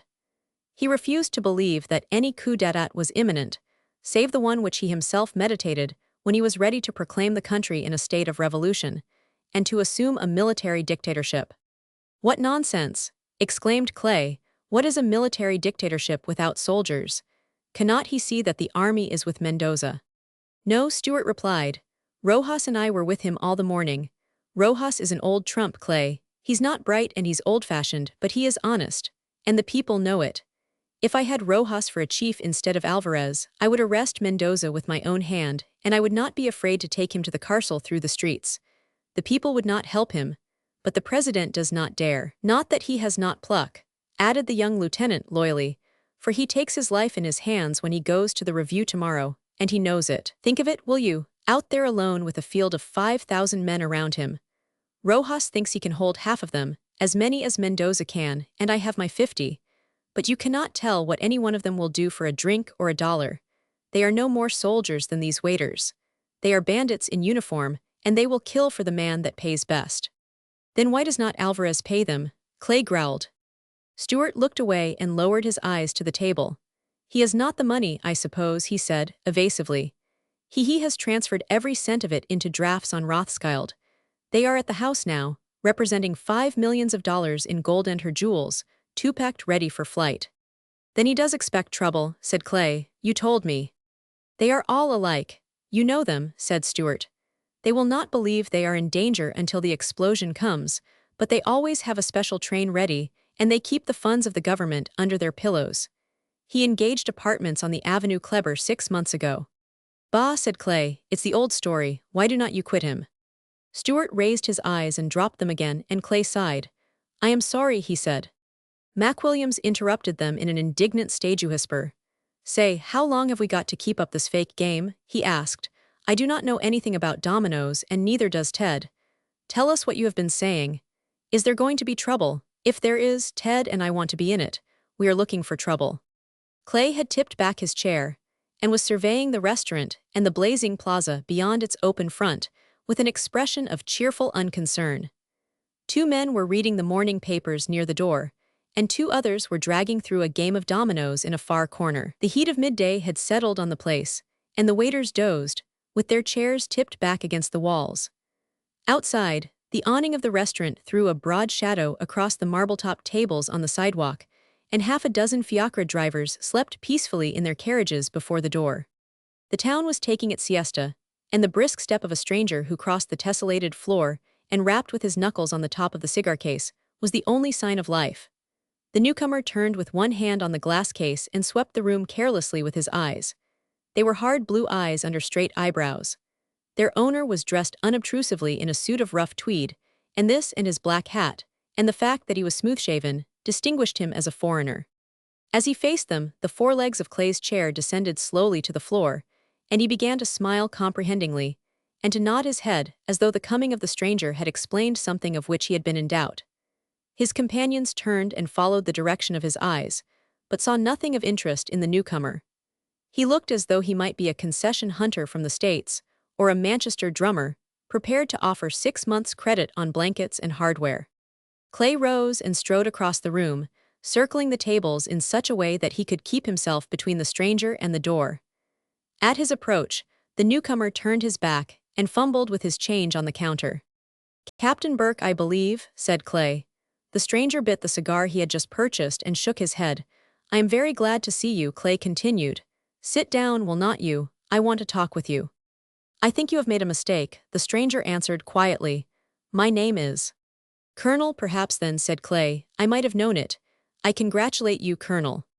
The man looked at Clay for an instant, with the cigar clenched between his teeth and his blue eyes fixed steadily on the other's face. Clay waved his hand again invitingly toward a table, and the man shrugged his shoulders and laughed, and pulling a chair toward him, sat down. "Come over here, boys," Clay called. "I want you to meet an old friend of mine, Captain Burke." The man called Burke stared at the three men as they crossed the room and seated themselves at the table, and nodded to them in silence. "We have here," said Clay gaily, but in a low voice, the key to the situation. "This is the gentleman who supplies Mendoza with the sinews of war. Captain Burke is a brave soldier, and a citizen of my own or of any country, indeed, which happens to have the most sympathetic consul general." Burke smiled grimly, with a condescending nod, and putting away the cigar, took out a briar pipe and began to fill it from his tobacco pouch. "The captain is a man of few words and extremely modest about himself," Clay continued lightly, "so I must tell you who he is myself. He is a promoter of revolutions. That is his business, a professional promoter of revolutions, and that is what makes me so glad to see him again. He knows all about the present crisis here, and he is going to tell us all he knows as soon as he fills his pipe. I ought to warn you, Burke," he added, "that this is Captain Stewart, in charge of the police and the President's cavalry troop. So you see, whatever you say, you will have one man who will listen to you." Burke crossed one short fat leg over the other, and crowded the tobacco in the bowl of his pipe with his thumb. "I thought you were in Chile, Clay," he said. "No, you did not think I was in Chile," Clay replied kindly. "I left Chile 2 years ago. The captain and I met there," he explained to the others, "when Baumeister was trying to make himself dictator. The captain was on the side of the Congressionalists, and was furnishing arms and dynamite. The captain is always on the winning side, at least he always has been up to the present. He is not a creature of sentiment. Are you, Burke? The captain believes with Napoleon that God is on the side that has the heaviest artillery." Burke lighted his pipe, and drummed absent-mindedly on the table with his matchbox. "I cannot afford to be sentimental," he said. "Not in my business." "Of course not," Clay assented, cheerfully. He looked at Burke and laughed, as though the sight of him recalled pleasant memories. "I wish I could give these boys an idea of how clever you are, Captain," he said. The captain was the first man, for instance, to think of packing cartridges in tubs of lard, and of sending rifles in piano cases. He represents the Welby revolver people in England, and half a dozen firms in the States, and he has his little stores in Tampa and Mobile and Jamaica, ready to ship off at a moment's notice to any revolution in Central America. "When I first met the captain," Clay continued, gleefully, and quite unmindful of the others' continued silence, "he was starting off to rescue Arabi Pasha from the island of Ceylon. You may remember, boys, that when Dufferin saved Arabi from hanging, the British shipped him to Ceylon as a political prisoner. Well, the captain was sent by Arabi's followers in Egypt to bring him back to lead a second rebellion. Burke had everybody bribed at Salon, and a fine schooner fitted out, and a lot of ruffians to do the fighting, and then the good, kind British government pardoned Arabi the day before Burke arrived in port. And you never got a cent for it, did you, Burke? Burke shook his head and frowned.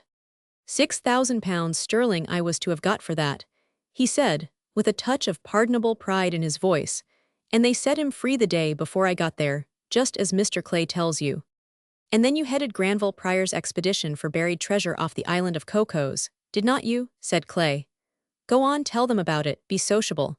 You ought to write a book about your different business ventures, Burke, indeed you ought. But then, Clay added, smiling, nobody would believe you. Burke rubbed his chin thoughtfully with his fingers and looked modestly at the ceiling, and the two younger boys gazed at him with open-mouthed interest. There ain't anything in buried treasure, he said, after a pause, except the money that's sunk in the fitting out. It sounds good, but it's all foolishness. All foolishness, eh? Said Clay encouragingly. And what did you do after Baumeister was beaten, after I last saw you?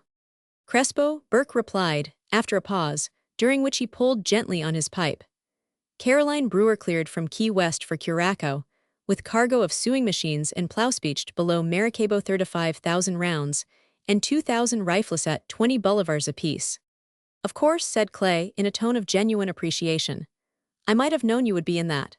He says, he explained, that he assisted General Crespo in Venezuela during his revolution against Guzman Blanco's party, and loaded a tramp steamer called the Caroline Brewer at Key West with arms, which he landed safely at a place for which he had no clearance papers, and he received $40,000 in our money for the job and very good pay, too, I should think, commented Clay.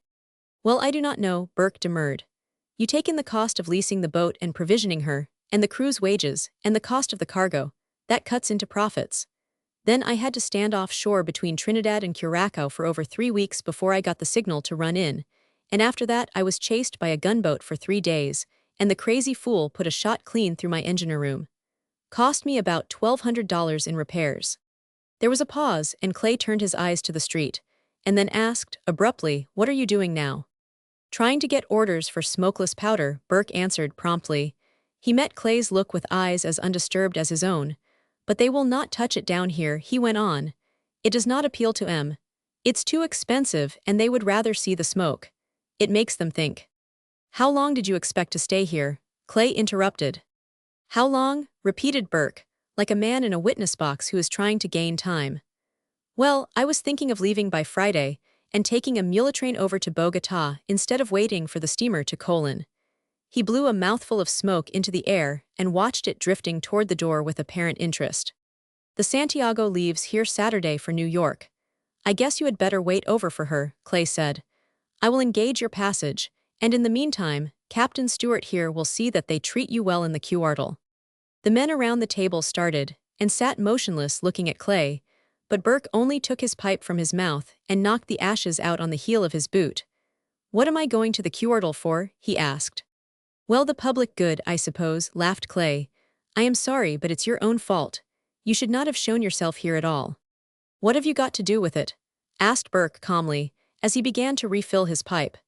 He had the air of a man who saw nothing before him but an afternoon of pleasant discourse and leisurely inactivity. You know what I have got to do with it, Clay replied. I have got our concession to look after. Well, you are not running the town too, are you? Asked Burke. No, but I am going to run you out of it, Clay answered. Now, what are you going to do? Make it unpleasant for us and force our hand, or drive down quietly with our friend McWilliams here? He is the best one to take you, because he's not so well known. Burke turned his head and looked over his shoulder at Stewart. You taking orders from Mr. Clay today, Captain Stewart? He asked. Yes, Stewart answered, smiling.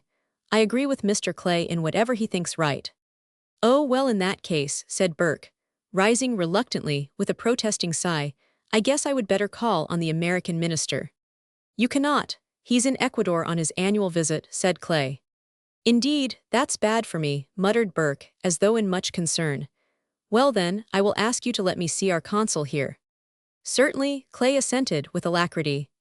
Mr. Langham, this young gentleman's father, got him his appointment, so I have no doubt he will be only too glad to do anything for a friend of ours. Burke raised his eyes and looked inquiringly at Clay, as though to assure himself that this was true, and Clay smiled back at him. "Oh, very well," Burke said. "Then, as I happen to be an Irishman by the name of Burke and a British subject, I will try Her Majesty's representative, and we will see if he will allow me to be locked up without a reason or a warrant." "That's no good either," said Clay, shaking his head. "You fixed your nationality, as far as this continent is concerned, in Rio Harbor when Soto handed you over to the British admiral, and you claimed to be an American citizen and were sent on board the Detroit. If there's any doubt about that, we have only got to cable to Rio Generoto either legation. But what's the use? They know me here, and they do not know you, and I do. You will have to go to jail and stay there."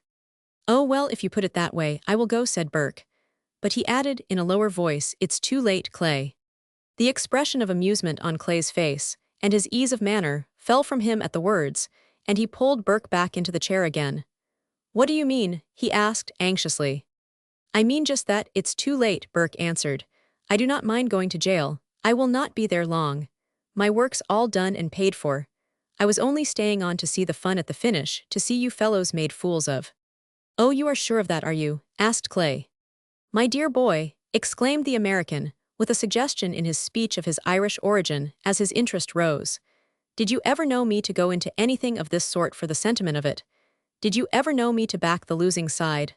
No. Well, I tell you that you fellows have no more show in this than a parcel of Sunday school children. Of course I cannot say when they mean to strike. I do not know, and I would not tell you if I 999. But when they do strike, there will be no striking back. It will be all over but the cheering." Burke's tone was calm and positive. He held the center of the stage now, and he looked from one to the other of the serious faces around him with an expression of pitying amusement. "Alvarez may get off, and so may Madame Alvarez," he added, lowering his voice and turning his face away from Stuart. "But not if she shows herself in the streets, and not if she tries to take those drafts and jewels with her." "Oh, you know that, do you?" interrupted Clay. "I know nothing," Burke replied. "At least, nothing to what the rest of them know. That's only the gossip I pick up at headquarters. It does not concern me. I have delivered my goods and given my receipt for the money, and that's all I care about. But if it will make an old friend feel any more comfortable to have me in jail, why, I will go, that's all." Clay sat with pursed lips looking at Stuart. The two boys leaned with their elbows on the tables and stared at Burke, who was searching leisurely through his pockets for his matchbox. From outside came the lazy cry of a vendor of lottery tickets, and the swift, uneven patter of bare feet, as company after company of dust-covered soldiers passed on their way from the provinces, with their shoes swinging from their bayonets. Clay slapped the table with an exclamation of impatience. "After all, this is only a matter of business," he said, "with all of us. What do you say, Burke, to taking a ride with me to Stuart's rooms, and having a talk there with the president and Mr. Langham? Langham has 3 millions sunk in these mines, and Alvarez has even better reasons than that for wanting to hold his job. What do you say? That's better than going to jail. Tell us what they mean to do, and who is to do it, and I will let you name your own figure, and I will guarantee you that they will meet it. As long as you have no sentiment, you might as well fight on the side that will pay best." Burke opened his lips as though to speak, and then shut them again, closely. If the others thought that he was giving Clay's proposition a second and more serious thought, he was quick to undeceive them. "There are men in the business who do that sort of thing," he said. "They sell arms to one man, and sell the fact that he's got them to the deputy marshals, and sell the story of how smart they have been to the newspapers. And they never make any more sales after that. I would look pretty, would not I, bringing stuff into this country and getting paid for it, and then telling you where it was hid and everything else I knew.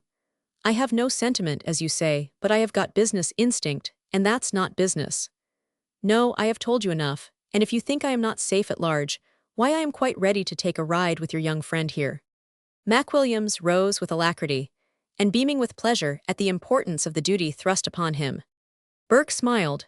"The young un seems to like the job," he said. "It's an honor to be associated with Captain Burke in any way," said Mac Williams, as he followed him into a cab, while Stuart galloped off before them in the direction of the Quartel. "You would not think so if you knew better," said Burke. "My friends have been watching us while we have been talking in there for the last hour. They are watching us now, and if I were to nod my head during this ride, they would throw you out into the street and set me free, if they had to break the cab into kindling wood while they were doing it."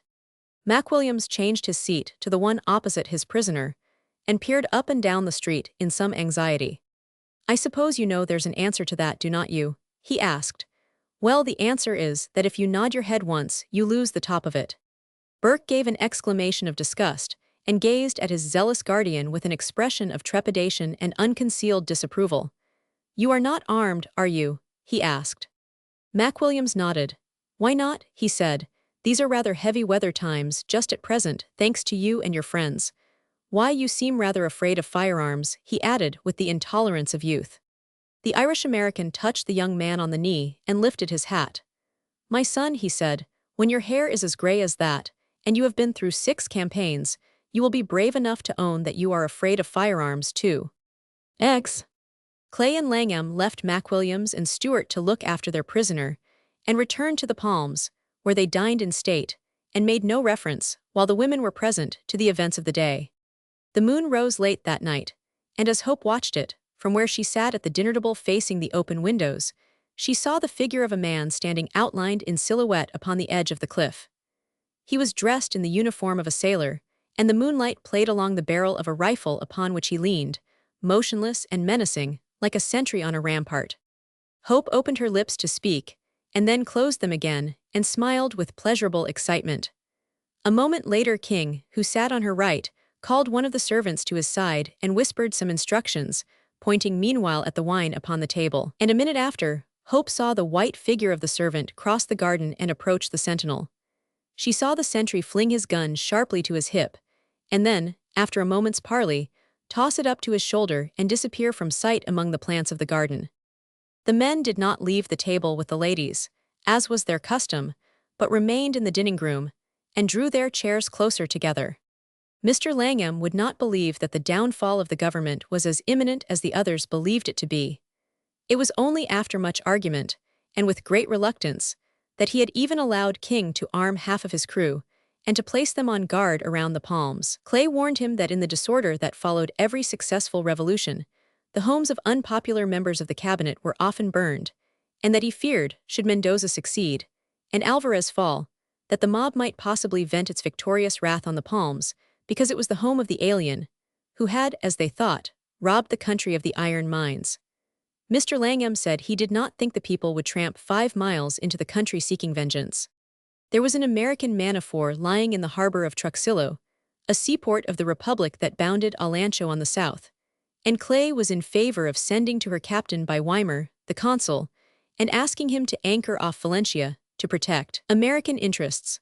The run would take but a few hours, and the sight of the vessel's white hull in the harbor would, he thought, have a salutary effect upon the revolutionists. But Mr. Langham said, firmly, that he would not ask for help until he needed it. "Well, I am sorry," said Clay. "I should very much like to have that man-of-war here. However, if you say no, we will try to get along without her. But for the present, I think you had better imagine yourself back in New York, and let us have an entirely free hand. We have gone too far to drop out," he went on, laughing at the sight of Mr. Langham's gloomy countenance. "We have got to fight them now. It's against human nature not to do it." Mr. Langham looked appealingly at his son and at King. They both smiled back at him, in unanimous disapproval of his policy of non-interference. "Oh, very well," he said at last. "You gentlemen can go ahead, kill, burn, and destroy if you wish. But considering the fact that it is my property you are all fighting about, I really think I might have something to say in the matter." Mr. Langham gazed about him helplessly and shook his head. "My doctor sends me down here from a quiet, happy home," he protested, with humorous pathos, "that I may rest and get away from excitement. And here I am with armed men patrolling my garden paths, with a lot of filibusters plotting at my own dinner table, and a civil war likely to break out, entirely on my account. And Dr. Winter told me this was the only place that would cure my nervous prostration." Hope joined Clay as soon as the men left the dining-room and beckoned him to the farther end of the veranda. "Well, what is it?" she said. "What is what?" laughed Clay. He seated himself on the rail of the veranda with his face to the avenue and the driveway leading to the house. They could hear the others from the back of the house, and the voice of young Langham, who was giving an imitation of McWilliams, and singing with peculiar emphasis, "There is no place like home, sweet home." "Why are the men guarding the Palms, and why did you go to the Plaza Boulevard this morning at daybreak? Alice says you left them there. I want to know what it means. I am nearly as old as Ted, and he knows. The men would not tell me. What men? King's men from the Vesta. I saw some of them dodging around in the bushes, and I went to find out what they were doing, and I walked into 15 of them at your office. They have hammocks swung all over the veranda, and a quick-firing gun made fast to the steps, and muskets stacked all about, just like real soldiers, but they would not tell me why. We will put you in the carcel, said Clay, if you go spying on our forces. Your father does not wish you to know anything about it, but since you have found it out for yourself, you might as well know what little there is to know. It's the same story. Mendoza is getting ready to start his revolution, or rather, he has started it. Why do not you stop him? Asked Hope. You are very flattering, said Clay. Even if I could stop him, it's not my business to do it as yet. I have to wait until he interferes with me, or my mines, or my workmen. Alvarez is the man who should stop him, but he is afraid. We cannot do anything until he makes the first move. If I were the president, I would have Mendoza shot tomorrow morning and declare martial law. Then I would arrest everybody I did not like, and levy forced loans on all the merchants, and sail away to Paris and live happy ever after. That's what Mendoza would do if he caught anyone plotting against him, and that's what Alvarez should do too, according to his lights, if he had the courage of his convictions and of his education. I like to see a man play his part properly, do not you? If you are an emperor, you ought to conduct yourself like one, as our German friend does. Or if you are a prizefighter, you ought to be a human bulldog. There's no such thing as a gentlemanly pugilist, any more than there can be a virtuous burglar.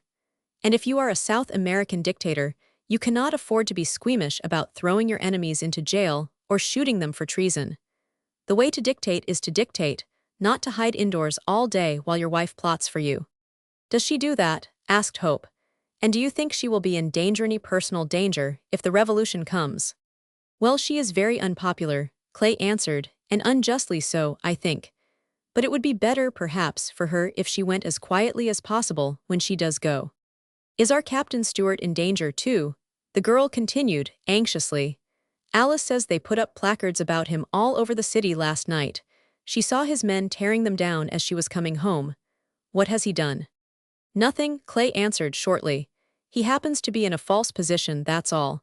They think he is here because he is not wanted in his own country. That is not so. That is not the reason he remains here. When he was even younger than he is now, he was wild and foolish, and spent more money than he could afford, and lent more money to his brother officers, I have no doubt, than they ever paid back. He had to leave the regiment because his father would not pay his debts, and he has been selling his sword for the last 3 years to one or another king or sultan or party all over the world, in China and Madagascar, and later in Siam. I hope you will be very kind to Stuart and believe well of him, and that you will listen to no evil against him. Somewhere in England Stuart has a sister like you about your age, I mean, that loves him very dearly, and a father whose heart aches for him, and there is a certain royal regiment that still drinks his health with pride. He is a lonely little chap, and he has no sense of humor to help him out of his difficulties, but he is a very brave gentleman, and he is here fighting for men who are not worthy to hold his horse's bridle, because of a woman. And I tell you this because you will hear many lies about him and about her. He serves her with the same sort of chivalric devotion that his ancestors felt for the woman whose ribbons they tied to their lances, and for whom they fought in the lists. I understand, Hope said softly. I am glad you told me. I shall not forget. She sighed and shook her head. I wish they would let you manage it for them, she said. Clay laughed. I fear my executive ability is not of so high an order. Besides, as I have not been born to it, my conscience might trouble me if I had to shoot my enemies and rob the worthy merchants. I had better stick to digging holes in the ground. That is all I seem to be good for. Hope looked up at him, quickly in surprise. What do you mean by that? She demanded. There was a tone of such sharp reproach in her voice that Clay felt himself put on the defensive. I mean nothing by it, he said. Your sister and I had a talk the other day about a man's making the best of himself, and it opened my eyes to many things. It was a very healthy lesson. It could not have been a very healthy lesson, Hope replied, severely, if it makes you speak of your work slightingly as you did then. That did not sound at all natural or like you. It sounded like Alice. Tell me, did Alice say that? The pleasure of hearing Hope take his part against himself was so comforting to Clay that he hesitated in answering in order to enjoy it the longer. Her enthusiasm touched him deeply, and he wondered if she were enthusiastic because she was young, or because she was sure she was right, and that he was in the wrong. It started this way, Clay began, carefully. He was anxious to be quite fair to Miss Langham, but he found it difficult to give her point of view correctly, while he was hungering for a word that would re-establish him in his own good opinion. Your sister said she did not think very much of what I had done, but she explained kindly that she hoped for better things from me. But what troubles me is that I will never do anything much better or very different in kind from the work I have done lately, and so I am a bit discouraged about it in consequence. You see, said Clay, when I come to die, and they ask me what I have done with my 10 fingers, I suppose I will have to say, well, I built such and such railroads, and I dug up so many tons of ore, and opened new countries, and helped make other men rich. I cannot urge in my behalf that I happen to have been so fortunate as to have gained the goodwill of yourself or your sister. That is quite reason enough to me, perhaps, for having lived, but it might not appeal to them. I want to feel that I have accomplished something outside of myself, something that will remain after I go, even if it is only a breakwater or a patent coupling. When I am dead, it will not matter to anyone what I personally was, whether I was a bore or a most charming companion, or whether I had red hair or blue. It is the work that will tell. And when your sister, whose judgment is the judgment of the outside world, more or less, says that the work is not worthwhile, I naturally feel a bit discouraged. It meant so much to me, and it hurt me to find it meant so little to others. Hope remained silent for some time, but the rigidity of her attitude, and the tightness with which she pressed her lips together, showed that her mind was deeply occupied. They both sat silent for some few moments, looking down toward the distant lights of the city. At the farther end of the double row of bushes that lined the avenue, they could see one of King's sentries passing to and fro across the roadway, a long black shadow on the moonlit road. You are very unfair to yourself, the girl said at last, and Alice does not represent the opinion of the world, only of a very small part of their own little world. She does not know how little it is, and you are wrong as to what they will ask you at the end. What will they care whether you built railroads or painted impressionist pictures? They will ask you, what have you made of yourself? Have you been fine and strong and sincere? That is what they will ask. And we like you because you are all of these things, and because you look at life so cheerfully and are unafraid. We do not like men because they build railroads, or because they are prime ministers. We like them for what they are themselves. And as to your work, Hope added, and then paused in eloquent silence, I think it is a grand work and a noble work, full of hardships and self-sacrifices. I do not know of any man who has done more with his life than you have done with yours. She stopped and controlled her voice before she spoke again. You should be very proud, she said. Clay lowered his eyes and sat silent, looking down the roadway. The thought that the girl felt what she said so deeply, and that the fact that she had said it meant more to him than anything else in the world could mean, left him thrilled and trembling. He wanted to reach out his hand and seize both of hers, and tell her how much she was to him, but it seemed like taking advantage of the truths of a confessional or of a child's innocent confidences. No, Miss Hope, he answered, with an effort to speak lightly, I wish I could believe you, but I know myself better than anyone else can, and I know that while my bridges may stand examination I cannot. Hope turned and looked at him with eyes full of such sweet meaning that he was forced to turn his own away. I could trust both, I think, the girl said. Clay drew a quick, deep breath and started to his feet, as though he had thrown off the restraint under which he had held himself. It was not a girl, but a woman who had spoken then, but though he turned eagerly toward her, he stood with his head bowed and did not dare to read the verdict in her eyes. The clatter of horses' hoofs coming toward them at a gallop broke in rudely upon the tense stillness of the moment, but neither noticed it. How far, Clay began in a strained voice, how far, he asked, more steadily, could you trust me? Hope's eyes had closed for an instant, and opened again, and she smiled upon him with a look of perfect confidence and content. The beat of the horses' hoofs came now from the end of the driveway, and they could hear the men at the rear of the house pushing back their chairs and hurrying toward them. Hope raised her head, and Clay moved toward her eagerly. The horses were within 100 yards. Before Hope could speak, the sentry's voice rang out in a hoarse, sharp challenge, like an alarm of fire on the silent night. Halt, they heard him cry.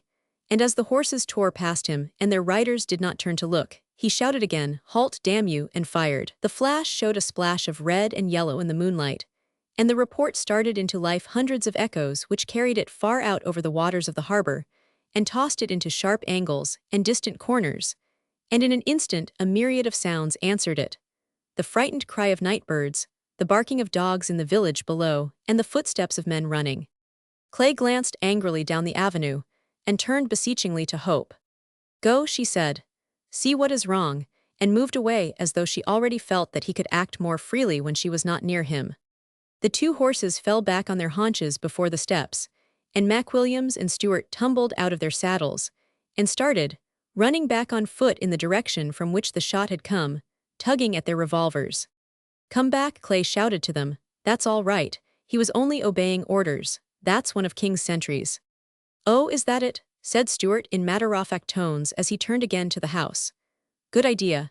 Tell him to fire lower next time. And I say, he went on as he bowed curtly to the assembled company on the veranda, since you have got a picket out, you had better double it. And Clay, see that no one leaves here without permission. Oh, one. That's more important even than keeping them out. King, will you? Clay began. All right, General, laughed King, and walked away to meet his sailors, who came running up the hill in great anxiety. McWilliams had not opened his lips, but he was bristling with importance, and his effort to appear calm and soldierly, like Stewart, told more plainly than speech that he was the bearer of some invaluable secret. The sight filled young Langham with a disquieting fear that he had missed something. Stewart looked about him and pulled briskly at his gauntlets. King and his sailors were grouped together on the grass before the house. Mr. Langham and his daughters and Clay were standing on the steps, and the servants were peering around the corners of the house. Stewart saluted Mr. Langham, as though to attract his especial attention, and then addressed himself in a low tone to Clay. It's come, he said. We have been in it since dinner time, and we have got a whole night's work cut out for you. He was laughing with excitement and paused for a moment to gain breath. I will tell you the worst of it first. Mendoza has sent word to Alvarez that he wants the men at the mines to be present at the review tomorrow. He says they must take part. He wrote a most insolent letter. Alvarez got out of it by saying that the men were under contract to you, and that you must give your permission first. Mendoza sent me word that if you would not let the men come, he would go out and fetch them in himself. Indeed, growled Clay, Kirkland needs those men tomorrow to load ore cars for Thursday's steamer. He cannot spare them. That is our answer, and it happens to be a true one, but if it were not true, if tomorrow was All Saints' Day, and the men had nothing to do but to lie in the sun and sleep, Mendoza could not get them. And if he comes to take them tomorrow, he will have to bring his army with him to do it. And he could not do it then, Mr. Langham, Clay cried, turning to that gentleman, if I had better weapons. The $5,000 I wanted you to spend on rifles, sir, 2 months ago might have saved you several millions tomorrow. Clay's words seemed to bear some special significance to Stewart and McWilliams, for they both laughed, and Stewart pushed Clay up the steps before him. Come inside, he said. That is why we are here. McWilliams has found out where Burke hid his shipment of arms. We are going to try and get them tonight.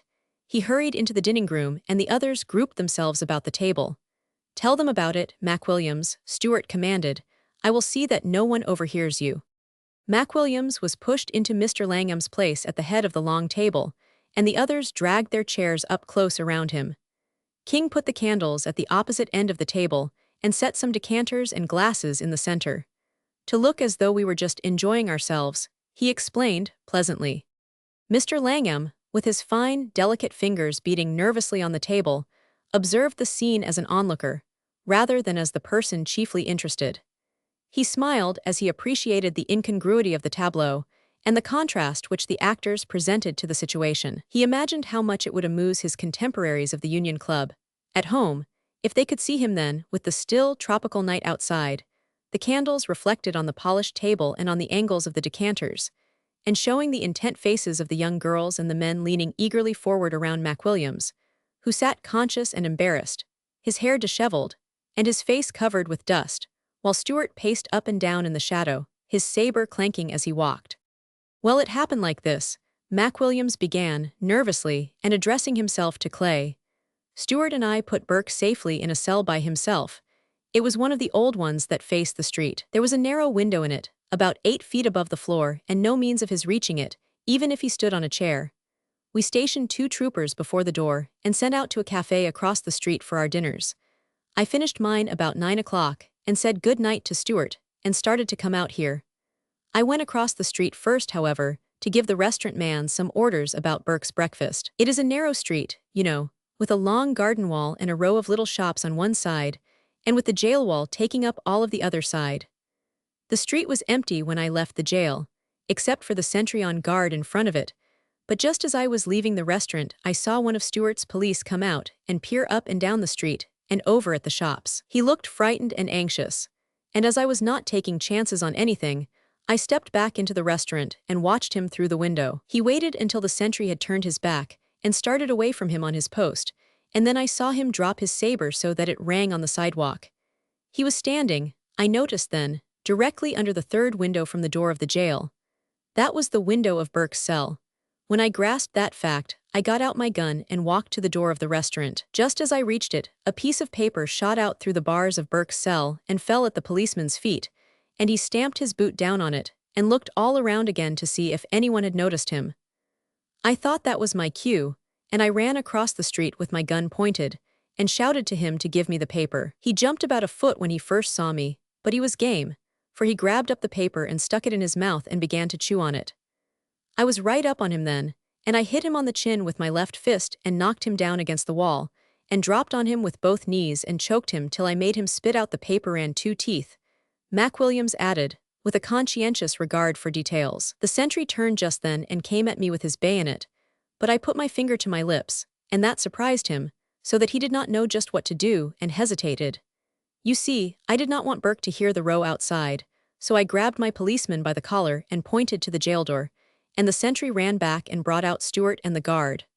Stewart was pretty mad when he saw his policeman all bloody. He thought it would prejudice his other men against us, but I explained out loud that the man had been insolent, and I asked Stewart to take us both to his private room for a hearing, and of course, when I told him what had happened, he wanted to punch the chap too. We put him ourselves into a cell where he could not communicate with anyone, and then we read the paper.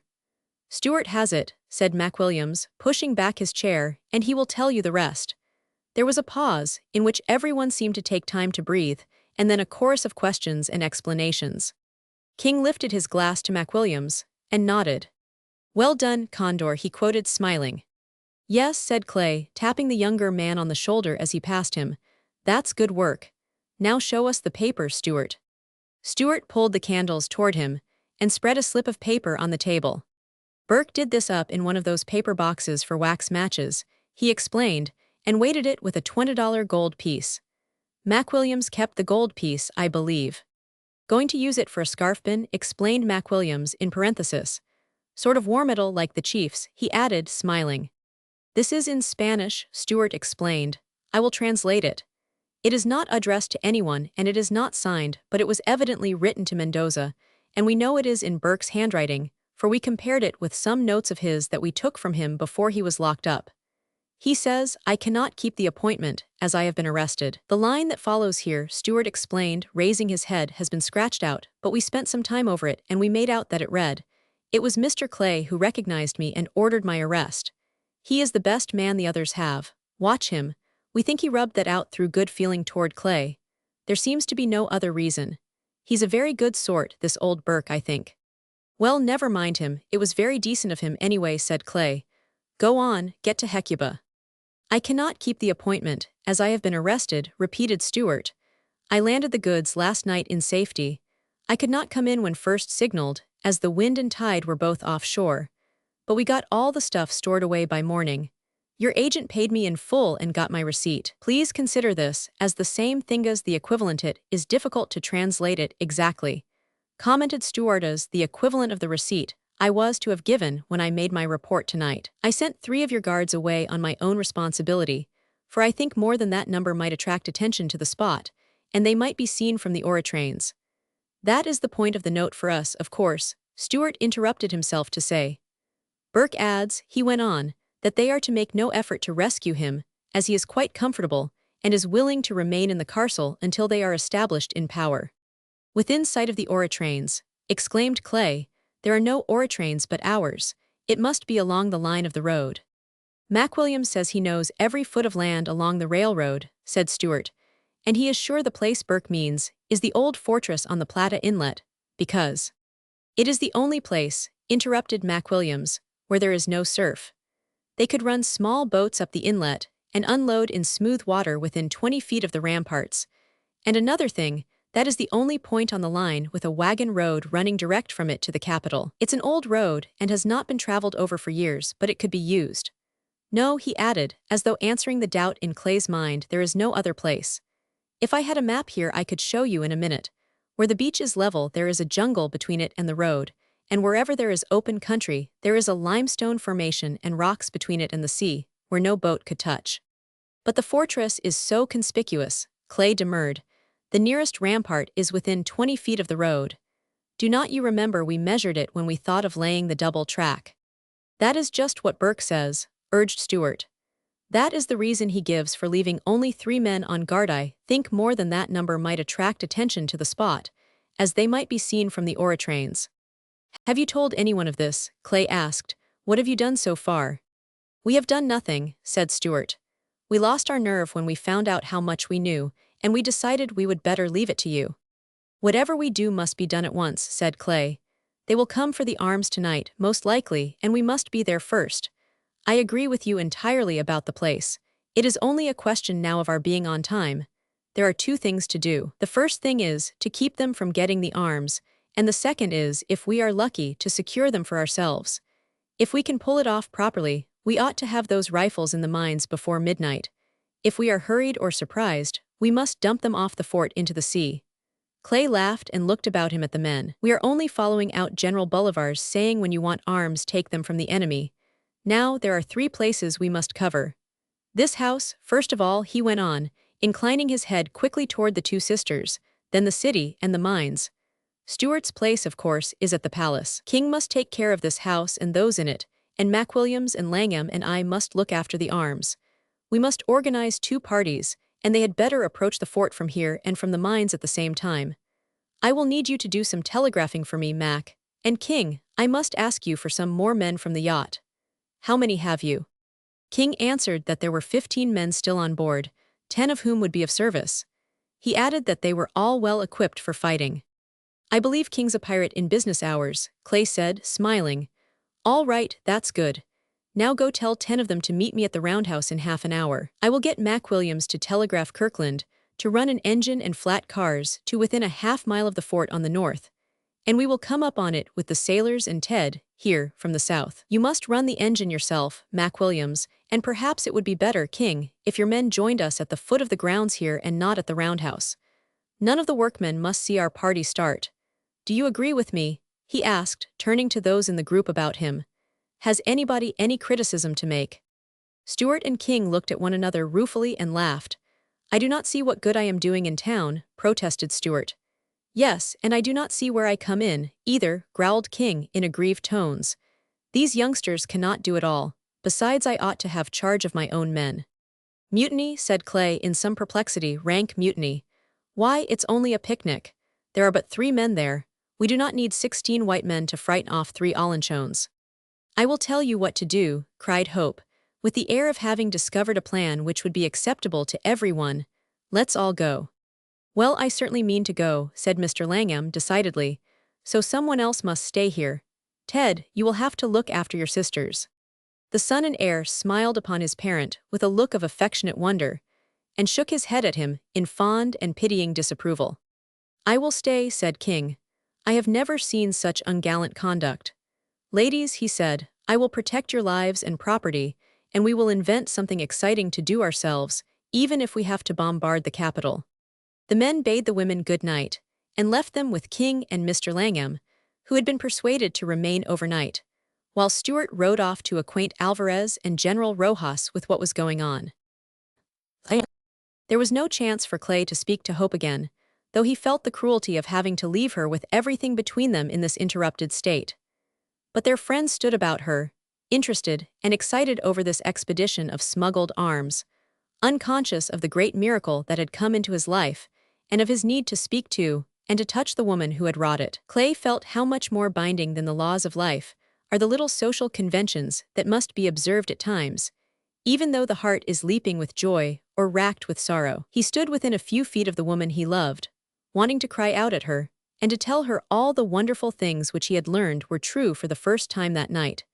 But he was forced instead to keep his eyes away from her face, and to laugh and answer questions, and at the last to go away content with having held her hand for an instant, and to have heard her say good luck. McWilliams called Kirkland to the office at the other end of the company's wire, and explained the situation to him. He was instructed to run an engine and freight cars to a point a quarter of a mile north of the fort, and to wait there until he heard a locomotive whistle or pistol shots, when he was to run on to the fort as quickly and as noiselessly as possible. He was also directed to bring with him as many of the American workmen as he could trust to keep silent concerning the events of the evening. At 10 o'clock McWilliams had the steam up in a locomotive, and with his only passenger car in the rear, ran it out of the yard and stopped the train at the point nearest the cars where 10 of the Vesta's crew were waiting. The sailors had no idea as to where they were going or what they were to do, but the fact that they had all been given arms filled them with satisfaction, and they huddled together at the bottom of the car smoking and whispering, and radiant with excitement and satisfaction. The train progressed cautiously until it was within a half-mile below the fort, when Clay stopped it, and leaving 2 men on guard, stepped off the remaining distance on the ties, his little band following noiselessly behind him like a procession of ghosts in the moonlight. They halted and listened from time to time as they drew near the ruins, but there was no sound except the beating of the waves on the rocks and the rustling of the sea breeze through the vines and creepers about them. Clay motioned to the men to sit down, and, beckoning to McWilliams, directed him to go on ahead and reconnoiter. "If you fire, we will come up," he said. "Get back here as soon as you can." "Are not you going to make sure first that Kirkland is on the other side of the fort?" McWilliams whispered.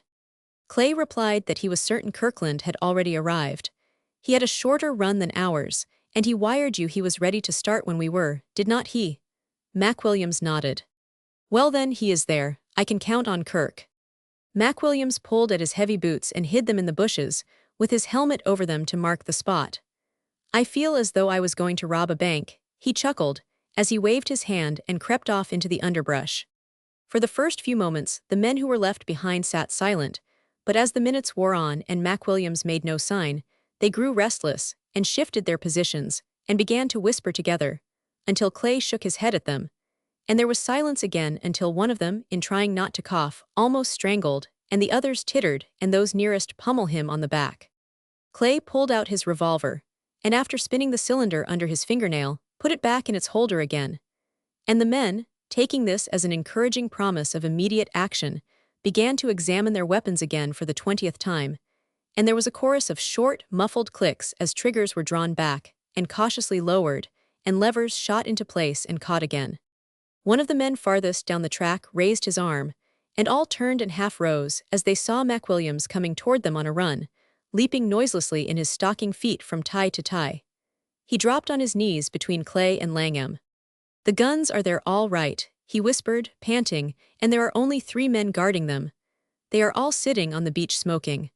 I hustled around the fort and came across the whole outfit in the second gallery. It looks like a row of coffins, 10 coffins and about 20 little boxes and kegs.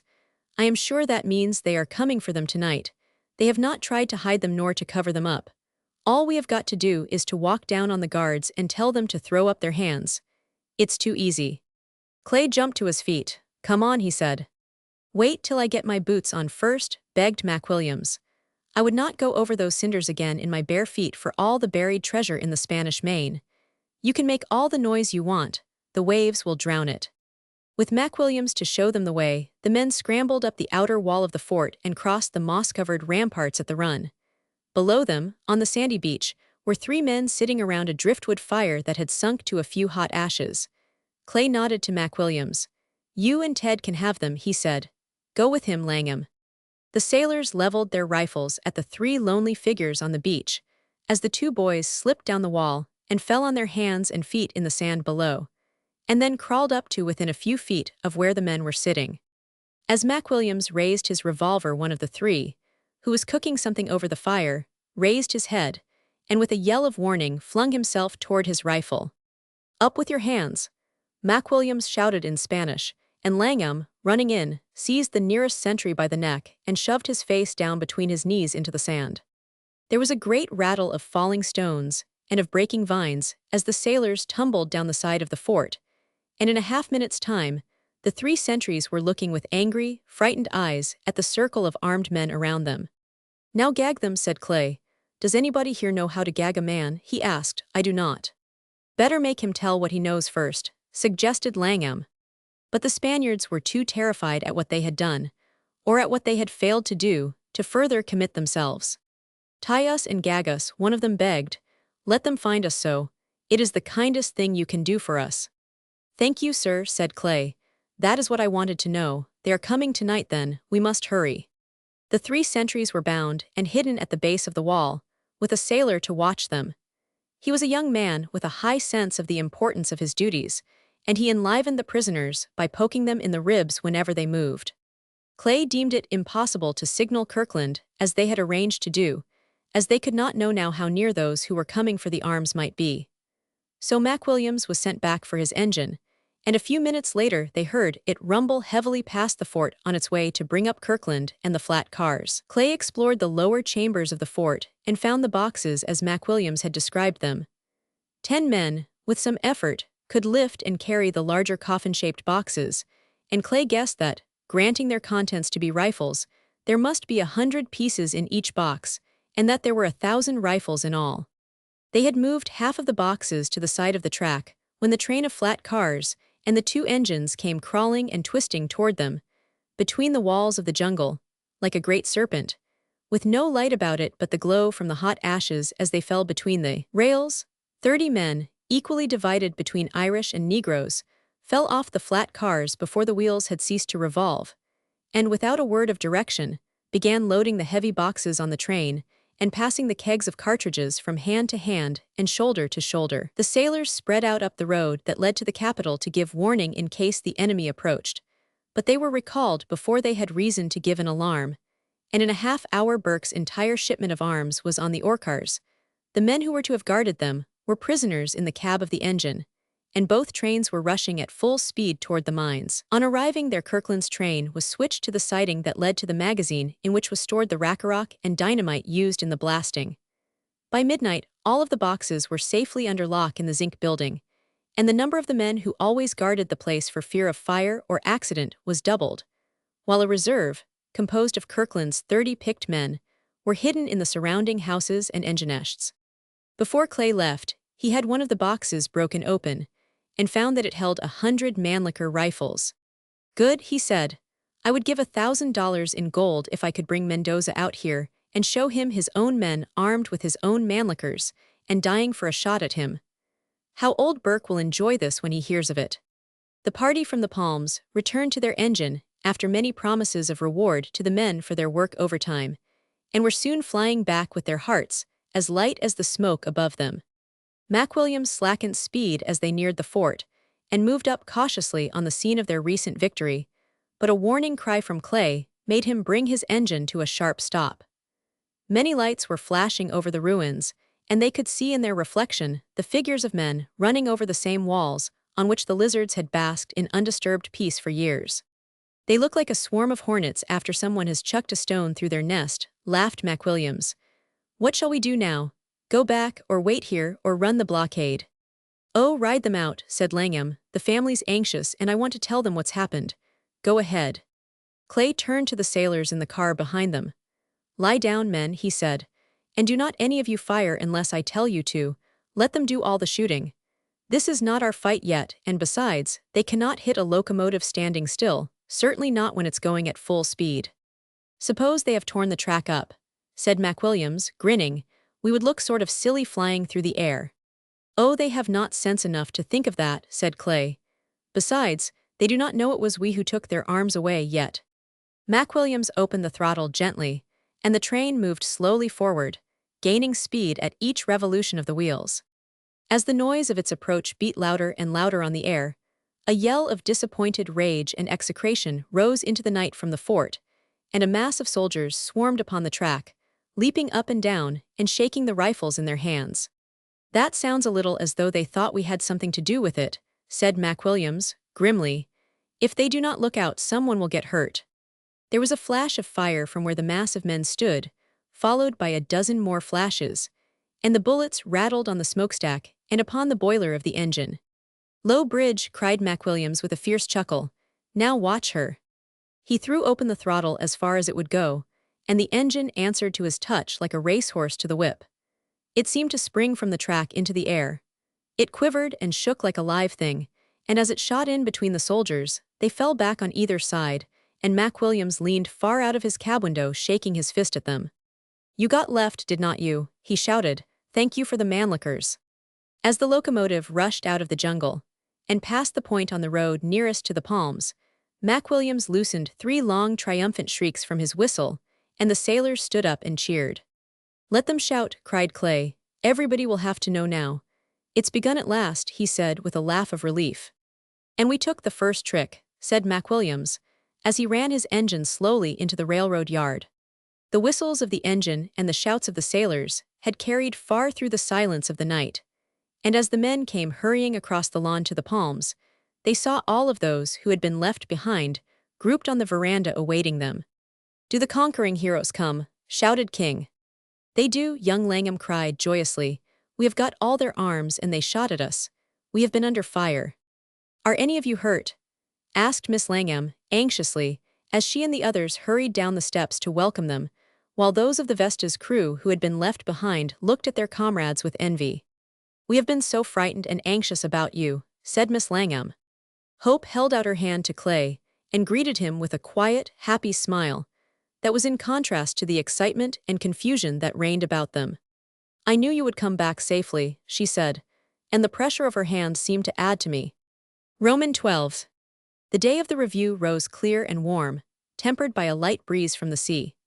As it was a fete day, the harbor wore an air of unwanted inactivity. No lighters passed heavily from the levees to the merchantmen at anchor, and the warehouses along the wharves were closed and deserted. A thin line of smoke from the funnels of the Vesta showed that her fires were burning, and the fact that she rode on a single anchor chain seemed to promise that at any moment she might slip away to sea. As Clay was finishing his coffee, 2 notes were brought to him from messengers who had ridden out that morning, and who sat in their saddles looking at the armed force around the office with amused intelligence. One note was from Mendoza, and said he had decided not to call out the regiment at the mines, as he feared their long absence from drill would make them compare unfavorably with their comrades, and do him more harm than credit. "He is afraid of them since last night," was Clay's comment as he passed the note on to Mac Williams. "He's quite right, they might do him harm."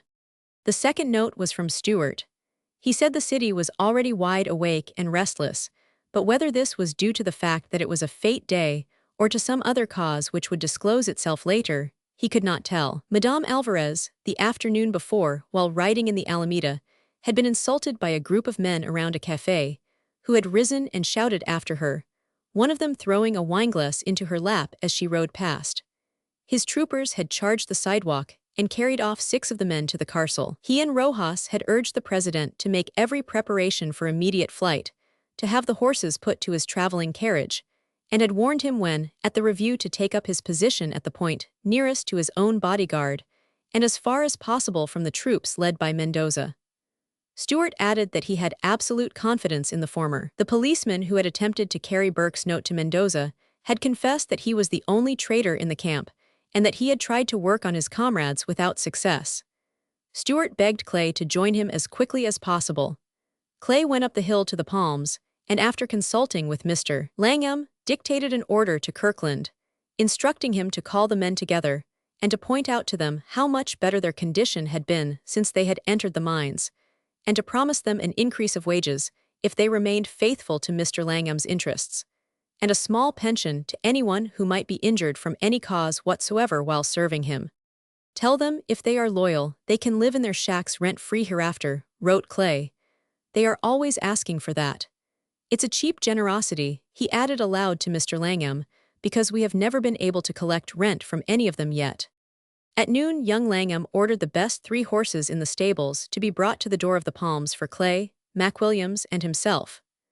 Clay's last words to King were to have the yacht in readiness to put to sea when he telephoned him to do so, and he advised the women to have their dresses and more valuable possessions packed ready to be taken on board.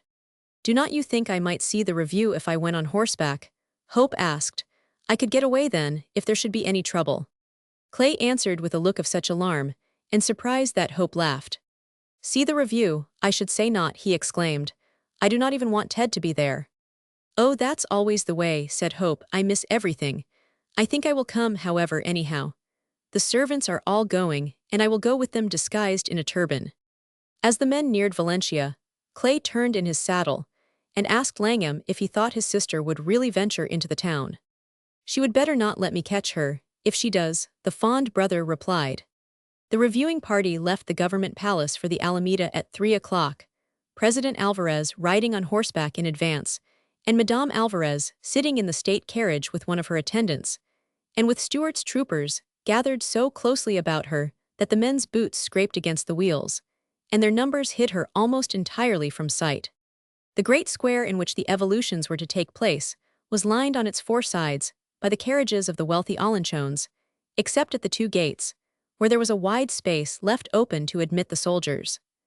The branches of the trees on the edges of the bare parade ground were black with men and boys, and the balconies and roofs of the houses that faced it were gay with streamers and flags, and alive with women wrapped for the occasion in their colored shawls. Seated on the grass between the carriages, or surging up and down behind them, were thousands of people, each hurrying to gain a better place of vantage, or striving to hold the one he had, and forming a restless, turbulent audience in which all individual cries were lost in a great murmur of laughter, and calls and cheers. The mass knit together and pressed forward as the president's band swung jauntily into the square and halted in one corner, and a shout of expectancy went up from the trees and housetops as the president's bodyguard entered at the lower gate, and the broken place in its ranks showed that it was escorting the state carriage. The troopers fell back on two sides, and the carriage, with the president riding at its head, passed on and took up a position in front of the other carriages, and close to one of the sides of the hollow square. At Stuart's orders, Clay, McWilliams, and Langham had pushed their horses into the rear rank of cavalry and remained wedged between the troopers within 20 feet of where Madame Alvarez was sitting. She was very white, and the powder on her face gave her an added and unnatural pallor. As the people cheered her husband and herself, she raised her head slightly and seemed to be trying to catch any sound of dissent in their greeting or some possible undercurrent of disfavor. But the welcome appeared to be both genuine and hearty, until a second shout smothered it completely as the figure of old General Rojas, the vice president, and the most dearly loved by the common people, came through the gate at the head of his regiment. There was such greeting for him that the welcome to the president seemed mean in comparison, and it was with an embarrassment which both felt that the two men drew near together, and each leaned from his saddle to grasp the other's hand. Madame Alvarez sank back rigidly on her cushions, and her eyes flashed with anticipation and excitement. She drew her mantilla a little closer about her shoulders, with a nervous shudder as though she were cold. Suddenly, the look of anxiety in her eyes changed to one of annoyance, and she beckoned Clay imperiously to the side of the carriage. "Look," she said, pointing across the square. "If I am not mistaken, that is Miss Langham, Miss Hope. The one on the black horse, it must be she, for none of the native ladies ride. It is not safe for her to be here alone. Go," she commanded, "bring her here to me. Put her next to the carriage, or perhaps she will be safer with you among the troopers." Clay had recognized Hope before Madame Alvarez had finished speaking, and dashed off at a gallop, skirting the line of carriages. Hope had stopped her horse beside a Victoria, and was talking to the native women who occupied it, and who were scandalized at her appearance in a public place with no one but a groom to attend her. "Why, it's the same thing as a polo match," protested Hope, as Clay pulled up angrily beside the Victoria. "I always ride over to polo alone at Newport, at least with James," she added, nodding her head toward the servant. The man approached Clay and touched his hat apologetically. "Miss Hope would come, sir," he said, "and I thought I would better be with her than to go off and tell Mr. Langham, sir. I knew she would not wait for me." "I asked you not to come," Clay said to Hope in a low voice. "I wanted to know the worst at once," she answered. "I was anxious about Ted and you." "Well, it cannot be helped now," he said. "Come, we must hurry, here is our friend the enemy." He bowed to their acquaintances in the Victoria, and they trotted briskly off to the side of the president's carriage, just as a yell arose from the crowd that made all the other shouts which had preceded it sound like the cheers of children at recess. "It reminds me of a football match," whispered young Langham, excitedly, when the teams run on the field. "Look at Alvarez and Rojas watching Mendoza." Mendoza advanced at the front of his 3 troops of cavalry, looking neither to the left nor right, and by no sign acknowledging the fierce, uproarious greeting of the people. Close behind him came his chosen band of cowboys and ruffians. They were the best equipped and least disciplined soldiers in the army, and were, to the great relief of the people, seldom seen in the city, but were kept moving in the mountain passes and along the coastline, on the lookout for smugglers with whom they were on the most friendly terms. They were a picturesque body of blackguards, in their high-topped boots and silver-tipped sombreros and heavy, gaudy saddles, but the shout that had gone up at their advance was due as much to the fear they inspired as to any great love for them or their chief. "Now all the chessmen are on the board, and the game can begin," said Clay. "It's like the scene in the play, where each man has his sword at another man's throat, and no one dares make the first move." He smiled as he noted, with the eye of one who had seen continental troops in action, the shuffling steps and slovenly carriage of the half-grown soldiers that followed Mendoza's cavalry at a quick step.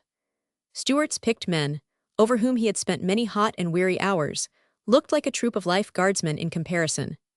Clay noted their superiority, but he also saw that in numbers they were most woefully at a disadvantage. It was a brilliant scene, for so modest a capital. The sun flashed on the trappings of the soldiers, on the lacquer and polished metal work of the carriages, and the Parisian gowns of their occupants and the fluttering flags and banners filled the air with color and movement, while back of all, framing the parade ground with a band of black, was the restless mob of people applauding the evolutions, and cheering for their favorites, Alvarez, Mendoza, and Rojas, moved by an excitement that was in disturbing contrast to the easy good nature of their usual manner. The marching and countermarching of the troops had continued with spirit for some time, and there was a halt in the evolutions which left the field vacant, except for the presence of Mendoza's cavalrymen, who were moving at a walk along one side of the quadrangle. Alvarez and Vice President Rojas, with Stuart, as an adjutant at their side, were sitting their horses within some 50 yards of the state carriage and the bodyguard. Alvarez made a conspicuous contrast in his black coat and high hat to the brilliant greens and reds of his general's uniforms, but he sat his saddle as well as either of the others, and his white hair, white imperial and mustache, and the dignity of his bearing distinguished him above them both. Little Stuart, sitting at his side, with his blue eyes glaring from under his white helmet, and his face burned to almost as red a tint as his curly hair, looked like a fierce little bulldog in comparison. None of the three men spoke as they sat motionless and quite alone waiting for the next movement of the troops. It proved to be one of moment. Even before Mendoza had ridden toward them with his sword at salute, Clay gave an exclamation of enlightenment and concern. He saw that the men who were believed to be devoted to Rojas had been halted and left standing at the farthest corner of the plaza, nearly 200 yards from where the president had taken his place, that Mendoza's infantry surrounded them on every side, and that Mendoza's cowboys, who had been walking their horses, had wheeled and were coming up with an increasing momentum, a flying mass of horses and men directed straight at the president himself. Mendoza galloped up to Alvarez with his sword still in salute. His eyes were burning with excitement and with the light of success. No one but Stuart and Rojas heard his words. To the spectators and to the army he appeared as though he was, in his capacity of commander-in-chief, delivering some brief report or asking for instructions. "Dr. Alvarez," he said, "as the head of the army I arrest you for high treason. You have plotted to place yourself in office without popular election. You are also accused of large thefts of public funds. I must ask you to ride with me to the military prison. General Rojas, I regret that as an accomplice of the president's, you must come with us also. I will explain my action to the people when you are safe in prison, and I will proclaim martial law. If your troops attempt to interfere, my men have orders to fire on them and you." Stuart did not wait for his sentence. He had heard the heavy beat of the cavalry coming up on them at a trot. He saw the ranks open, and two men catch at each bridle rein of both Alvarez and Rojas and drag them on with them, buried in the crush of horses about them, and swept forward by the weight and impetus of the moving mass behind. Stuart dashed off to the state carriage and seized the nearest of the horses by the bridle. "To the palace," he shouted to his men. "Shoot anyone who tries to stop you. Forward at a gallop," he commanded. The populace had not discovered what had occurred until it was finished. The coup d'état had been long considered, and the manner in which it was to be carried out carefully planned. The cavalry had swept across the parade ground and up the street before the people saw that they carried Rojas and Alvarez with them. The regiment commanded by Rojas found itself hemmed in before and behind by Mendoza's two regiments. They were greatly outnumbered, but they fired a scattering shot, and following their captured leader, broke through the line around them and pursued the cavalry toward the military prison. It was impossible to tell in the uproar which followed how many or how few had been parties to the plot. The mob, shrieking and shouting and leaping in the air, swarmed across the parade ground, and from a dozen different points men rose above the heads of the people and harangued them in violent speeches. And while some of the soldiers and the citizens gathered anxiously about these orators, others ran through the city calling for the rescue of the president, for an attack on the palace, and shrieking "Long live the government!" and "Long live the revolution!" The state carriage raced through the narrow streets with its bodyguard galloping around it, sweeping down in its rush stray pedestrians, and scattering the chairs and tables in front of the cafes. As it dashed up the long avenue of the palace, Stuart called his men back and ordered them to shut and barricade the great iron gates, and to guard them against the coming of the mob, while MacWilliams and young Langham pulled open the carriage door and assisted the president's wife and her terrified companion to alight. Madame Alvarez was trembling with excitement as she leaned on Langham's arm, but she showed no signs of fear in her face or in her manner. "Mr. Clay has gone to bring your traveling carriage to the rear door," Langham said. "Stuart tells us it is harnessed and ready. You will hurry, please, and get whatever you need to carry with you. We will see you safely to the coast." As they entered the hall and were ascending the great marble stairway, Hope and her groom, who had followed in the rear of the cavalry, came running to meet them. "I got in by the back way," Hope explained. "The streets there are all deserted. How can I help you?" she asked, eagerly. "By leaving me," cried the older woman. "Good God, child, have I not enough to answer for without dragging you into this? Go home at once through the botanical garden, and then by way of the wharves. That part of the city is still empty." "Where are your servants? Why are they not here?" Hope demanded without heeding her. The palace was strangely empty. No footsteps came running to greet them, no doors opened or shut as they hurried to Madame Alvarez's apartments. The servants of the household had fled at the first sound of the uproar in the city, and the dresses and ornaments scattered on the floor told that they had not gone empty-handed. The woman who had accompanied Madame Alvarez to the review sank weeping on the bed, and then, as the shouts grew suddenly louder and more near, ran to hide herself in the upper stories of the house. Hope crossed to the window and saw a great mob of soldiers and citizens sweep around the corner and throw themselves against the iron fence of the palace. "You will have to hurry," she said. "Remember, you are risking the lives of those boys by your delay." There was a large bed in the room, and Madame Alvarez had pulled it forward and was bending over a safe that had opened in the wall, and which had been hidden by the headboard of the bed. She held up a bundle of papers in her hand, wrapped in a leather portfolio. "Do you see these?" she cried. "They are drafts for $5 million. She tossed them back into the safe and swung the door shut. "You are a witness. I do not take them," she said. "I do not understand," Hope answered, "but hurry. Have you everything you want? They've your jewels." "Yes," the woman answered, as she rose to her feet, "they are mine." A yell more loud and terrible than any that had gone before rose from the garden below, and there was the sound of iron beating against iron, and cries of rage and execration from a great multitude. "I will not go," the Spanish woman cried suddenly. "I will not leave Alvarez to that mob. If they want to kill me, let them kill me." She threw the bag that held her jewels on the bed, and pushing open the window stepped out upon the balcony. She was conspicuous in her black dress against the yellow stucco of the wall, and in an instant, the mob saw her, and a mad shout of exultation and anger rose from the mass that beat and crushed itself against the high iron railings of the garden. Hope caught the woman by the skirt and dragged her back. "You are mad," she said. "What good can you do your husband here? Save yourself and he will come to you when he can. There is nothing you can do for him now. You cannot give your life for him. You are wasting it, and you are risking the lives of the men who are waiting for us below. Come, I tell you."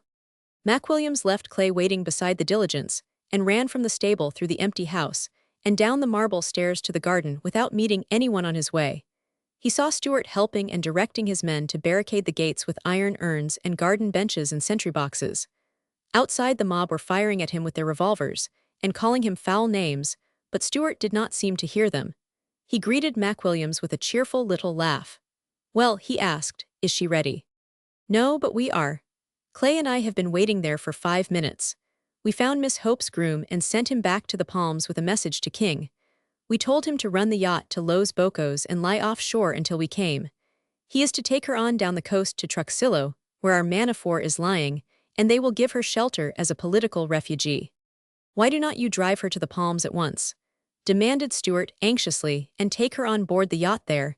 It is 10 miles to Bocos, and the roads are very bad." "Clay says we could never get her through the city," McWilliams answered. "We should have to fight all the way. But the city to the south is deserted, and by going out by the back roads, we can make Bocos by 10 o'clock tonight. The yacht should reach there by 7. "You are right, go back. I will call off some of my men. The rest must hold this mob back until you start, then I will follow with the others." "Where is Miss Hope?" "We do not know. Clay is frantic. Her groom says she is somewhere in the palace." "Hurry," Stuart commanded. "If Mendoza gets here before Madame Alvarez leaves, it will be too late." McWilliams sprang up the steps of the palace, and Stuart, calling to the men nearest him to follow, started after him on a run. As Stuart entered the palace with his men at his heels, Clay was hurrying from its rear entrance along the upper hall, and Hope and Madame Alvarez were leaving the apartments of the latter at its front. They met at the top of the main stairway, just as Stuart put his foot on its lower step. The young Englishman heard the clatter of his men following close behind him and leaped eagerly forward. Halfway to the top, the noise behind him ceased, and turning his head quickly, he looked back over his shoulder and saw that the men had halted at the foot of the stairs and stood huddled together in disorder looking up at him. Stuart glanced over their heads and down the hallway to the garden beyond to see if they were followed, but the mob still fought from the outer side of the barricade. He waved his sword impatiently and started forward again. "Come on," he shouted, but the men below him did not move. Stuart halted once more and this time turned about and looked down upon them with surprise and anger. There was not one of them he could not have called by name. He knew all their little troubles, their love affairs, even. They came to him for comfort and advice, and to beg for money. He had regarded them as his children, and he was proud of them as soldiers because they were the work of his hands. So instead of a sharp command, he asked, "What is it?" in surprise, and stared at them wondering. He could not or would not comprehend, even though he saw that those in the front rank were pushing back and those behind were urging them forward. The muzzles of their carbines were directed at every point, and on their faces fear and hate and cowardice were written in varying likenesses. "What does this mean?" Stuart demanded sharply. "What are you waiting for?" Clay had just reached the top of the stairs. He saw Madame Alvarez and Hope coming toward him, and at the sight of Hope, he gave an exclamation of relief. Then his eyes turned and fell on the tableau below, on Stuart's back, as he stood confronting the men, and on their scowling, upturned faces and half-lifted carbines. Clay had lived for a longer time among Spanish Americans than had the English subaltern, or else he was the quicker of the two to believe in evil and ingratitude, for he gave a cry of warning and motioned the women away. "Stuart," he cried, "come away for God's sake, what are you doing? Come back." The Englishman started at the sound of his friend's voice, but he did not turn his head. He began to descend the stairs slowly, a step at a time, staring at the mob so fiercely that they shrank back before the look of wounded pride and anger in his eyes. Those in the rear raised and leveled their rifles. Without taking his eyes from theirs, Stuart drew his revolver, and with his sword swinging from its wrist strap, pointed his weapon at the mass below him. "What does this mean?" he demanded. "Is this mutiny?" A voice from the rear of the crowd of men shrieked, "Death to the Spanish woman! Death to all traitors! Long live Mendoza!" and the others echoed the cry in chorus. Clay sprang down the broad stairs calling, "Come to me!" But before he could reach Stuart, a woman's voice rang out, in a long terrible cry of terror, a cry that was neither a prayer nor an imprecation, but which held the agony of both. Stuart started, and looked up to where Madame Alvarez had thrown herself toward him across the broad balustrade of the stairway. She was silent with fear, and her hand clutched at the air, as she beckoned wildly to him. Stuart stared at her with a troubled smile and waved his empty hand to reassure her.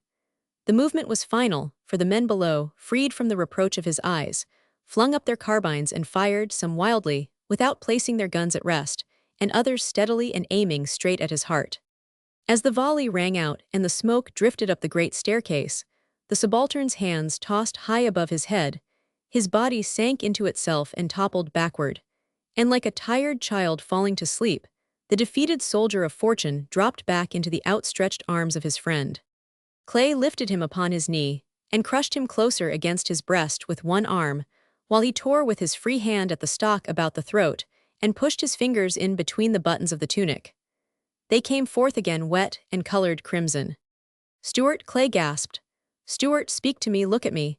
He shook the body in his arms with fierce roughness, peering into the face that rested on his shoulder, as though he could command the eyes back again to light and life. "Do not leave me," he said. "For God's sake, old man, do not leave me." But the head on his shoulder only sank the closer, and the body stiffened in his arms. Clay raised his eyes and saw the soldiers still standing, irresolute and appalled at what they had done, and awestruck at the sight of the grief before them. Clay gave a cry as terrible as the cry of a woman who has seen her child mangled before her eyes, and lowering the body quickly to the steps, he ran at the scattering mass below him. As he came, they fled down the corridor, shrieking and calling to their friends to throw open the gates and begging them to admit the mob. When they reached the outer porch, they turned, encouraged by the touch of numbers, and halted to fire at the man who still followed them. Clay stopped, with a look in his eyes which no one who knew them had ever seen there, and smiled with pleasure in knowing himself a master in what he had to do. And at each report of his revolver, one of Stuart's assassins stumbled and pitched heavily forward on his face. Then he turned and walked slowly back up the hall to the stairway like a man moving in his sleep. He neither saw nor heard the bullets that bit spitefully at the walls about him and rattled among the glass pendants of the great chandeliers above his head. When he came to the step on which the body lay, he stooped and picked it up gently, and holding it across his breast, strode on up the stairs. McWilliams and Langham were coming toward him, and saw the helpless figure in his arms. "What is it?" they cried. "Is he wounded? Is he hurt?" "He is dead," Clay answered, passing on with his burden. "Get Hope away." Madame Alvarez stood with the girl's arms about her, her eyes closed and her figure trembling. "Let me be," she moaned. "Do not touch me, let me die. My God, what have I to live for now?" She shook off Hope's supporting arm and stood before them, all her former courage gone, trembling and shivering in agony. "I do not care what they do to me," she cried. She tore her lace mantilla from her shoulders and threw it on the floor. "I shall not leave this place. He is dead. Why should I go? He is dead. They have murdered him. He is dead." "She is fainting," said Hope. Her voice was strained and hard.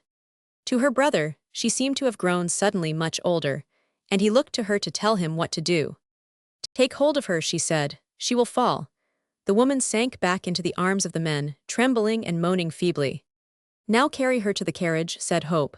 "She has fainted. It is better, she does not know what has happened." Clay, still bearing the body in his arms, pushed open the first door that stood ajar before him with his foot. It opened into the great banqueting hall of the palace, but he could not choose. He had to consider now the safety of the living, whose lives were still in jeopardy. The long table in the center of the hall was laid with places for many people, for it had been prepared for the president and the president's guests, who were to have joined with him in celebrating the successful conclusion of the review. From outside, the light of the sun, which was just sinking behind the mountains, shone dimly upon the silver on the board, on the glass and napery, and the massive gilt centerpieces filled with great clusters of fresh flowers. It looked as though the servants had but just left the room. Even the candles had been lit in readiness, and as their flames wavered and smoked in the evening breeze, they cast uncertain shadows on the walls and showed the stern faces of the soldier presidents, frowning down on the crowded table from their gilded frames. There was a great leather lounge stretching along one side of the hall, and Clay moved toward this quickly and laid his burden down. He was conscious that Hope was still following him. He straightened the limbs of the body and folded the arms across the breast and pressed his hand for an instant on the cold hands of his friend, and then whispering something between his lips, turned and walked hurriedly away. Hope confronted him in the doorway. She was sobbing silently. "Must we leave him?" she pleaded. "Must we leave him like this?" From the garden, there came the sound of hammers ringing on the iron hinges, and a great crash of noises as the gate fell back from its fastenings, and the mob rushed over the obstacles upon which it had fallen. It seemed as if their yells of exultation and anger must reach even the ears of the dead man. "They are calling Mendoza," Clay whispered. "He must be with them. Come, we will have to run for our lives now." But before he could guess what Hope was about to do, or could prevent her, she had slipped past him and picked up Stuart's sword that had fallen from his wrist to the floor, and laid it on the soldier's body, and closed his hands upon its hilt. She glanced quickly about her as though looking for something, and then with a sob of relief ran to the table, and sweeping it of an armful of its flowers, stepped swiftly back again to the lounge and heaped them upon it. "Come, for God's sake, come," Clay called to her in a whisper from the door. Hope stood for an instant staring at the young Englishman as the candlelight flickered over his white face, and then, dropping on her knees, she pushed back the curly hair from about the boy's forehead and kissed him. Then, without turning to look again, she placed her hand in Clay's and he ran with her, dragging her behind him down the length of the hall, just as the mob entered it on the floor below them and filled the palace with their shouts of triumph. As the sun sank lower, its light fell more dimly on the lonely figure in the vast dining hall, and as the gloom deepened there, the candles burned with greater brilliancy, and the faces of the portraits shone more clearly. They seemed to be staring down less sternly now, upon the white mortal face of the brother-in-arms, who had just joined them. One who had known him among his own people would have seen in the attitude, and in the profile of the English soldier, a likeness to his ancestors of the Crusades who lay carved in stone in the village church, with their faces turned to the sky, their faithful hounds waiting at their feet, and their hands pressed upward in prayer.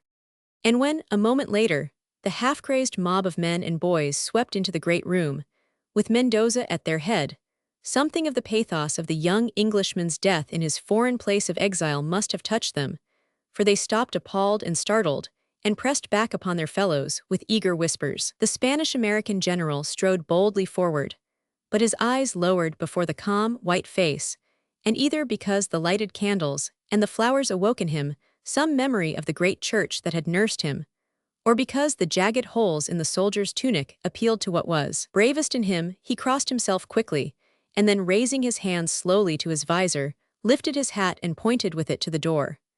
And the mob, without once looking back at the rich treasure of silver on the table, pushed out before him, stepping softly as though they had intruded on a shrine. Roman 13. The president's traveling carriage was a double-seated diligence covered with heavy hoods and with places on the box for 2 men. Only one of the coachmen, the same man who had driven the state carriage from the review, had remained at the stables.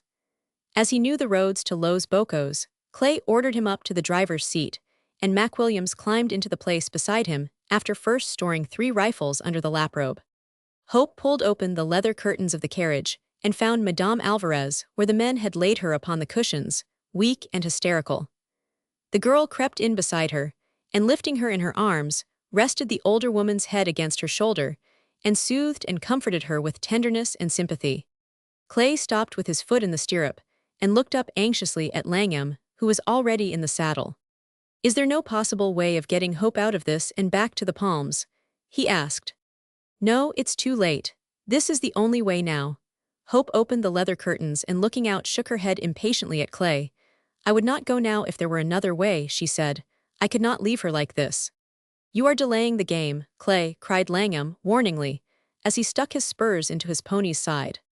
The people in the diligence lurched forward as the horses felt the lash of the whip and strained against the harness, and then plunged ahead at a gallop on their long race to the sea. As they sped through the gardens, the stables and the trees hid them from the sight of those in the palace, and the turf, upon which the driver had turned the horses for greater safety, deadened the sound of their flight. They found the gates of the botanical gardens already opened, and Clay, in the street outside, beckoning them on. Without waiting for the others, the 2 outriders galloped ahead to the first cross street, looked up and down its length, and then, in evident concern at what they saw in the distance, motioned the driver to greater speed, and crossing the street signaled him to follow them. At the next corner, Clay flung himself off his pony, and throwing the bridle to Langham, ran ahead into the cross street on foot, and after a quick glance pointed down its length away from the heart of the city to the mountains. The driver turned as Clay directed him, and when the man found that his face was fairly set toward the goal, he lashed his horses recklessly through the narrow street, so that the murmur of the mob behind them grew perceptibly fainter at each leap forward. The noise of the galloping hoofs brought women and children to the barred windows of the houses, but no men stepped into the road to stop their progress, and those few they met running in the direction of the palace hastened to get out of their way, and stood with their backs pressed against the walls of the narrow thoroughfare looking after them with wonder. Even those who suspected their errand were helpless to detain them, for sooner than they could raise the hue and cry or formulate a plan of action, the carriage had passed and was disappearing in the distance, rocking from wheel to wheel like a ship in a gale. 2 men who were so bold as to start to follow stopped abruptly when they saw the outriders draw rein and turn in their saddles as though to await their coming. Clay's mind was torn with doubts, and his nerves were drawn taut like the strings of a violin. Personal danger exhilarated him, But this chance of harm to others who were helpless, except for him, depressed his spirit with anxiety. He experienced in his own mind all the nervous fears of a thief who sees an officer in every passing citizen, and at one moment he warned the driver to move more circumspectly, and so avert suspicion, and the next urged him into more desperate bursts of speed. In his fancy, every cross street threatened an ambush, and as he cantered now before and now behind the carriage, he wished that he was a multitude of men who could encompass it entirely and hide it. But the solid streets soon gave way to open places, and low mud cabins, where the horses' hoofs beat on a sun-baked road, and where the inhabitants sat lazily before the door in the fading light, with no knowledge of the changes that the day had wrought in the city, and with only a moment's curious interest in the hooded carriage and the grim, white-faced foreigners who guarded it. Clay turned his pony into a trot at Langham's side. His face was pale and drawn. As the danger of immediate pursuit and capture grew less, the carriage had slackened its pace, and for some minutes the outriders galloped on together side by side in silence. But the same thought was in the mind of each, and when Langham spoke it was as though he were continuing where he had but just been interrupted. He laid his hand gently on Clay's arm. He did not turn his face toward him, and his eyes were still peering into the shadows before them. "Tell me," he asked. He was coming up the stairs, Clay answered. He spoke in so low a voice that Langham had to lean from his saddle to hear him. They were close behind, but when they saw her they stopped and refused to go farther. I called to him to come away, but he would not understand. They killed him before he really understood what they meant to do. He was dead almost before I reached him. He died in my arms. There was a long pause. "I wonder if he knows that," Clay said. Langham sat erect in the saddle again and drew a short breath. "I wish he could have known how he helped me," he whispered, "how much just knowing him helped me." Clay bowed his head to the boy, as though he were thanking him. "His was the gentlest soul I ever knew," he said. "That's what I wanted to say," Langham answered. "We will let that be his epitaph," and touching his spur to his horse, he galloped on ahead and left Clay riding alone. Langham had proceeded for nearly a mile when he saw the forest opening before them, and at the sight he gave a shout of relief. But almost at the same instant, he pulled his pony back on his haunches and, whirling him about, sprang back to the carriage with a cry of warning. "There are soldiers ahead of us," he cried. "Did you know it?" he demanded of the driver. "Did you lie to me? Turn back." "He cannot turn back," Mac Williams answered. "They have seen us. They are only the custom officers at the city limits. They know nothing. Go on." He reached forward and, catching the reins, dragged the horses down into a walk. Then he handed the reins back to the driver with a shake of the head. "If you know these roads as well as you say you do, you want to keep us out of the way of soldiers," he said. "If we fall into a trap, you will be the first man shot on either side." A sentry strolled lazily out into the road, dragging his gun after him by the bayonet, and raised his hand for them to halt. His captain followed him from the post-house, throwing away a cigarette as he came, and saluted Mac Williams on the box and bowed to the two riders in the background. In his right hand, he held one of the long iron rods with which the collectors of the city's taxes were wont to pierce the bundles and packs, and even the carriage cushions of those who entered the city limits from the coast, and who might be suspected of smuggling. "Whose carriage is this, and where is it going?" he asked. As the speed of the diligence slackened, Hope put her head out of the curtains, and as she surveyed the soldier with apparent surprise, she turned to her brother. "What does this mean?" she asked. "What are we waiting for?" "We are going to the hacienda of Señor Palacio," Mac Williams said, in answer to the officer. "The driver thinks that this is the road, but I say we should have taken the one to the right." "No, this is the road to Señor Palacio's plantation," the officer answered, "but you cannot leave the city without a pass signed by General Mendoza. That is the order we received this morning. Have you such a pass?" "Certainly not," Clay answered warmly. "This is the carriage of an American, the president of the mines. His daughters are inside and on their way to visit the residence of Señor Palacio. They are foreigners Americans. We are all foreigners, and we have a perfect right to leave the city when we choose. You can only stop us when we enter it." The officer looked uncertainly from Clay to Hope and up at the driver on the box. His eyes fell upon the heavy brass mountings of the harness. They bore the arms of Alancho. He wheeled sharply and called to his men inside the post-house, and they stepped out from the veranda and spread themselves leisurely across the road. "Ride him down, Clay," Langham muttered in a whisper. The officer did not understand the words, But he saw Clay gather the reins tighter in his hands, and he stepped back quickly to the safety of the porch, and from that ground of vantage smiled pleasantly. "Pardon," he said, "there is no need for blows when one is rich enough to pay. A little something for myself and a drink for my brave fellows, and you can go where you please." "Damned brigands," growled Langham savagely. "Not at all," Clay answered. "He is an officer and a gentleman. I have no money with me," he said in Spanish, addressing the officer, "but between caballeros a word of honor is sufficient. I shall be returning this way tomorrow morning, and I will bring a few hundred souls from Center Palacio for you and your men. But if we are followed you will get nothing, and you must have forgotten in the meantime that you have seen us pass." There was a murmur inside the carriage, and Hope's face disappeared from between the curtains to reappear again almost immediately. She beckoned to the officer with her hand, and the men saw that she held between her thumb and little finger a diamond ring of size and brilliancy. She moved it so that it flashed in the light of the guard lantern above the post-house. "My sister tells me you shall be given this tomorrow morning," Hope said, "if we are not followed." The man's eyes laughed with pleasure. He swept his sombrero to the ground. "I am your servant, senorita," he said. "Gentlemen," he cried, gaily, turning to Clay, "if you wish it, I will accompany you with my men. Yes, I will leave word that I have gone in the sudden pursuit of smugglers, or I will remain here as you wish, and send those who may follow back again." "You are most gracious, sir," said Clay. "It is always a pleasure to meet with a gentleman and a philosopher. We prefer to travel without an escort, and remember, you have seen nothing and heard nothing." He leaned from the saddle and touched the officer on the breast. "That ring is worth a king's ransom." "Or a president's," muttered the man, smiling. "Let the American ladies pass," he commanded. The soldiers scattered as the whip fell, and the horses once more leaped forward. And as the carriage entered the forest, Clay looked back and saw the officer exhaling the smoke of a fresh cigarette, with the satisfaction of one who enjoys a clean conscience and a sense of duty well performed. The road through the forest was narrow and uneven, and as the horses fell into a trot, the men on horseback closed up together behind the carriage. "Do you think that road agent will keep his word?" Langham asked.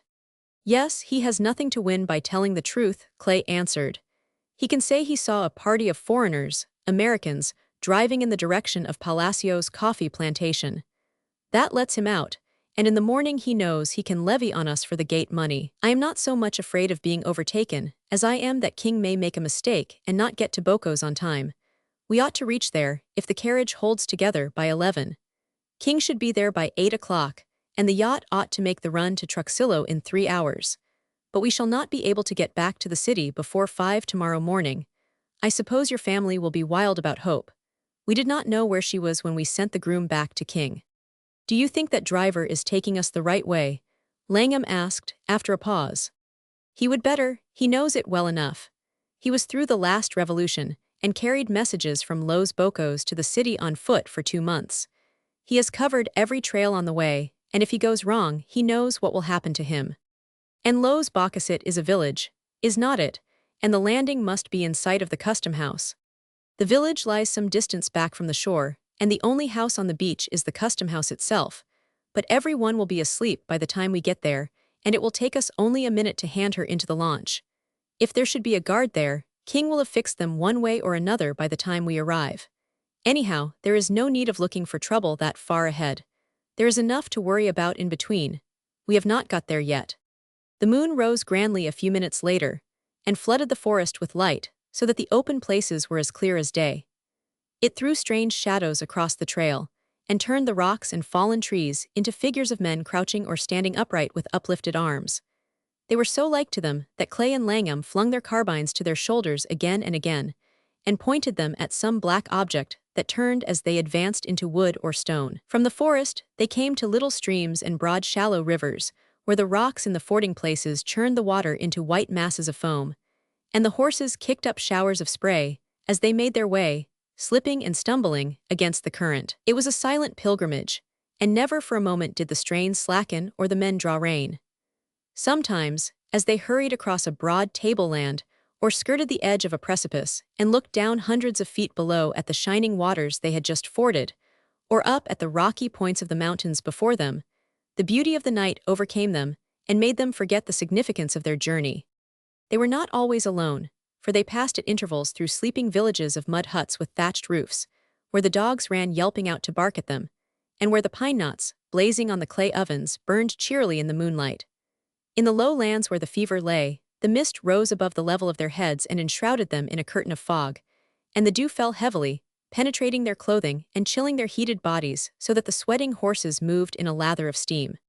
They had settled down into a steady gallop now, and 10 or 15 miles had been left behind them. "We are making excellent time," said Clay.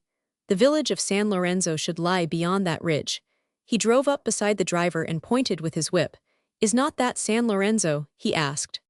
"Yes, Senor," the man answered, "but I mean to drive around it by the old wagon trail. It is a large town, and people may be awake. You will be able to see it from the top of the next hill." The cavalcade stopped at the summit of the ridge, and the men looked down into the silent village. It was like the others they had passed, with a few houses built round a square of grass that could hardly be recognized as a plaza, except for the church on its one side, and the huge wooden cross planted in its center. From the top of the hill, they could see that the greater number of the houses were in darkness, but in a large building of 2 stories lights were shining from every window. "That is the Comandancia," said the driver, shaking his head. "They are still awake. It is a telegraph station." "Great Scott!" exclaimed McWilliams. "We forgot the telegraph. They may have sent word to head us off already." 9 o'clock is not so very late," said Clay. "It may mean nothing." "We had better make sure, though," McWilliams answered, jumping to the ground. "Lend me your pony, Ted, and take my place. I will run in there and dust around and see what's up. I will join you on the other side of the town after you get back to the main road." "Wait a minute," said Clay. "What do you mean to do?" "I cannot tell till I get there, but I will try to find out how much they know. Do not you be afraid. I will run fast enough if there's any sign of trouble. And if you come across a telegraph wire, cut it. The message may not have gone over yet." The 2 women in the carriage had parted the flaps of the hoods and were trying to hear what was being said, but could not understand, and Langham explained to them that they were about to make a slight detour to avoid San Lorenzo, while McWilliams was going into it to reconnoiter. He asked if they were comfortable, and assured them that the greater part of the ride was over, and that there was a good road from San Lorenzo to the sea. McWilliams rode down into the village along the main trail, and threw his reins over a post in front of the Comandancia. He mounted boldly to the 2nd floor of the building and stopped at the head of the stairs, in front of an open door. There were 3 men in the room before him, one an elderly man, whom he rightly guessed was the Comandante, and 2 younger men who were standing behind a railing and bending over a telegraph instrument on a table. As he stamped into the room, they looked up and stared at him in surprise. Their faces showed that he had interrupted them at a moment of unusual interest. McWilliams saluted the 3 men civilly, and, according to the native custom, apologized for appearing before them in his spurs. He had been riding from Los Bocos to the capital, he said, and his horse had gone lame. Could they tell him if there was anyone in the village from whom he could hire a mule, as he must push on to the capital that night? The Comandante surveyed him for a moment, as though still disturbed by the interruption, and then shook his head impatiently. "You can hire a mule from one Pulido Paul at the corner of the plaza," he said. And as McWilliams still stood uncertainly, he added, "You say you have come from Los Bocos. Did you meet anyone on your way?" The 2 younger men looked up at him anxiously, but before he could answer, the instrument began to tick out the signal, and they turned their eyes to it again, and one of them began to take its message down on paper. The instrument spoke to McWilliams also, for he was used to sending telegrams daily from the office to the mines, and could make it talk for him in either English or Spanish. So, in his effort to hear what it might say, he stammered and glanced at it involuntarily, and the Comandante, without suspecting his reason for doing so, turned also and peered over the shoulder of the man who was receiving the message. Except for the clicking of the instrument, the room was absolutely still.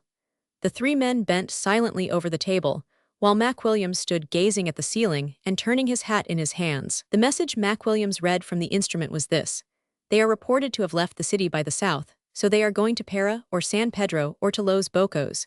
She must be stopped, take an armed force and guard the roads. If necessary, kill her.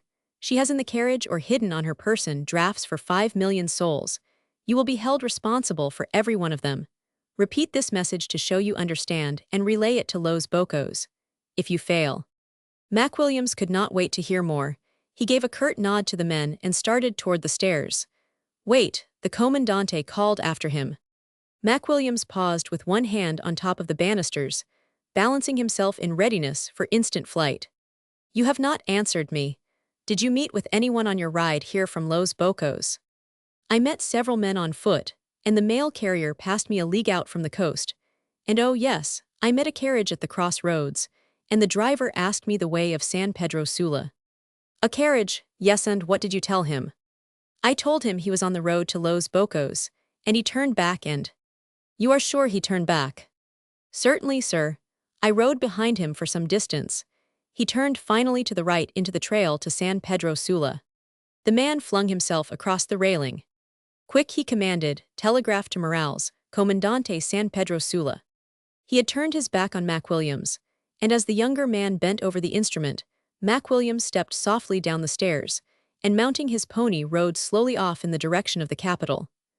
As soon as he had reached the outskirts of the town, he turned and galloped round it, and then rode fast with his head in air, glancing up at the telegraph wire that sagged from tree trunk to tree trunk along the trail. At a point where he thought he could dismount in safety and tear down the wire, he came across it dangling from the branches, and he gave a shout of relief. He caught the loose end and dragged it free from its support, and then laying it across a rock pounded the blade of his knife upon it with a stone, until he had hacked off a piece some 50 feet in length. Taking this in his hand, he mounted again and rode off with it, dragging the wire in the road behind him. He held it up as he rejoined Clay and laughed triumphantly. "They will have some trouble splicing that circuit," he said. "You only half did the work. What would not we give to know all this little piece of copper knows, eh?" "Do you mean you think they have telegraphed to Los Bocos already?" "I know that they were telegraphing to San Pedro Sula as I left, and to all the coast towns. But whether you cut this down before or after is what I should like to know." "We shall probably learn that later," said Clay grimly. The last 3 miles of the journey lay over a hard, smooth road, wide enough to allow the carriage and its escort to ride abreast. It was in such contrast to the tortuous paths they had just followed that the horses gained a fresh impetus and galloped forward as freely as though the race had but just begun. Madame Alvarez stopped the carriage at one place and asked the men to lower the hood at the back that she might feel the fresh air and see about her, and when this had been done, the women seated themselves with their backs to the horses where they could look out at the moonlit road as it unrolled behind them. Hope felt selfishly and wickedly happy. The excitement had kept her spirits at the highest point, and the knowledge that Clay was guarding and protecting her was in itself a pleasure. She leaned back on the cushions and put her arm around the older woman's waist, and listened to the light beat of his pony's hoofs outside, now running ahead, now scrambling and slipping up some steep place, and again coming to a halt as Langham or Mac Williams called, "Look to the right, behind those trees, or ahead there. Do not you see what I mean, something crouching?" She did not know when the false alarms would turn into a genuine attack, but she was confident that when the time came he would take care of her, and she welcomed the danger because it brought that solace with it. Madame Alvarez sat at her side, rigid, silent, and beyond the help of comfort. She tortured herself with thoughts of the ambitions she had held, and which had been so cruelly mocked that very morning, of the chivalric love that had been hers, of the life even that had been hers, and which had been given up for her so tragically. When she spoke at all, it was to murmur her sorrow that Hope had exposed herself to danger on her poor account, and that her life, as far as she loved it, was at an end. Only once after the men had parted the curtains and asked concerning her comfort with grave solicitude did she give way to tears. "Why are they so good to me?" she moaned. "Why are you so good to me? I am a wicked, vain woman. I have brought a nation to war, and I have killed the only man I ever trusted." Hope touched her gently with her hand, and felt guiltily how selfish she herself must be not to feel the woman's grief. But she could not. She only saw in it a contrast to her own happiness, a black background before which the figure of Clay and his solicitude for her shone out, the only fact in the world that was of value. Her thoughts were interrupted by the carriage coming to a halt, and a significant movement upon the part of the men. Mac Williams had descended from the box seat, and stepping into the carriage, took the place the women had just left. He had a carbine in his hand, and after he was seated, Langham handed him another which he laid across his knees. "They thought I was too conspicuous on the box to do any good there," he explained in a confidential whisper. In case there is any firing now, you ladies want to get down on your knees here at my feet and hide your heads in the cushions. We are entering Los Bocos. Langham and Clay were riding far in advance, scouting to the right and left, and the carriage moved noiselessly behind them through the empty streets. There was no light in any of the windows, and not even a dog barked or a cock crowed. The women sat erect, listening for the first signal of an attack, each holding the other's hand and looking at McWilliams, who sat with his thumb on the trigger of his carbine, glancing to the right and left and breathing quickly. His eyes twinkled, like those of a little fox terrier. The men dropped back and drew up on a level with the carriage. "We are all right, so far," Clay whispered. "The beach slopes down from the other side of that line of trees. What is the matter with you?" he demanded, suddenly, looking up at the driver. "Are you afraid?" "No," the man answered, hurriedly, his voice shaking. "It's the cold." Langham had galloped on ahead, and as he passed through the trees and came out upon the beach, he saw a broad stretch of moonlit water and the lights from the yacht shining from a point a quarter of a mile offshore. Among the rocks on the edge of the beach was the Vesta's longboat and her crew seated in it or standing about on the beach. The carriage had stopped under the protecting shadow of the trees, and he raced back toward it. "The yacht is here," he cried. "The longboat is waiting and there is not a sign of light about the custom house." "Come on," he cried. "We have beaten them after all." A sailor, who had been acting as lookout on the rocks, sprang to his full height and shouted to the group around the longboat, and King came up the beach toward them, running heavily through the deep sand. Madame Alvarez stepped down from the carriage, and as Hope handed her her jewel case in silence, the men draped her cloak about her shoulders. She put out her hand to them, and as Clay took it in his, she bent her head quickly and kissed his hand. "You were his friend," she murmured. She held Hope in her arms for an instant, and kissed her, and then gave her hand in turn to Langham and to McWilliams. "I do not know whether I shall ever see you again," she said, looking slowly from one to the other, "but I will pray for you every day, and God will reward you for saving a worthless life." As she finished speaking, King came up to the group, followed by 3 of his men. "Is Hope with you? Is she safe?" he asked. "Yes, she is with me," Madame Alvarez answered. "Thank God," King exclaimed breathlessly. "Then we will start at once, Madame. Where is she? She must come with us." "Of course," Clay assented, eagerly. "She will be much safer on the yacht." But Hope protested. "I must get back to father," she said. "The yacht will not arrive until late tomorrow, and the carriage can take me to him 5 hours earlier. The family have worried too long about me as it is, and besides, I will not leave Ted. I am going back as I came." "It is most unsafe," King urged. "On the contrary, it is perfectly safe now," Hope answered. "It was not one of us they wanted."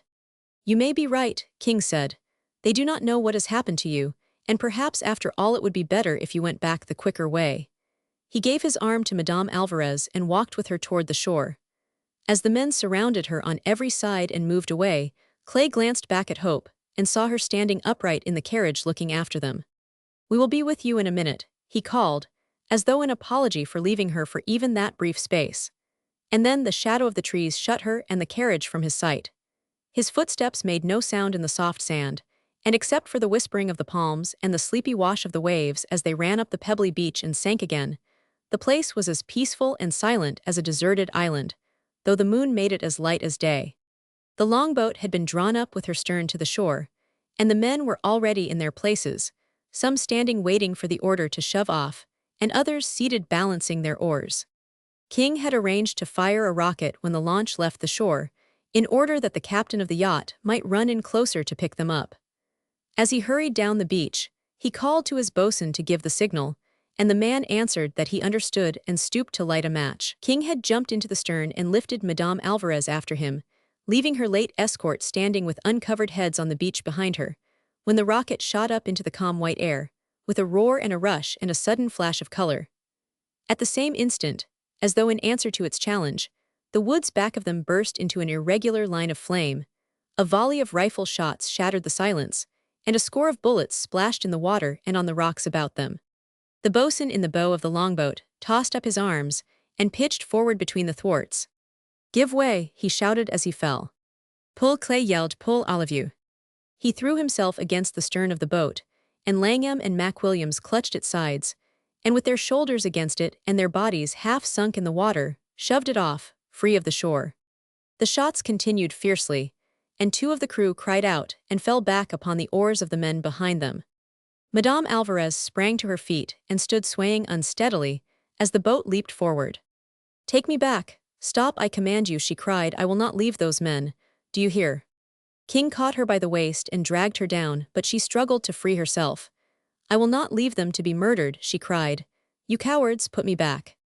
"Hold her, King," Clay shouted. "We are all right, they are not firing at us." His voice was drowned in the noise of the oars beating in the rowlocks and the reports of the rifles. The boat disappeared in a mist of spray and moonlight, and Clay turned and faced about him. Langham and Mac Williams were crouching behind a rock and firing at the flashes in the woods. "You cannot stay there," Clay cried. "We must get back to Hope." He ran forward, dodging from side to side and firing as he ran. He heard shots from the water, and looking back saw that the men in the longboat had ceased rowing and were returning the fire from the shore. "Come back, Hope is all right," her brother called to him. "I have not seen a shot within 100 yards of her yet. They are firing from the custom house and below. I think Mac's hit." "I am not," Mac Williams's voice answered from behind a rock, "but I would like to see something to shoot at." A hot tremor of rage swept over Clay at the thought of a possibly fatal termination to the night's adventure. He groaned at the mockery of having found his life only to lose it now, when it was more precious to him than it had ever been, and to lose it in a silly brawl with semi-savages. He cursed himself impotently and rebelliously for a senseless fool. "Keep back, cannot you?" He heard Langham calling to him from the shore. "You are only drawing the fire toward Hope.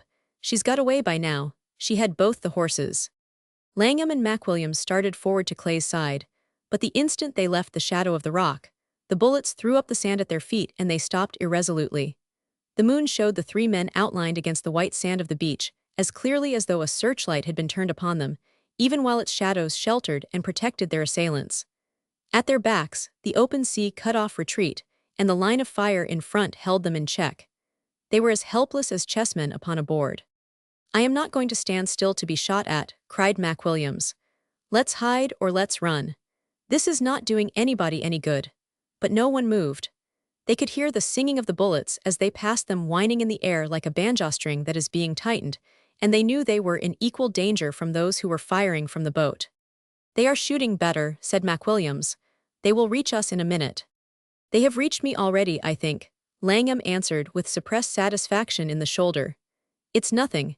His unconcern was quite sincere. To a young man who had galloped through 2 long halves of a football match on a strained tendon, a scratched shoulder was not important, except as an unsought honor. But it was of the most importance to Mac Williams. He raised his voice against the men in the woods in impotent fury. "Come out, you cowards, where we can see you," he cried. "Come out where I can shoot your black heads off." Clay had fired the last cartridge in his rifle, and throwing it away drew his revolver. "We must either swim or hide," he said. "Put your heads down and run." But as he spoke, they saw the carriage plunging out of the shadow of the woods, and the horses galloping toward them down the beach. Mac Williams gave a cheer of welcome. "Hurrah," he shouted, "it's Jose coming for us. He's a good man." "Well done, Jose," he called. "That's not Jose," Langham cried doubtfully, peering through the moonlight. "Good God, it's Hope," he exclaimed. He waved his hands frantically above his head. "Go back, Hope," he cried, "go back." But the carriage did not swerve on its way toward them. They all saw her now distinctly. She was on the driver's box and alone, leaning forward and lashing the horses' backs with the whip and reins, and bending over to avoid the bullets that passed above her head. As she came down upon them, she stood up, her woman's figure outlined clearly in the riding habit she still wore. "Jump in when I turn," she cried. "I am going to turn slowly, run and jump in." She bent forward again and pulled the horses to the right. And as they obeyed her, plunging and tugging at their bits, as though they knew the danger they were in, the men threw themselves at the carriage. Clay caught the hood at the back, swung himself up, and scrambled over the cushions and up to the box seat. He dropped down behind Hope, and reaching his arms around her took the reins in one hand, and with the other forced her down to her knees upon the footboard, so that, as she knelt, his arms and body protected her from the bullets sent after them. Langham followed Clay, and tumbled into the carriage over the hood at the back, but Mac Williams endeavored to vault in from the step, and missing his footing fell under the hind wheel, so that the weight of the carriage passed over him, and his head was buried for an instant in the sand. But he was on his feet again before they had noticed that he was down, and as he jumped for the hood, Langham caught him by the collar of his coat and dragged him into the seat, panting and gasping, and rubbing the sand from his mouth and nostrils. Clay turned the carriage at a right angle through the heavy sand, and still standing with Hope crouched at his knees, he raced back to the woods into the face of the firing, with the boys behind him answering it from each side of the carriage, so that the horses leaped forward in a frenzy of terror, and dashing through the woods, passed into the first road that opened before them. The road into which they had turned was narrow, but level, and ran through a forest of banana palms that bent and swayed above them. Langham and McWilliams still knelt in the rear seat of the carriage, watching the road on the chance of possible pursuit. "Give me some cartridges," said Langham. "My belt is empty. What road is this?" "It is a private road, I should say, through somebody's banana plantation, but it must cross the main road somewhere. It does not matter, we are all right now. I mean to take it easy." McWilliams turned on his back and stretched out his legs on the seat opposite. "Where do you suppose those men sprang from? Were they following us all the time?" "Perhaps, or else that message got over the wire before we cut it, and they have been lying in wait for us. They were probably watching King and his sailors for the last hour or so, but they did not want him. They wanted her and the money. It was pretty exciting, was not it? How's your shoulder?" "It's a little stiff, thank you," said Langham. He stood up and by peering over the hood could just see the top of Clay's sombrero rising above it where he sat on the back seat. "You and Hope all right up there, Clay?" he asked. The top of the sombrero moved slightly, and Langham took it as a sign that all was well. He dropped back into his seat beside McWilliams, and they both breathed a long sigh of relief and content. Langham's wounded arm was the one nearest McWilliams, and the latter parted the torn sleeve and examined the furrow across the shoulder with unconcealed envy. "I am afraid it will not leave a scar," he said, sympathetically. "Will not it?" asked Langham in some concern. The horses had dropped into a walk, and the beauty of the moonlit night put its spell upon the two boys, and the rustling of the great leaves above their heads stilled and quieted them, so that they unconsciously spoke in whispers. Clay had not moved since the horses turned of their own accord into the Valley of the Palms. He no longer feared pursuit nor any interruption to their further progress. His only sensation was one of utter thankfulness that they were all well out of it, and that Hope had been the one who had helped them in their trouble, and his dearest thought was that, whether she wished or not, he owed his safety, and possibly his life, to her. She still crouched between his knees upon the broad footboard, with her hands clasped in front of her, and looking ahead into the vista of soft, mysterious lights and dark shadows that the moon cast upon the road. Neither of them spoke, and as the silence continued unbroken, it took a weightier significance, and at each added second of time became more full of meaning. The horses had dropped into a tired walk, and drew them smoothly over the white road. From behind the hood came broken snatches of the boys' talk, and above their heads, the heavy leaves of the palms bent and bowed as though in benediction. A warm breeze from the land filled the air with the odor of ripening fruit and pungent smells, and the silence seemed to envelop them and mark them as the only living creatures awake in the brilliant tropical night. Hope sank slowly back, and as she did so, her shoulder touched for an instant against Clay's knee. She straightened herself and made a movement as though to rise. Her nearness to him and something in her attitude at his feet held Clay in a spell. He bent forward and laid his hand fearfully upon her shoulder, and the touch seemed to stop the blood in his veins and hush the words upon his lips. Hope raised her head slowly as though with a great effort, and looked into his eyes. It seemed to him that he had been looking into those same eyes for centuries, as though he had always known them, and the soul that looked out of them into his. He bent his head lower, and stretching out his arms drew her to him, and the eyes did not waver. He raised her and held her close against his breast. Her eyes faltered and closed. "Hope," he whispered, "Hope." He stooped lower and kissed her, and his lips told her what they could not speak, and they were quite alone. Roman 14. An hour later Langham rose with a protesting sigh, and shook the hood violently. "I say," he called, "are you asleep up there? We will never get home at this rate. Does not Hope want to come back here and go to sleep?" The carriage stopped, and the boys tumbled out and walked around in front of it. Hope sat smiling on the box seat. She was apparently far from sleepy, and she was quite contented where she was, she told him. "Do you know we have not had anything to eat since yesterday at breakfast?" asked Langham. "McWilliams and I are fainting. We move that we stop at the next shack we come to, and waken the people up and make them give us some supper." Hope looked aside at Clay and laughed softly. Supper, she said. They want supper. Their suffering did not seem to impress Clay deeply. He sat snapping his whip at the palm trees above him and smiled happily in an inconsequent and irritating manner at nothing. "See here, do you know that we are lost?" demanded Langham indignantly and starving. "Have you any idea at all where you are?" "I have not," said Clay, cheerfully. "All I know is that a long time ago there was a revolution and a woman with jewels, who escaped in an open boat, and I recollect playing that I was a target and standing up to be shot at in a bright light. After that, I woke up to the really important things of life, among which supper is not one." Langham and McWilliams looked at each other doubtfully, and Langham shook his head. "Get down off that box," he commanded. "If you and Hope think this is merely a pleasant moonlight drive, we do not. You two can sit in the carriage now, and we will take a turn at driving, and we will guarantee to get you to some place soon." Clay and Hope descended meekly and seated themselves under the hood, where they could look out upon the moonlit road as it unrolled behind them. But they were no longer to enjoy their former leisurely progress. The new whip lashed his horses into a gallop, and the trees flew past them on either hand. "Do you remember that chap in the last ride together?" said Clay. "I and my mistress, side by side, shall be toads their forever ride. And so one more day am I deified. Who knows, the world may end tonight." Hope laughed triumphantly, and threw out her arms as though she would embrace the whole beautiful world that stretched around them. "Oh no," she laughed, "tonight the world has just begun."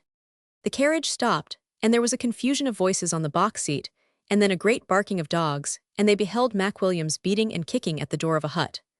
The door opened for an inch, and there was a long debate in Spanish, and finally the door was closed again, and a light appeared through the windows. A few minutes later a man and woman came out of the hut, shivering and yawning, and made a fire in the sun-baked oven at the side of the house. Hope and Clay remained seated in the carriage, and watched the flames springing up from the oily faggots, and the boys moving about with flaring torches of pine, pulling down bundles of fodder for the horses from the roof of the kitchen, while two sleepy girls disappeared toward a mountain stream, one carrying a jar on her shoulder, and the other lighting the way with a torch. Hope sat with her chin on her hand, watching the black figures passing between them and the fire, and standing above it with its light on their faces, shading their eyes from the heat with one hand, and stirring something in a smoking cauldron with the other. Hope felt an overflowing sense of gratitude to these simple strangers for the trouble they were taking. She felt how good everyone was, and how wonderfully kind and generous was the world that she lived in. Her brother came over to the carriage, and bowed with mock courtesy. "I trust, now that we have done all the work," he said, "that your excellencies will condescend to share our frugal fare, or must we bring it to you here?" The clay oven stood in the middle of a hut of lace twigs, through which the smoke drifted freely. There was a row of wooden benches around it, and they all seated themselves and ate ravenously of rice and fried plantains, while the woman patted and tossed tortillas between her hands, eyeing her guests curiously. Her glance fell upon Langham's shoulder, and rested there for so long that Hope followed the direction of her eyes.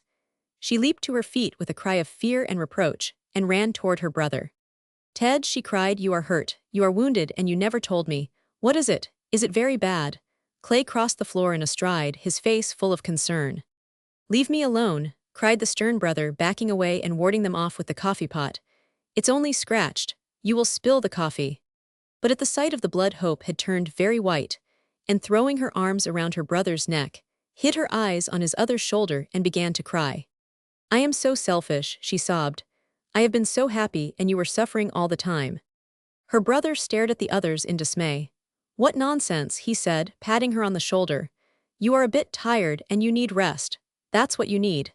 The idea of my sister going off in hysterics after behaving like such a sportand before these young ladies too. Are not you ashamed?" "I should think they would be ashamed," said McWilliams severely, as he continued placidly with his supper. "They have not got enough clothes on." Langham looked over Hope's shoulder at Clay and nodded significantly. "She's been on a good deal of a strain," he explained apologetically, "and no wonder. It's been rather an unusual night for her." Hope raised her head and smiled at him through her tears. Then she turned and moved toward Clay. She brushed her eyes with the back of her hand and laughed. "It has been an unusual night," she said. "Shall I tell him?" she asked. Clay straightened himself unconsciously, and stepped beside her and took her hand. McWilliams quickly lowered to the bench the dish from which he was eating, and stood up too. The people of the house stared at the group in the firelight with puzzled interest, at the beautiful young girl, and at the tall, sunburned young man at her side. Langham looked from his sister to Clay and back again, and laughed uneasily. "Langham, I have been very bold," said Clay. "I have asked your sister to marry me, and she has said that she would." Langham flushed as red as his sister. He felt himself at a disadvantage, in the presence of a love as great and strong as he knew this must be. It made him seem strangely young and inadequate. He crossed over to his sister awkwardly and kissed her, and then took Clay's hand, and the three stood together and looked at one another, and there was no sign of doubt or question in the face of any one of them. They stood so for some little time, smiling and exclaiming together, and utterly unconscious of anything but their own delight and happiness. Mac Williams watched them, his face puckered into odd wrinkles and his eyes half-closed. Hope suddenly broke away from the others, and turned toward him with her hands held out. "Have you nothing to say to me, Mr. Mac Williams?" she asked. Mac Williams looked doubtfully at Clay, as though from force of habit he must ask advice from his chief first, and then took the hands that she held out to him and shook them up and down. His usual confidence seemed to have forsaken him, and he stood, shifting from one foot to the other, smiling and abashed. "Well, I always said they did not make them any better than you," he gasped at last. "I was always telling him that, was not I?" He nodded energetically at Clay. "And that's so, they do not make him any better than you." He dropped her hands, and crossed over to Clay, and stood surveying him with a smile of wonder and admiration. "How would you do it?" he demanded. "How did you do it? I suppose you know," he asked sternly, "that you are not good enough for Miss Hope. You know that, do not you?" "Of course I know that," said Clay. Mac Williams walked toward the door and stood in it for a second, looking back at them over his shoulder. "They do not make them any better than that," he reiterated gravely, and disappeared in the direction of the horses, shaking his head and muttering his astonishment and delight. "Please give me some money," Hope said to Clay. "All the money you have," she added, smiling at her presumption of authority over him, "and you, too, Ted." The men emptied their pockets, and Hope poured the mass of silver into the hands of the women, who gazed at it uncomprehendingly. "Thank you for your trouble and your good supper," Hope said in Spanish, "and may no evil come to your house." The woman and her daughters followed her to the carriage, bowing and uttering good wishes in the extravagant metaphor of their country. And as they drove away, Hope waved her hand to them as she sank closer against Clay's shoulder. "The world is full of such kind and gentle souls," she said. In an hour they had regained the main road, and a little later the stars grew dim and the moonlight faded, and trees and bushes and rocks began to take substance and to grow into form and outline. They saw by the cool, gray light of the morning the familiar hills around the capital, and at a cry from the boys on the box seat, they looked ahead and beheld the harbor of Valencia at their feet, lying as placid and undisturbed as the water in a bathtub. As they turned up the hill into the road that led to the Palms, they saw the sleeping capital like a city of the dead below them, its white buildings reddened with the light of the rising sun. From 3 places in different parts of the city, thick columns of smoke rose lazily to the sky. "I had forgot," said Clay, "they have been having a revolution here, it seems so long ago." By 5 o'clock they had reached the gate of the Palms, and their appearance startled the sentry on post into a state of undisciplined joy. A riderless pony, the one upon which Jose had made his escape when the firing began, had crept into the stable an hour previous, stiff and bruised and weary, and had led the people at the Palms to fear the worst. Mr. Langham and his daughter were standing on the veranda as the horses came galloping up the avenue. They had been awake all the night, and the face of each was white and drawn with anxiety and loss of sleep. Mr. Langham caught Hope in his arms and held her face close to his in silence. "Where have you been?" he said at last. "Why did you treat me like this? You knew how I would suffer." "I could not help it," Hope cried. "I had to go with Madame Alvarez." Her sister had suffered as acutely as had Mr. Langham himself, as long as she was in ignorance of Hope's whereabouts. But now that she saw Hope in the flesh again, she felt a reaction against her for the anxiety and distress she had caused them. "My dear Hope," she said, "is everyone to be sacrificed for Madame Alvarez? What possible use could you be to her at such a time? It was not the time nor the place for a young girl. You were only another responsibility for the men." Clay seemed willing to accept the responsibility, said Langham, without a smile. "And besides," he added, "if Hope had not been with us we might never have reached home alive." But it was only after much earnest protest and many explanations that Mr. Langham was pacified, and felt assured that his son's wound was not dangerous, and that his daughter was quite safe. Miss Langham and himself, he said, had passed a trying night. There had been much firing in the city and continual uproar. The houses of several of the friends of Alvarez had been burned and sacked. Alvarez himself had been shot as soon as he had entered the yard of the military prison. It was then given out that he had committed suicide. Mendoza had not dared to kill Rojas because of the feeling of the people toward him, and had even shown him to the mob from behind the bars of one of the windows, in order to satisfy them that he was still living. The British minister had sent to the palace for the body of Captain Stewart, and had had it escorted to the legation, from whence it would be sent to England. This, as far as Mr. Langham had heard, was the news of the night just over. 2 native officers called here for you about midnight, Clay, he continued, and they are still waiting for you below at your office. They came from Rojas's troops, who are encamped on the hills at the other side of the city. They wanted you to join them with the men from the mines. I told them I did not know when you would return, and they said they would wait. If you could have been here last night, it is possible that we might have done something, but now that it is all over, I am glad that you saved that woman instead. I should have liked, though, to have struck one blow at them. But we cannot hope to win against assassins.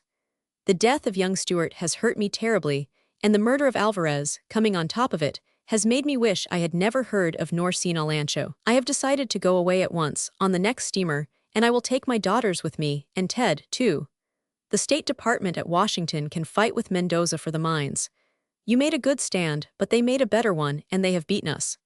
Mendoza's coup d'etat has passed into history, and the revolution is at an end.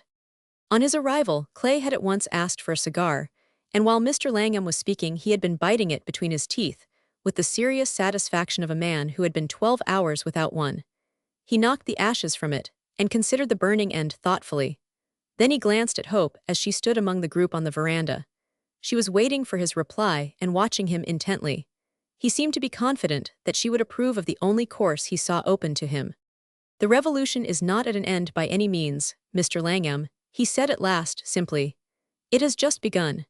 He turned abruptly and walked away in the direction of the office, and McWilliams and Langham stepped off the veranda and followed him as a matter of course.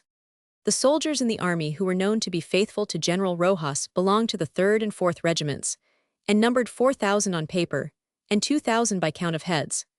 When they had seen their leader taken prisoner, and swept off the parade ground by Mendoza's cavalry, they had first attempted to follow in pursuit and recapture him, but the men on horseback had at once shaken off the men on foot and left them, panting and breathless, in the dust behind them. So they halted uncertainly in the road, and their young officers held counsel together. They first considered the advisability of attacking the military prison, but decided against doing so, as it would lead, they feared, whether it proved successful or not, to the murder of Rojas. It was impossible to return to the city where Mendoza's 1st and 2nd regiments greatly outnumbered them. Having no leader and no headquarters, the officers marched the men to the hills above the city and went into camp to await further developments. Throughout the night, they watched the illumination of the city and of the boats in the harbor below them. They saw the flames bursting from the homes of the members of Alvarez's cabinet, and when the morning broke, they beheld the grounds of the palace swarming with Mendoza's troops, and the red and white barred flag of the revolution floating over it. The news of the assassination of Alvarez, and the fact that Rojas had been spared for fear of the people, had been carried to them early in the evening, and with this knowledge of their general's safety hope returned, and fresh plans were discussed. By midnight they had definitely decided that should Mendoza attempt to dislodge them the next morning, they would make a stand, but that if the fight went against them, they would fall back along the mountain roads to the Valencia mines, where they hoped to persuade the 1,500 soldiers there installed to join forces with them against the new dictator. In order to assure themselves of this help, a messenger was dispatched by a circuitous route to the Palms, to ask the aid of the resident director, and another was sent to the mines to work upon the feelings of the soldiers themselves. The officer who had been sent to the Palms to petition Clay for the loan of his soldier workmen had decided to remain until Clay returned, and another messenger had been sent after him from the camp on the same errand. These 2 lieutenants greeted Clay with enthusiasm, but he at once interrupted them and began plying them with questions as to where their camp was situated and what roads led from it to the Palms. Bring your men at once to this end of our railroad, he said. It is still early, and the revolutionists will sleep late. They are drugged with liquor and worn out with excitement, and whatever may have been their intentions toward you last night, they will be late in putting them into practice this morning. I will telegraph Kirkland to come up at once with all of his soldiers, and with his 300 Irishmen, allowing him a half-hour to collect them, and to get his flat cars together, and another half-hour in which to make the run. He should be here by 6:30, and that's quick mobilization. You ride back now and march your men here at a double quick. With your 2,000, we shall have in all 3,800 men. I must have absolute control over my own troops. Otherwise, I shall act independently of you and go into the city alone with my workmen. That is unnecessary, said one of the lieutenants. We have no officers. If you do not command us, there is no one else to do it. We promise that our men will follow you and give you every obedience. They have been led by foreigners before, by young Captain Stewart and Major Ferguson and Colonel Shrevington. They know how highly General Rojas thinks of you, and they know that you have led continental armies in Europe. Well, do not tell them I have not until this is over, said Clay.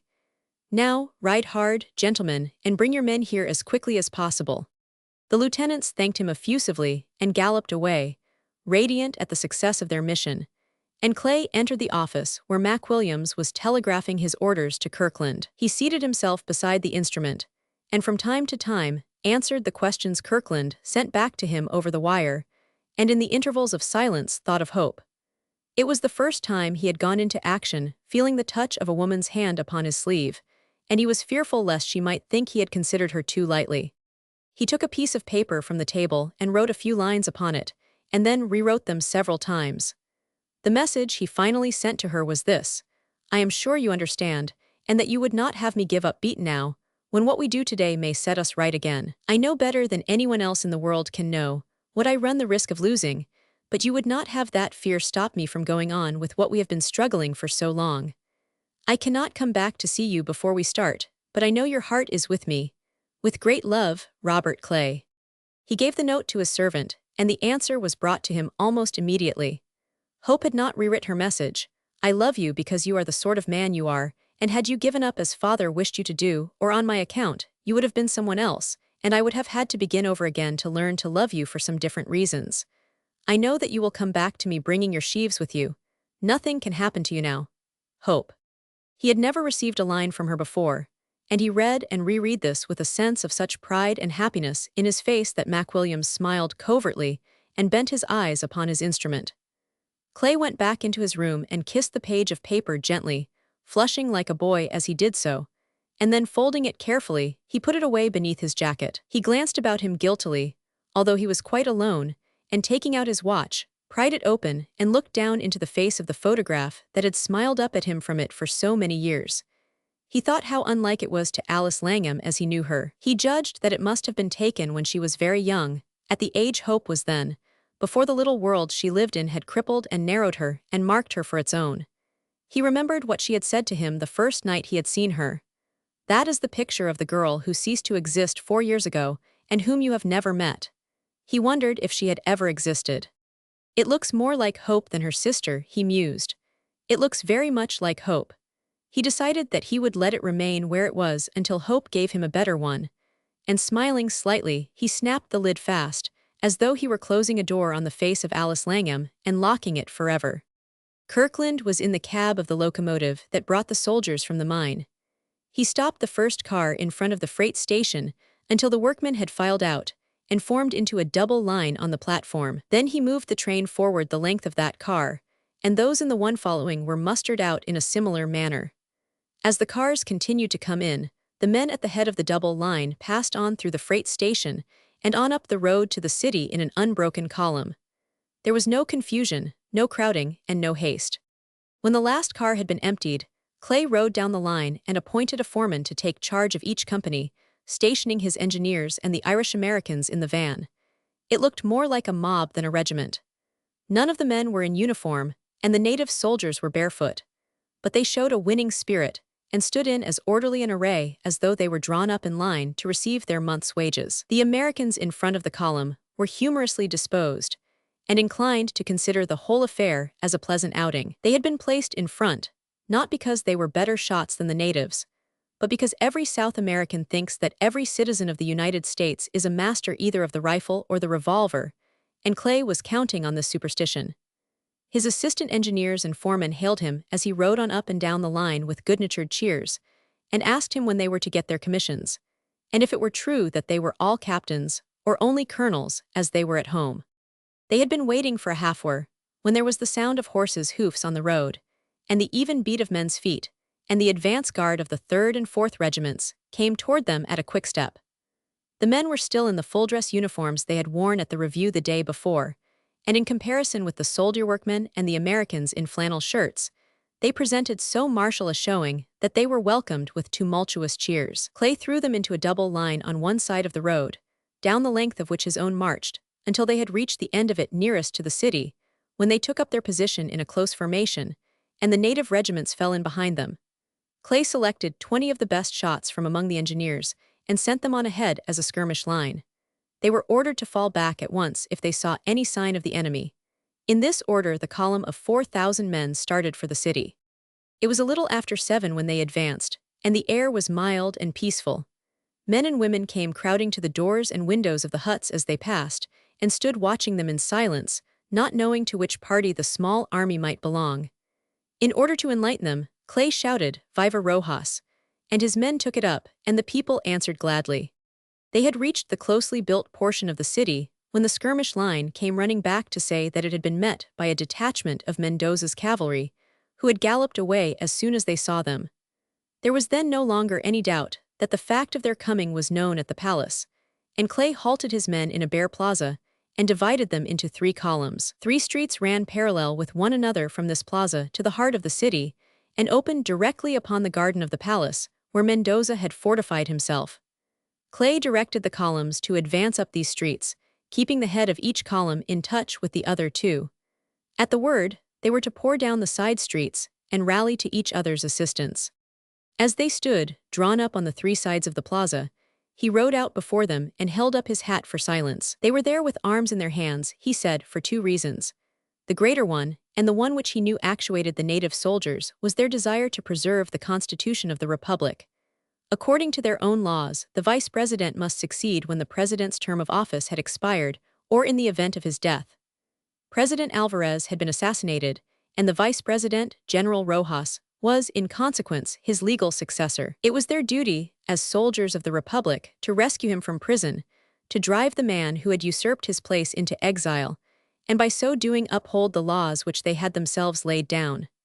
The second motive, he went on, was a less worthy and more selfish one. The Alancha mines, which now gave work to thousands and brought millions of dollars into the country, were coveted by Mendoza, who would, if he could, convert them into a monopoly of his government. If he remained in power, all foreigners would be driven out of the country, and the soldiers would be forced to work in the mines without payment. Their condition would be little better than that of the slaves in the salt mines of Siberia.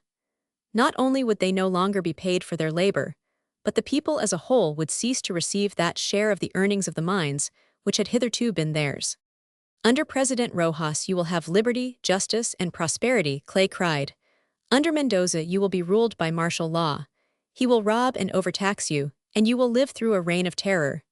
Between them which will you choose? The native soldiers answered by cries of Rojas, and breaking ranks rushed across the plaza toward him, crowding around his horse and shouting, "Long live Rojas! Long live the Constitution! Death to Mendoza!"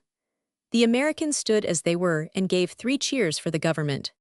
They were still cheering and shouting as they advanced upon the palace, and the noise of their coming drove the people indoors, so that they marched through deserted streets and between closed doors and sightless windows. No one opposed them, and no one encouraged them, but they could now see the facade of the palace and the flag of the revolutionists hanging from the mast in front of it. 3 blocks distant from the palace, they came upon the buildings of the United States and English legations, where the flags of the 2 countries had been hung out over the narrow thoroughfare. The windows and the roofs of each legation were crowded with women and children who had sought refuge there, and the column halted as Weimar, the consul, and Sir Julian Pindar, the English minister, came out, bareheaded, into the street and beckoned to Clay to stop. As our minister was not here, Weimar said, I telegraphed to Truxillo for the man-of-war there. She started some time ago, and we have just heard that she is entering the lower harbor. She should have her bluejackets on shore in 20 minutes. Sir Julian and I think you ought to wait for them. The English minister put a detaining hand on Clay's bridle. If you attack Mendoza at the palace with this mob, he remonstrated, rioting and lawlessness generally will break out all over the city. I ask you to keep them back until we get your sailors to police the streets and protect property. Clay glanced over his shoulder at the engineers and the Irish workmen standing in solemn array behind him. Oh, you can hardly call this a mob, he said. They look a little rough and ready, but I will answer for them. The two other columns that are coming up the streets parallel to this are government troops, and properly engaged in driving a usurper out of the government building. The best thing you can do is to get down to the wharf and send the Marines and Bluejackets where you think they will do the most good. I cannot wait for them, and they cannot come too soon. The grounds of the palace occupied 2 entire blocks. The botanical gardens were in the rear, and in front, a series of low terraces ran down from its veranda to the high iron fence, which separated the grounds from the chief thoroughfare of the city. Clay sent word to the left and right wing of his little army to make a detour 1 street distant from the palace grounds and form in the street in the rear of the botanical gardens. When they heard the firing of his men from the front, they were to force their way through the gates at the back and attack the palace in the rear. Mendoza has the place completely barricaded, Weimar warned him, and he has 3 field pieces covering each of these streets. You and your men are directly in line of one of them now. He is only waiting for you to get a little nearer before he lets loose. From where he sat, Clay could count the bars of the iron fence in front of the grounds, but the boards that backed them prevented his forming any idea of the strength or the distribution of Mendoza's forces. He drew his staff of amateur officers to one side and explained the situation to them. The Theatre National and the Club Union, he said, face the palace from the opposite corners of this street. You must get into them and barricade the windows and throw up some sort of shelter for yourselves along the edge of the roofs, and drive the men behind that fence back to the palace. Clear them away from the cannon first, and keep them away from it. I will be waiting in the street below. When you have driven them back, we will charge the gates and have it out with them in the gardens. The 3rd and 4th regiments ought to take them in the rear about the same time. You will continue to pick them off from the roof. The 2 supporting columns had already started on their roundabout way to the rear of the palace. Clay gathered up his reins, and telling his men to keep close to the walls, started forward, his soldiers following on the sidewalks and leaving the middle of the street clear. As they reached a point 100 yards below the palace, a part of the wooden shield behind the fence was thrown down. There was a puff of white smoke and a report, and a cannonball struck the roof of a house which they were passing and sent the tiles clattering about their heads. But the men in the lead had already reached the stage door of the theater and were opposite one of the doors to the club. They drove these in with the butts of their rifles and raced up the stairs of each of the deserted buildings until they reached the roof. Langham was swept by a weight of men across a stage and jumped among the music racks in the orchestra. He caught a glimpse of the early morning sun shining on the tawdry hangings of the boxes and the exaggerated perspective of the scenery. He ran through corridors between 2 great statues of comedy and tragedy, and up a marble staircase to a lobby in which he saw the white faces about him multiplied in long mirrors, and so out to an iron balcony from which he looked down, panting and breathless, upon the palace gardens, swarming with soldiers and white with smoke. Men poured through the windows of the club opposite, dragging sofas and chairs out to the balcony and upon the flat roof.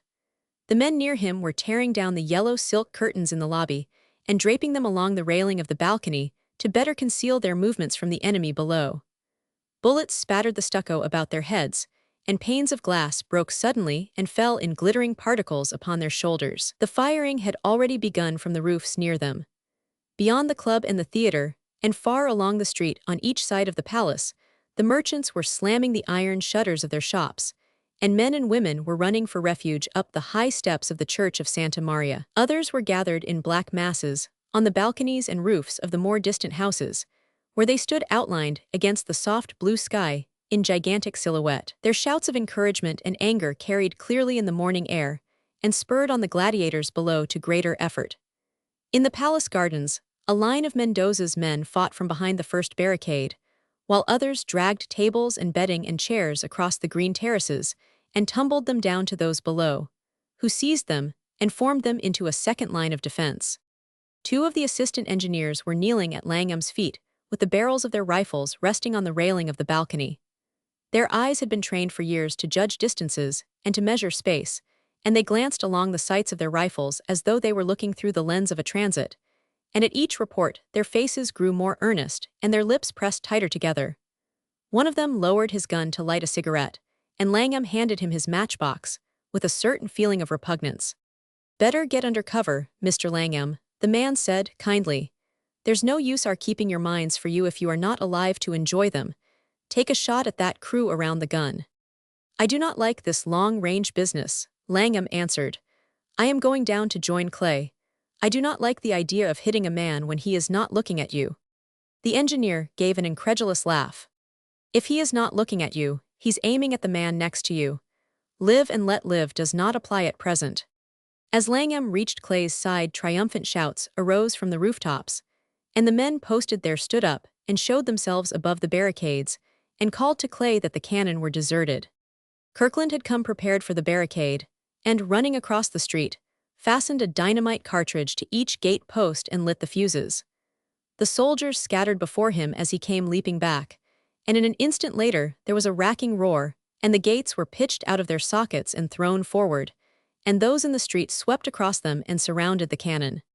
Langham caught it by the throat as though it were human, and did not feel the hot metal burning the palms of his hands as he choked it and pointed its muzzle toward the palace, while the others dragged at the spokes of the wheel. It was fighting at close range now, close enough to suit even Langham. He found himself in the front rank of it without knowing exactly how he got there. Every man on both sides was playing his own hand, and seemed to know exactly what to do. He felt neglected and very much alone, and was somewhat anxious, lest his valor might be wasted through his not knowing how to put it to account. He saw the enemy in changing groups of scowling men, who seemed to eye him for an instant down the length of a gun barrel, and then disappear behind a puff of smoke. He kept thinking that war-made men take strange liberties with their fellow men, and it struck him as being most absurd that strangers should stand up and try to kill one another, men who had so little in common that they did not even know one another's names. The soldiers who were fighting on his own side were equally unknown to him, and he looked in vain for Clay. He saw Mac Williams for a moment through the smoke, jabbing at a jammed cartridge with his penknife, and hacking the lead away to make it slip. He was remonstrating with the gun and swearing at it exactly as though it were human, and as Langham ran toward him he threw it away and caught up another from the ground. Kneeling beside the wounded man who had dropped it and picking the cartridges from his belt, he assured him cheerfully that he was not so badly hurt as he thought. "You all right?" Langham asked. "I am all right. I am trying to get a little laddie hiding behind that blue silk sofa over there. He's taken an unnatural dislike to me, and he's nearly got me 3 times. I am knocking horsehair out of his rampart, though." The men of Stuart's bodyguard were fighting outside of the breastworks and mattresses. They were using their swords as though they were machetes, and the Irishmen were swinging their guns around their shoulders like sledgehammers and beating their foes over the head and breast. The guns at his own side sounded close at Langham's ear and deafened him, and those of the enemy exploded so near to his face that he was kept continually winking and dodging, as though he were being taken by a flashlight photograph. When he fired, he aimed where the mass was thickest, so that he might not see what his bullet did. But he remembered afterward that he always reloaded with the most anxious swiftness in order that he might not be killed before he had had another shot, and that the idea of being killed was of no concern to him except on that account. Then the scene before him changed, and apparently hundreds of Mendoza's soldiers poured out from the palace and swept down upon him, cheering as they came, and he felt himself falling back naturally and as a matter of course, as he would have stepped out of the way of a locomotive or a runaway horse or any other unreasoning thing. His shoulders pushed against a mass of shouting, sweating men, who in turn pressed back upon others, until the mass reached the iron fence and could move no farther. He heard Clay's voice shouting to them, and saw him run forward, shooting rapidly as he ran, and he followed him, even though his reason told him it was a useless thing to do. And then there came a great shout from the rear of the palace, and more soldiers, dressed exactly like the others, rushed through the great doors and swarmed around the 2 wings of the building, and he recognized them as Rojas's men and knew that the fight was over. He saw a tall man with a Negro's face spring out of the first mass of soldiers and shout to them to follow him. Clay gave a yell of welcome and ran at him, calling upon him in Spanish to surrender. The Negro stopped and stood at bay, glaring at Clay and at the circle of soldiers closing in around him. He raised his revolver and pointed it steadily. It was as though the man knew he had only a moment to live, and meant to do that one thing well in the short time left him. Clay sprang to one side and ran toward him, dodging to the right and left, but Mendoza followed his movements carefully with his revolver. It lasted but an instant. Then the Spaniard threw his arm suddenly across his face, drove the heel of his boot into the turf, and spinning about on it fell forward. If he was shot where his sash crosses his heart, I know the man who did it, Langham heard a voice say at his elbow, and turning saw McWilliams wetting his fingers at his lips and touching them gingerly to the heated barrel of his Winchester. The death of Mendoza left his followers without a leader and without a cause. They threw their muskets on the ground and held their hands above their heads, shrieking for mercy. Clay and his officers answered them instantly by running from one group to another, knocking up the barrels of the rifles and calling hoarsely to the men on the roofs to cease firing.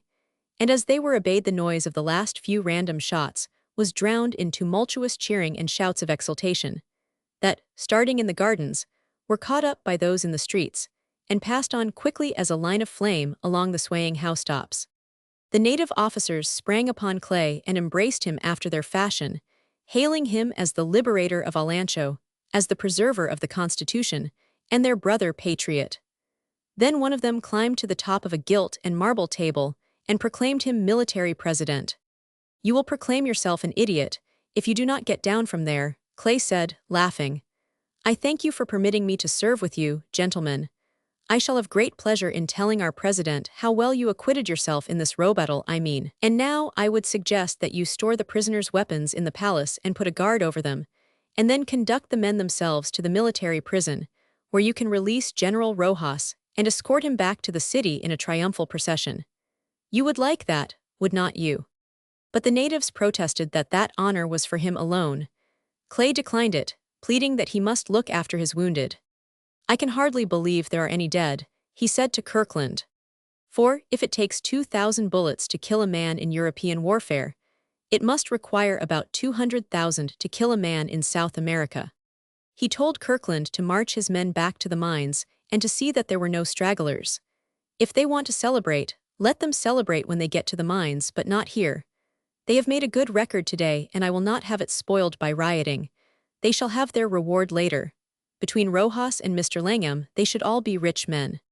The cheering from the housetops, since the firing ceased, had changed suddenly into handclappings, and the cries, though still undistinguishable, were of a different sound. Clay saw that the Americans on the balconies of the club and of the theater had thrown themselves far over the railings, and were all looking in the same direction, and waving their hats and cheering loudly. And he heard above the shouts of the people the regular tramp of men's feet marching in step, and the rattle of a machine gun as it bumped and shook over the rough stones. He gave a shout of pleasure, and Kirkland and the two boys ran with him up the slope, crowding each other to get a better view. The mob parted at the palace gates, and they saw two lines of bluejackets, spread out like the sticks of a fan, dragging the gun between them, the middies in their tight-buttoned tunics and gaiters, and behind them more bluejackets with bare, bronzed throats, and with the swagger and roll of the sea in their legs and shoulders. An American flag floated above the white helmets of the Marines. Its presence, and the sense of pride which the sight of these men from home awoke in them, made the fight just over seem mean and petty, and they took off their hats and cheered with the others. A first lieutenant, who felt his importance and also a sense of disappointment at having arrived too late to see the fighting, left his men at the gate of the palace and advanced up the terrace, stopping to ask for information as he came. Each group to which he addressed himself pointed to Clay.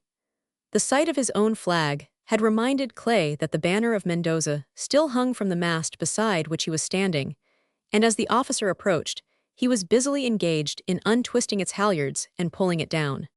The lieutenant saluted him doubtfully.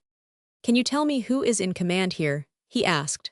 He spoke somewhat sharply, for Clay was not a military-looking personage, covered as he was with dust and perspiration, and with his sombrero on the back of his head. "Our consul here told us at the landing place," continued the lieutenant in an aggrieved tone, "that a General Mendoza was in power, and that I had better report to him, and then 10 minutes later I hear that he is dead, and that a General Rojas is president, but that a man named Clay has made himself dictator. My instructions are to recognize no belligerents, but to report to the government party." "Now, who is the government party?" Clay brought the red-barred flag down with a jerk and ripped it free from the halyards. Kirkland and the two boys were watching him with amused smiles. "I appreciate your difficulty," he said. "President Alvarez is dead, and General Mendoza, who tried to make himself dictator, is also dead, and the real president, General Rojas, is still in jail. So at present I suppose that I represent the government party, at least I am the man named Clay. It had not occurred to me before, but until Rojas is free, I guess I am the dictator of Alancho. Is Madame Alvarez on board your ship?" "Yes, she is with us," the officer replied in some confusion. "Excuse me, you the three gentlemen who took her to the yacht. I am afraid I spoke rather hastily just now, but you are not in uniform, and the government seems to change so quickly down here that a stranger finds it hard to keep up with it." 6 of the native officers had approached as the lieutenant was speaking and saluted Clay gravely. "We have followed your instructions," one of them said, "and the regiments are ready to march with the prisoners. Have you any further orders for us? Can we deliver any messages to General Rojas?" "Present my congratulations to General Rojas, and best wishes," said Clay. "And tell him for me that it would please me greatly if he would liberate an American citizen named Burke, who is at present in the Cuartel, and that I wish him to promote all of you gentlemen one grade and give each of you the Star of Alancho. Tell him that in my opinion you have deserved even higher reward and honor at his hands."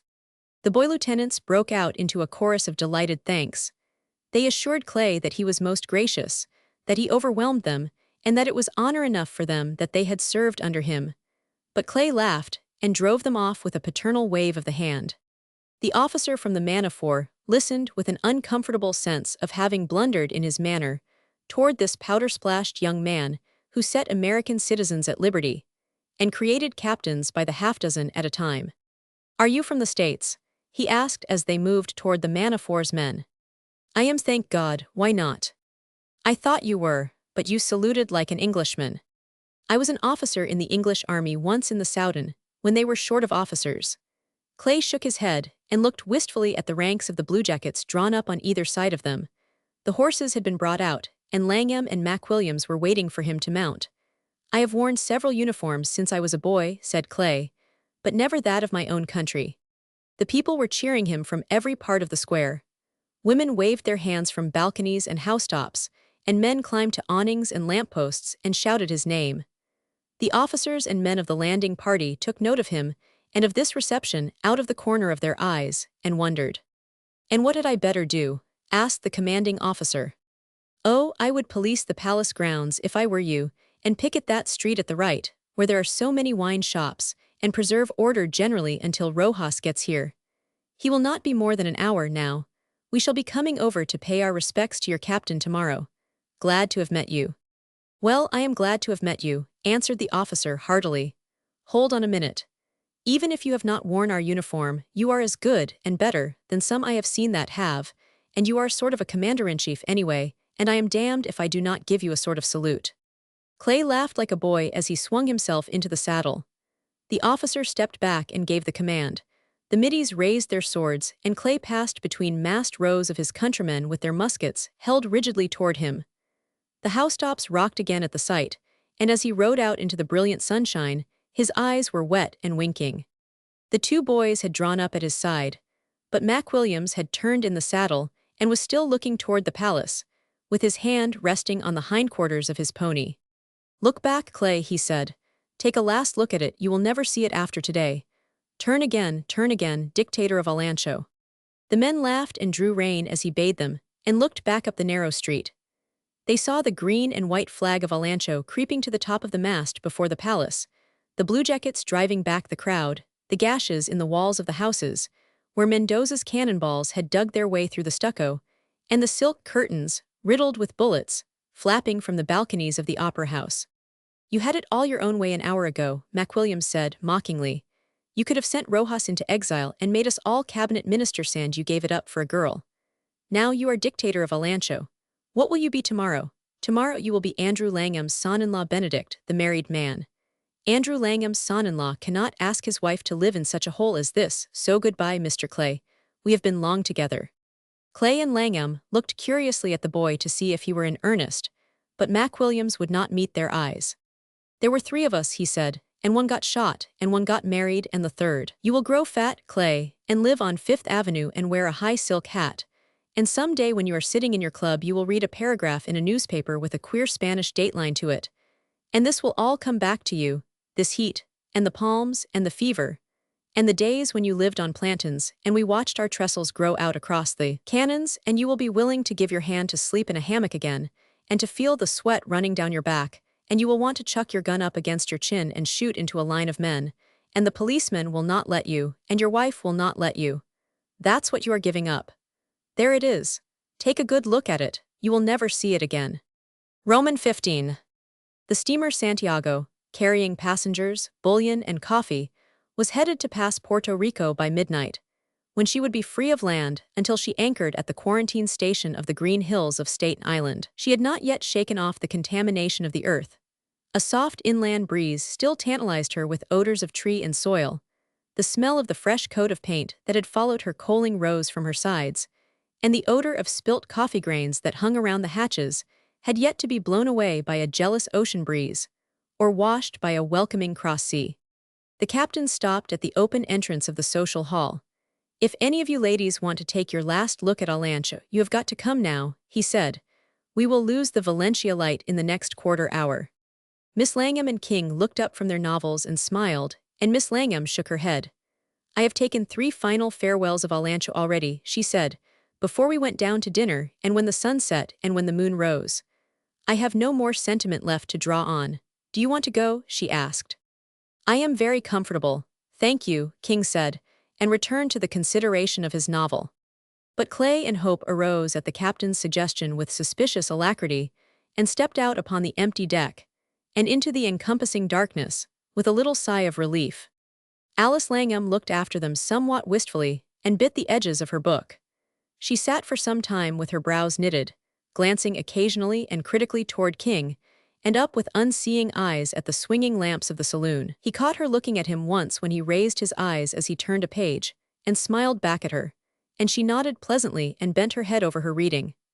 She assured herself that after all King understood her and she him, and that if they never rose to certain heights, they never sank below a high level of mutual esteem, and that perhaps was the best in the end.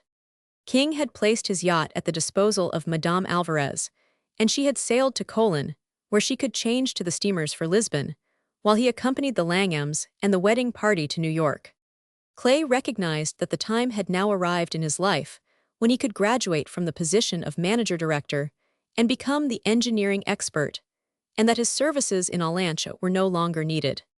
With Rojas in power, Mr. Langham had nothing further to fear from the government, and with Kirkland in charge and young Langham returning after a few months' absence to resume his work, he felt himself free to enjoy his holiday.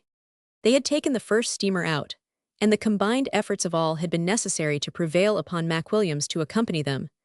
And even now the fact that he was to act as Clay's best man, and, as Langham assured him cheerfully, was to wear a frock coat and see his name in all the papers, brought on such sudden panics of fear that the fast-fading coastline filled his soul with regret, and a willful desire to jump overboard and swim back. Clay and Hope stopped at the door of the chief engineer's cabin and said they had come to pay him a visit. The chief had but just come from the depths, where the contamination of the earth was most evident in the condition of his stokers.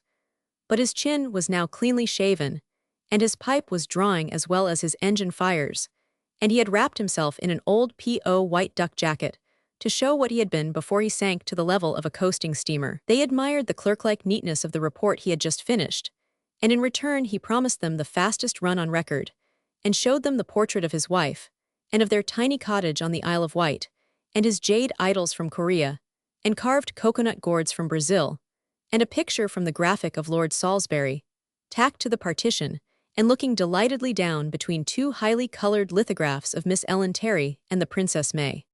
Then they called upon the captain, and Clay asked him why captains always hung so much lace about their beds when they invariably slept on a red velvet sofa with their boots on, and the captain ordered his Chinese steward to mix them a queer drink, and offered them the choice of a 6 months' accumulation of paper novels and free admittance to his bridge at all hours. And then they passed on to the door of the smoking room and beckoned Mac Williams to come out and join them. His manner as he did so bristled with importance, and he drew them eagerly to the rail. "I have just been having a chat with Captain Burke," he said, in an undertone. "He's been telling Langham and me about a new game that's better than running railroads. He says there's a country called Macedonia that's got a native prince who wants to be free from Turkey, and the Turks will not let him, and Burke says if we will each put up $1,000, he will guarantee to get the prince free in 6 months. He's made an estimate of the cost and submitted it to the Russian embassy at Washington, and he says they will help him secretly, and he knows a man who has just patented a new rifle and who will supply him with 1,000 of them for the sake of the advertisement. He says it's a mountainous country, and all you have to do is to stand on the passes and roll rocks down on the Turks as they come in. It sounds easy, does not it? Then you are thinking of turning professional filibuster yourself," said Clay. "Well, I do not know. It sounds more interesting than engineering. Burke says I beat him on his last fight, and he would like to have me with him in the next one sort of Youngblood the firm idea, and he calculates that we can go about setting people free and upsetting governments for some time to come. He says there is always something to fight about if you look for it, and I must say the condition of those poor Macedonians does appeal to me. Think of them all alone down there bullied by that Sultan of Turkey and wanting to be free and independent. That's not right. You, as an American citizen, ought to be the last person in the world to throw cold water on an undertaking like that. In the name of liberty now." "I do not object. Set them free, of course," laughed Clay. "But how long have you entertained this feeling for the enslaved Macedonians, Mac?" "Well, I never heard of them until a quarter of an hour ago, but they oughtn't to suffer through my ignorance." "Certainly not. Let me know when you are going to do it, and Hope and I will run over and look on. I should like to see you and Burke and the Prince of Macedonia rolling rocks down on the Turkish Empire." Hope and Clay passed on up the deck laughing, and Mac Williams looked after them with a fond and paternal smile. The lamp in the wheelhouse threw a broad belt of light across the forward deck as they passed through it into the darkness of the bow, where the lonely lookout turned and stared at them suspiciously, and then resumed his stern watch over the great waters. They leaned upon the rail and breathed the soft air which the rush of the steamer threw in their faces, and studied in silence the stars that lay so low upon the horizon line that they looked like the harbor lights of a great city. "Do you see that long line of lamps off our port bow?" asked Clay. Hope nodded. "Those are the electric lights along the ocean drive at Long Branch and up the Rumson Road, and those 2 stars a little higher up are fixed to the mastheads of the Scotland lightship.